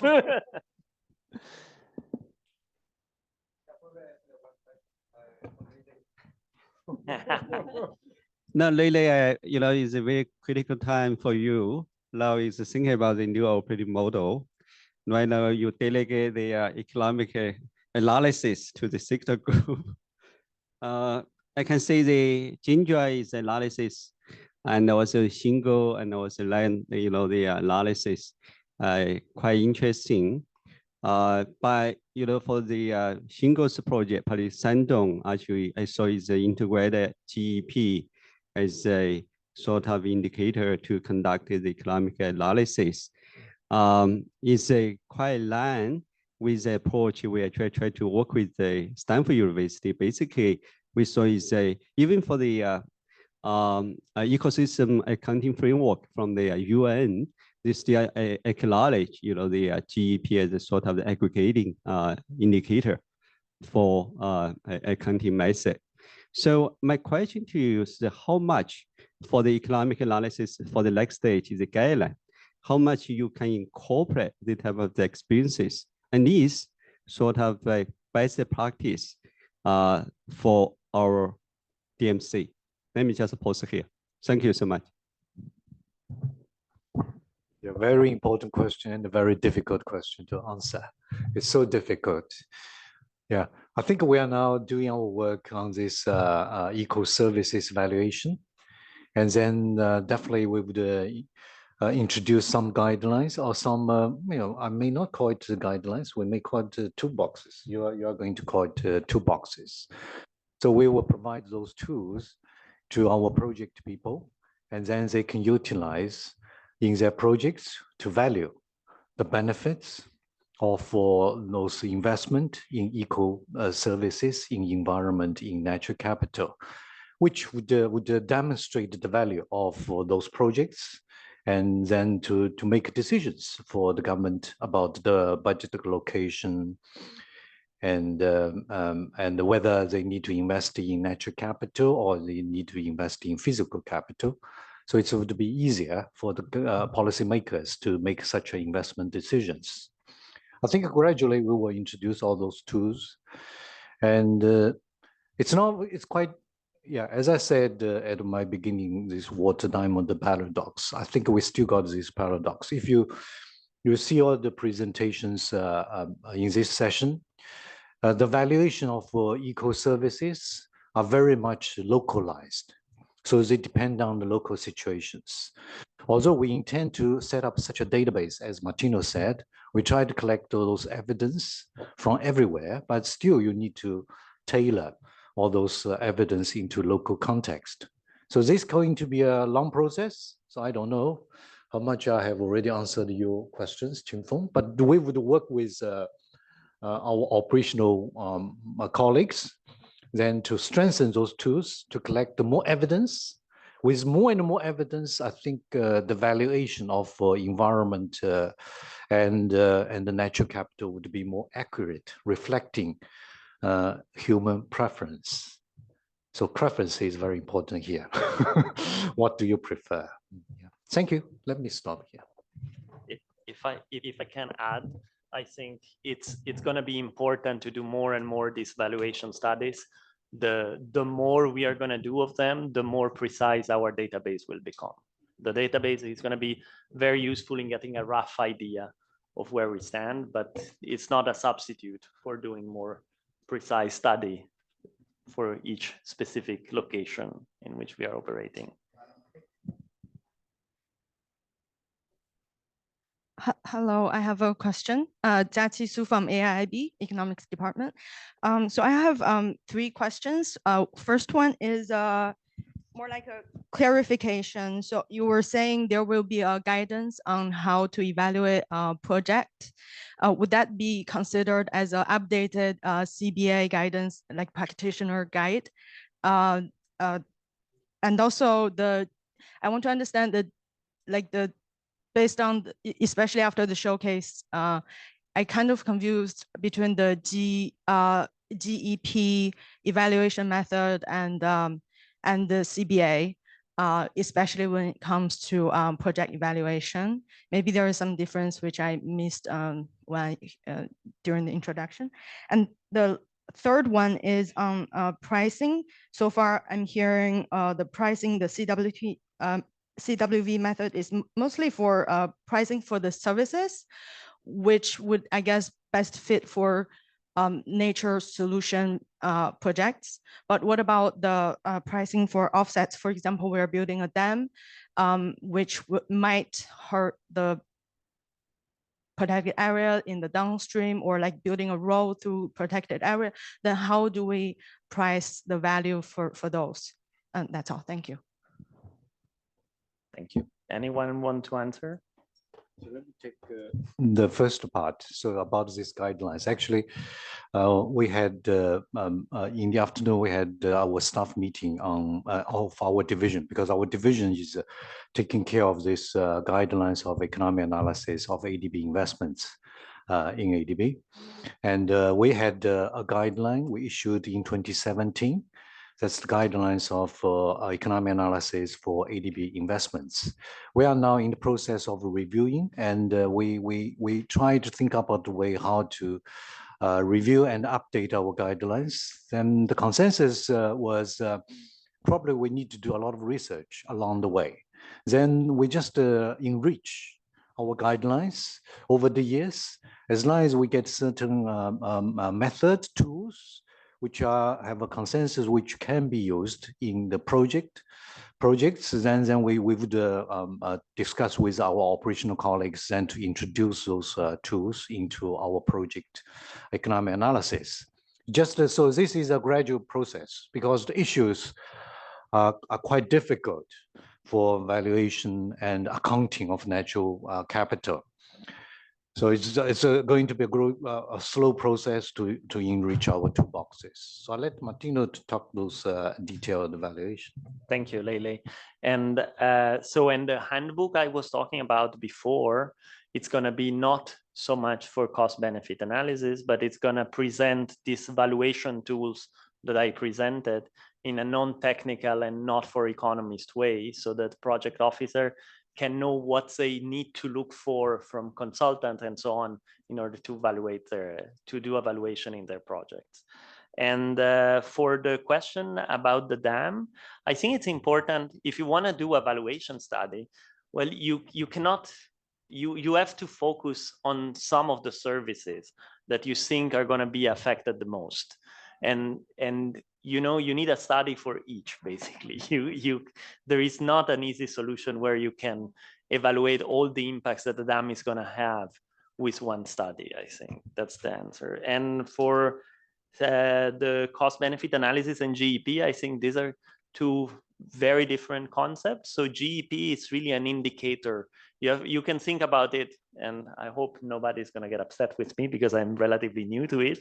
You can think about it as you think about GDP, right? It's an indicator on how the natural capital is doing in the province, in the country. And it's not related to the cost benefit analysis of a specific project, really. So maybe can I add? Yeah, I let Lan take over. She's the expert. Yeah, so if I might add on Martino's reply, so I was I can hear my echoes. Yeah, so but anyways, the value, the GEP and cost benefit are different, but actually the value, the environmental, like the economic values of ecosystem services can actually contribute to both. So if you do it correctly, appropriately at the local level, it actually can contribute to the cost benefit analysis of the project and construction that you said, but it also can be used to link to the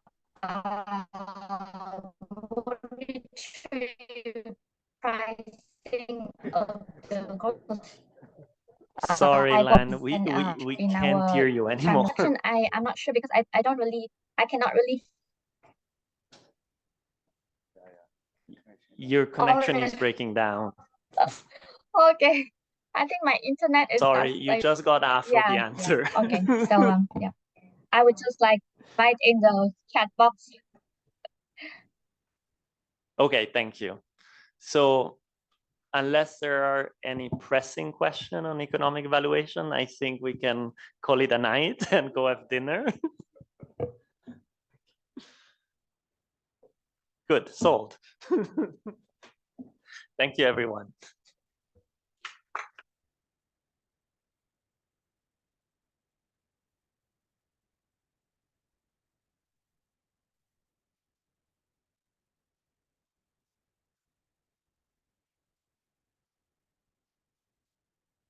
Yeah, I just had a small announcement. So dinner is at 6:30 at the courtyard, which is where we had the photograph.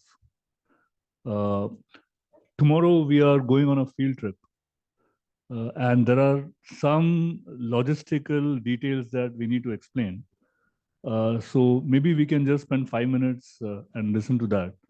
I request Darlene to explain to us. Thank you. Thank you, Narayan. Yeah, it won't be a presentation. It will be just a lightning briefing of tomorrow's trip. Yeah, if we can have. Thank you.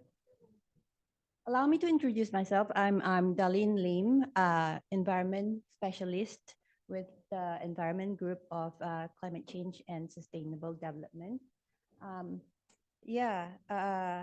I'm excited to introduce to you to our study site tomorrow.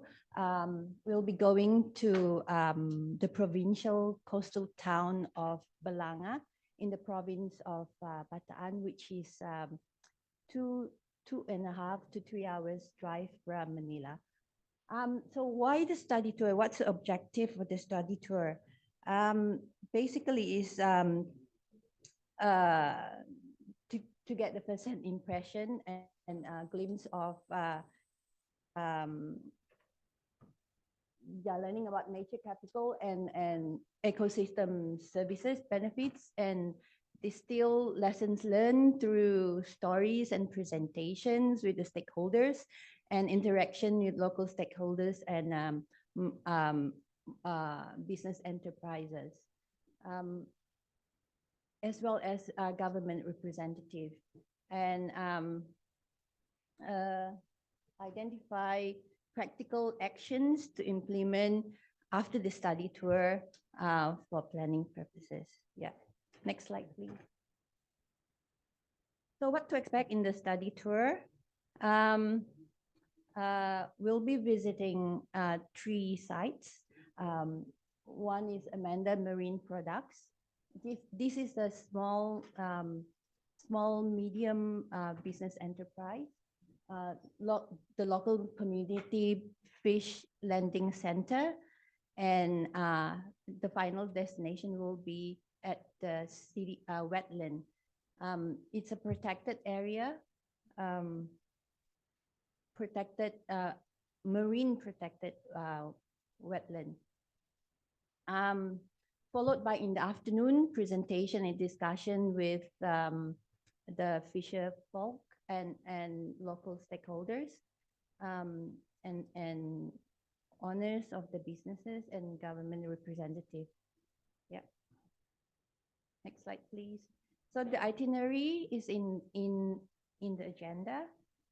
We'll be leaving here at we'll be congregating here at 5:30 at the main lobby, and aiming to leave here by 6 a.m. to beat the traffic and to be there by 9 a.m. So it's quite a tight schedule to cover for the day. There will be 2 groups. There will be, I think, around about 80 participants. So it's a big group. It will be divided into 2 groups. Yep. Next slide, please. Yeah. So, so the mechanics, what to bring, how to prepare yourself. Yeah, wear something comfortable. And yeah, and if you have hat and cap, bring them along with you. If you want to bring insect repellent, which is not a problem, but just in case you wish to, you can bring those as well. So do come on time. We want to leave by 6 a.m. Yeah, just to beat the traffic. There will be food provided, snacks, breakfast along the way to Belanga, and we'll have a short pit stop in one of the rest area. Yeah, I think I basically cover all. If you have questions, we can bring it over during the cocktail, or happy to answer those. Thank you.